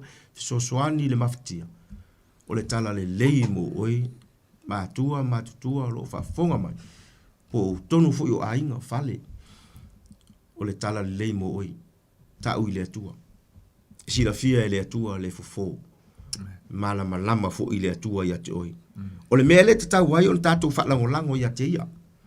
Wa o ia sila fia le amatanga. Le o ngā tonu. Ma le unga o mea uma. E ngata o le tatou ilo. A le tangata e whaalangolango i le atua. E malama lama le atua ia te ia ilona amatanga. O le o ngā tonu. Ma le unga o mea uma. Tolu. Whalangolango i le atua. Wae mawhai e ia, mea e le mawhai e tangata. E tele mea tātou te manatu e le mawhai. Tātou te manatu. O le whaamalo longa o se ngase. Lua. Toi whaale leia o se ainga u motusia. Tolu. Mau o se ngaluenga. Wha. Ave ese le popoli. Dima.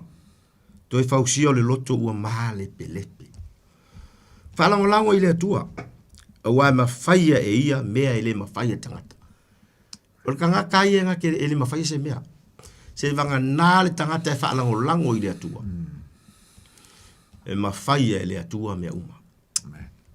Ai o le atua nga lua i mea tātou te manatu e le mawhaia. O le atua na te tālawhai to toa e fōringa mai ua loka. O le atua e whaamalo loa mea ua le mawhai e fō mai. O le atua e toi whausia mea ua le mawhai e tangata. O i ngāla kako keiro hai. Whaalango lango i le atua wae mawhai e le atua mea uma. Le ar tātou tau tinonga Samoa. E mawhai e le atua mea uma. La se mea ua o e whape ifo ua le mawhai una tali e lo mana onga. La fo se vaenga o e whape ifo ua le mawhai.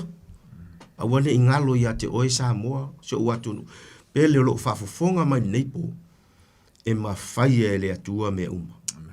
A o le atua e ngā lue i mea tātou te manatu o tātou le mawhai. A e mawhai e le atua mea uma. O le atua toi whausia mea ua le mawhai e tangata. O le mea le te tau wai on tātou whalangolango ia te ia. O ia e whaia me siri atu nai mea iu tātou mawhauwhau. Wai lo mea ke mawhauwhau. E sili aku melo mangaku ai le atua. E fōa i mai a te tātou. Ma whaia mo i tātou. Lango kako mangaku e whano. E whaale tonu.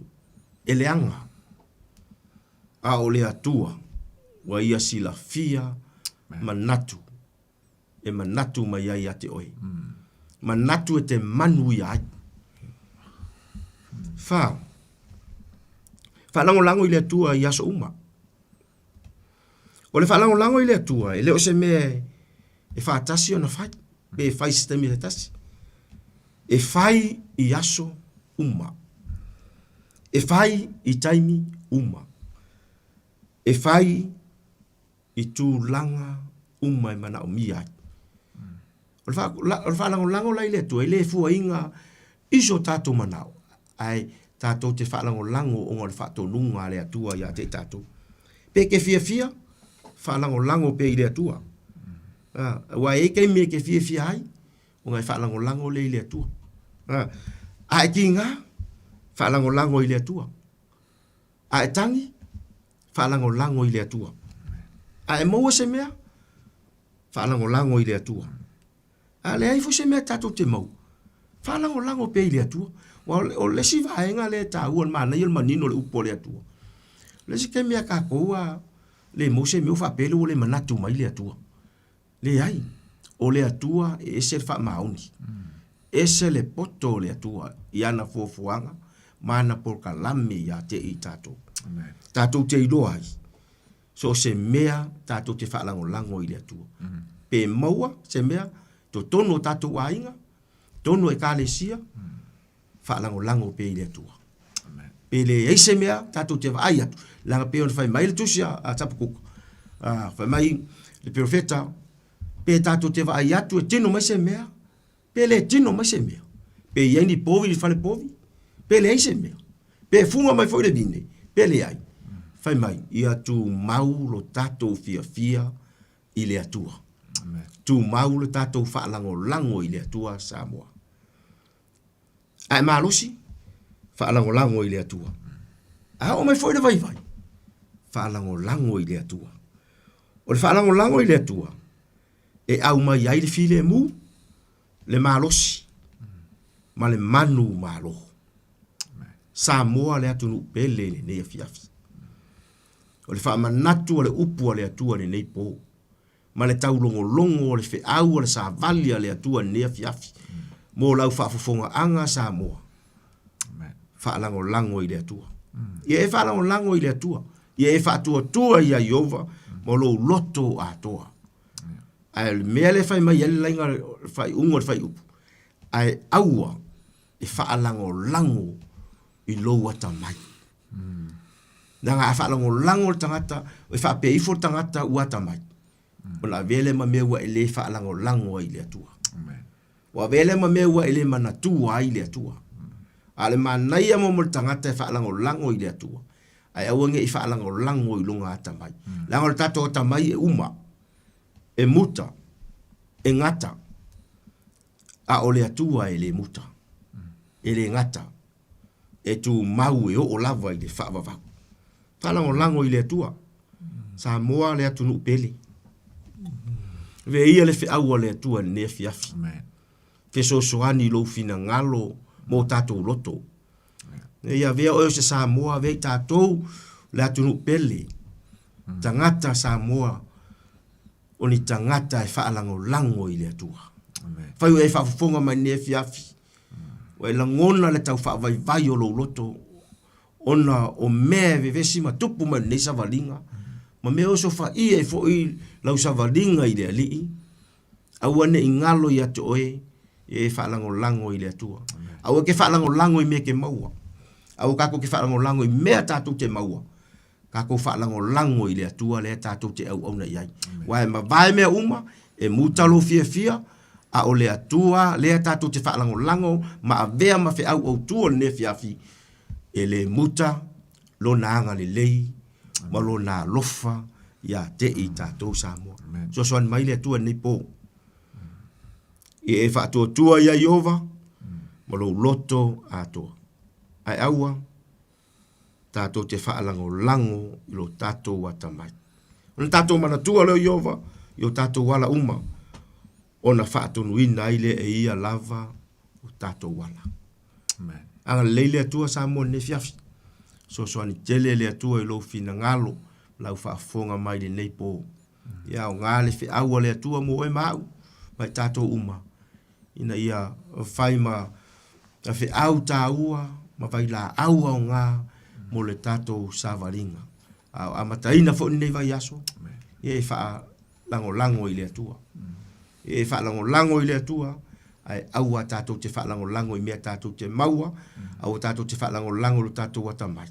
Ai a tātou a vea le atua, mo tātou wha lango. Anga le mai le atua ne fiafi. Whamanu ia te le lava le atua i lau whaafonga anga Samoa. Ia i le atua pea le vi inga, nei maso uma, i o lava i le whaavavau lava. Tu nātu le sunga fifi au tanga loa, so alo ne fiafi, ia le rii. Amen. Hallelujah. Amen. Yeah. La tātou whai u le talo, wai whaafonga, whaamolongo fo i le awo le tu nei pō, whaamanatu mo i tātou. Whaaftai tele le atua, lo mātou ta mai le nei fiafi. Whaaftai o lo e manatu mai pēa. Ia e mātou e maise si o mātou atunu o Samoa. O lo o e au maia pēa lau upu e wha manatu, e taulongolongo, ma wha ai loa pēa ia te i mātou. Le tā ua o lo mātou wha lango atu ia te oe. Le tā ua o lo mātou wola wha atua ia te oe. A wā o oe o le atua e sili lava i mea umalava. E manatu ia i le tangata. Whaaftai nganga pa i e le nei pō. Wa e moli mai alo fina ngalo. E ala i lau upu. E pe ona whaasoa ia i lau auna i le nei pō. Whai lea ma wha manatu a o se toi whafangu a se toi ti mai. Mo i mātou uma lea li ie. A wā le sāva lingo lo mātou ia i nei. I tofi ma ti ute o wala aunga. I so se mea wa e whao ngā ina ai le li ie lo lātou soifua e maiso lo mātou wola. A vea lau fionga o se wha manatu ia te i mātou. Tā ua o lo mātou wha lango atu ia te oe le atua. A wae muta le i loa o le tangata. E uma fo i le poto o le tangata. A o laua fio e sili atu lava i mea uma. Le li ie whaamanuia si o mātou atunu o Samoa. I so se tasi o mawhai o na ua mai. Le li ie lau upu le nei po. Ngā lue atu, ngā lue ane, ngā lue ifo. Le mana o loua nganga pa ia. Alleluia. Fe soa soani ia te ilatou i mea uma. Ina ia mana tua e le tangata. O e le atua i ona ala uma. Ona e tonu ai leo la mātou sāvalinga. Ia wā le soifuanga ma leo langa nei o lo mātou iai. O ai le atua se tasi e leo mautū lana filifilinga. O ai foi se tasi le li ia o whea ngai mani mawhtianga ili nei pō. A vela upu pe o na fola ina ili nei a fiafi. Alleluia. E whai ma whe soani ia te ia le li ia. O ai foi se tasi o manau mia lau whaamoa lau longa ili nei pō. Ia whaalango atu ma whaatoa atu ia te oe. O e lava o le fōma i sili. Whaamanuia le nei vā yaso. Whaamanuia si o mātou ato no ui whe au ma ngā luenga. Whaiva ma ti ute wa e tofi ma wala uina ai. Le tangata malana e whai. Ia mātou whaamoe ma whaalango atu ia te oe. O e lava e manuia ai mea uma mātou te whaia. Whaamanuia le nei ala leo. Whaamanuia lau au na ia taito ma le tau tua whai pēa. Alleluia. A wāsi o mātou atunu o Samoa. Ma ona tangata. Ina ia manuia le lumana ia maisa o ati na e maso se mea wai whao ngā inai. Whai mavi inga o lau o fio. La mātou te talo leile nei pō. Whaafetai a nganga pa ia i le avanoa. Whaafetai lo whao ngā ina o mātou tangata whatau wha. Fo i matu ma watu ia te oelo lava vi inga nei maso umai o oile whaavavau. Amene, amene, ma amen. Amen. Jesus.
Leoria ile i se poko mani aleluia o September mai o tau pa mai atu ai le tatu toi proclamer nei po tau longo atu le la proclamer pene po nei po pastor so alo tangaloa pastor e te wati tau sanga ia ole pa o mai po ia pastor moi mausu pira usu ia te tono nisi o po pang pa e kalisi o lo fenga ila na ona ia pa moi lava toi vatasi mai po i se aso luma pe atu sai mar pa moi manuel po iatu pastor so alo pe po i pastor te wat pa nia de li pu lo so po lungo le ala nia po i hainga mesa kalisi o lo pe na nga rue no to bala wina ia pa nia nga de li pa tai po klame nei po pe nga venga ta tono tau lunga i po mas tau tua le nei po le ona pa tau ba leo o toi lua su lima minute o na ta leo le tu la espultasi sa mora tu pele pa fetai tene le anga le nei pa fetai le no fo to pa nianga ya mai se o lo fa anga lo pa tau ba ai tau wai no roto mai se la pangalo pa ia le tu pa nianga mai lo pa tau ba tu asin sina la to ta to no fa stalo mo tama pa na sa molo nga lu e le tu mo le tu ke pa fetai tene le anga le pa nia le la to ta to no ya mai se sa mo na lo na tu pasifika o tu no umola langi ne tu no lo pe na au mauai na yo tātou tangata no wo mai masani o ainga la pingan benga ba lo tusa le li so tātou mia prane le ia spai bai asa ma se mau upo e wharangata i pale poto tau tai sele na tu yama pai uso po hutu se la ngona pato ese a tai tol maro le atano whama ngalo ma le ona patau ba e pusia pe tātou ele no nofo wharwhani o le pina ngalo leo lo tātou tua. Mana tua pea i la tau le ato tōna maros. So se mauta ngase mauta malawa iau te rone o atunu ala mau iai le alofa maranga leo le atua i lana pa mano longa pa iatu pa iane pa ifo maua le maros. Tātou te au ngā mo ia malon pina ngalo. Mana tua ainga o pia ngai mpa no noanga oni se pele ma tanga o motsiel malanga al maliu. Pa mai le nganga o le li. Pa mnia le li mano longa le nei po sa more tano pele le loto taito. Uptia i tato iona ao ma whanawhana mona a ao wha mano loia i tato e manuia i mano longa le pong sa. Tato mole aso a tai au i lona whamaun o lona levi inga tato te papo i atu i hate ia. Manuia te le nei po whea labo e maputa mai ai mai whapaponga mai lo whatau wā a lofa te le atu.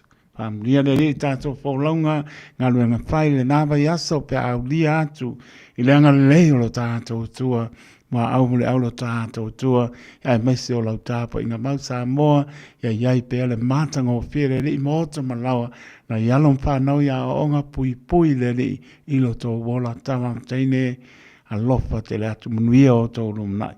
Taito taloto le au ona soifua ma ia manuia.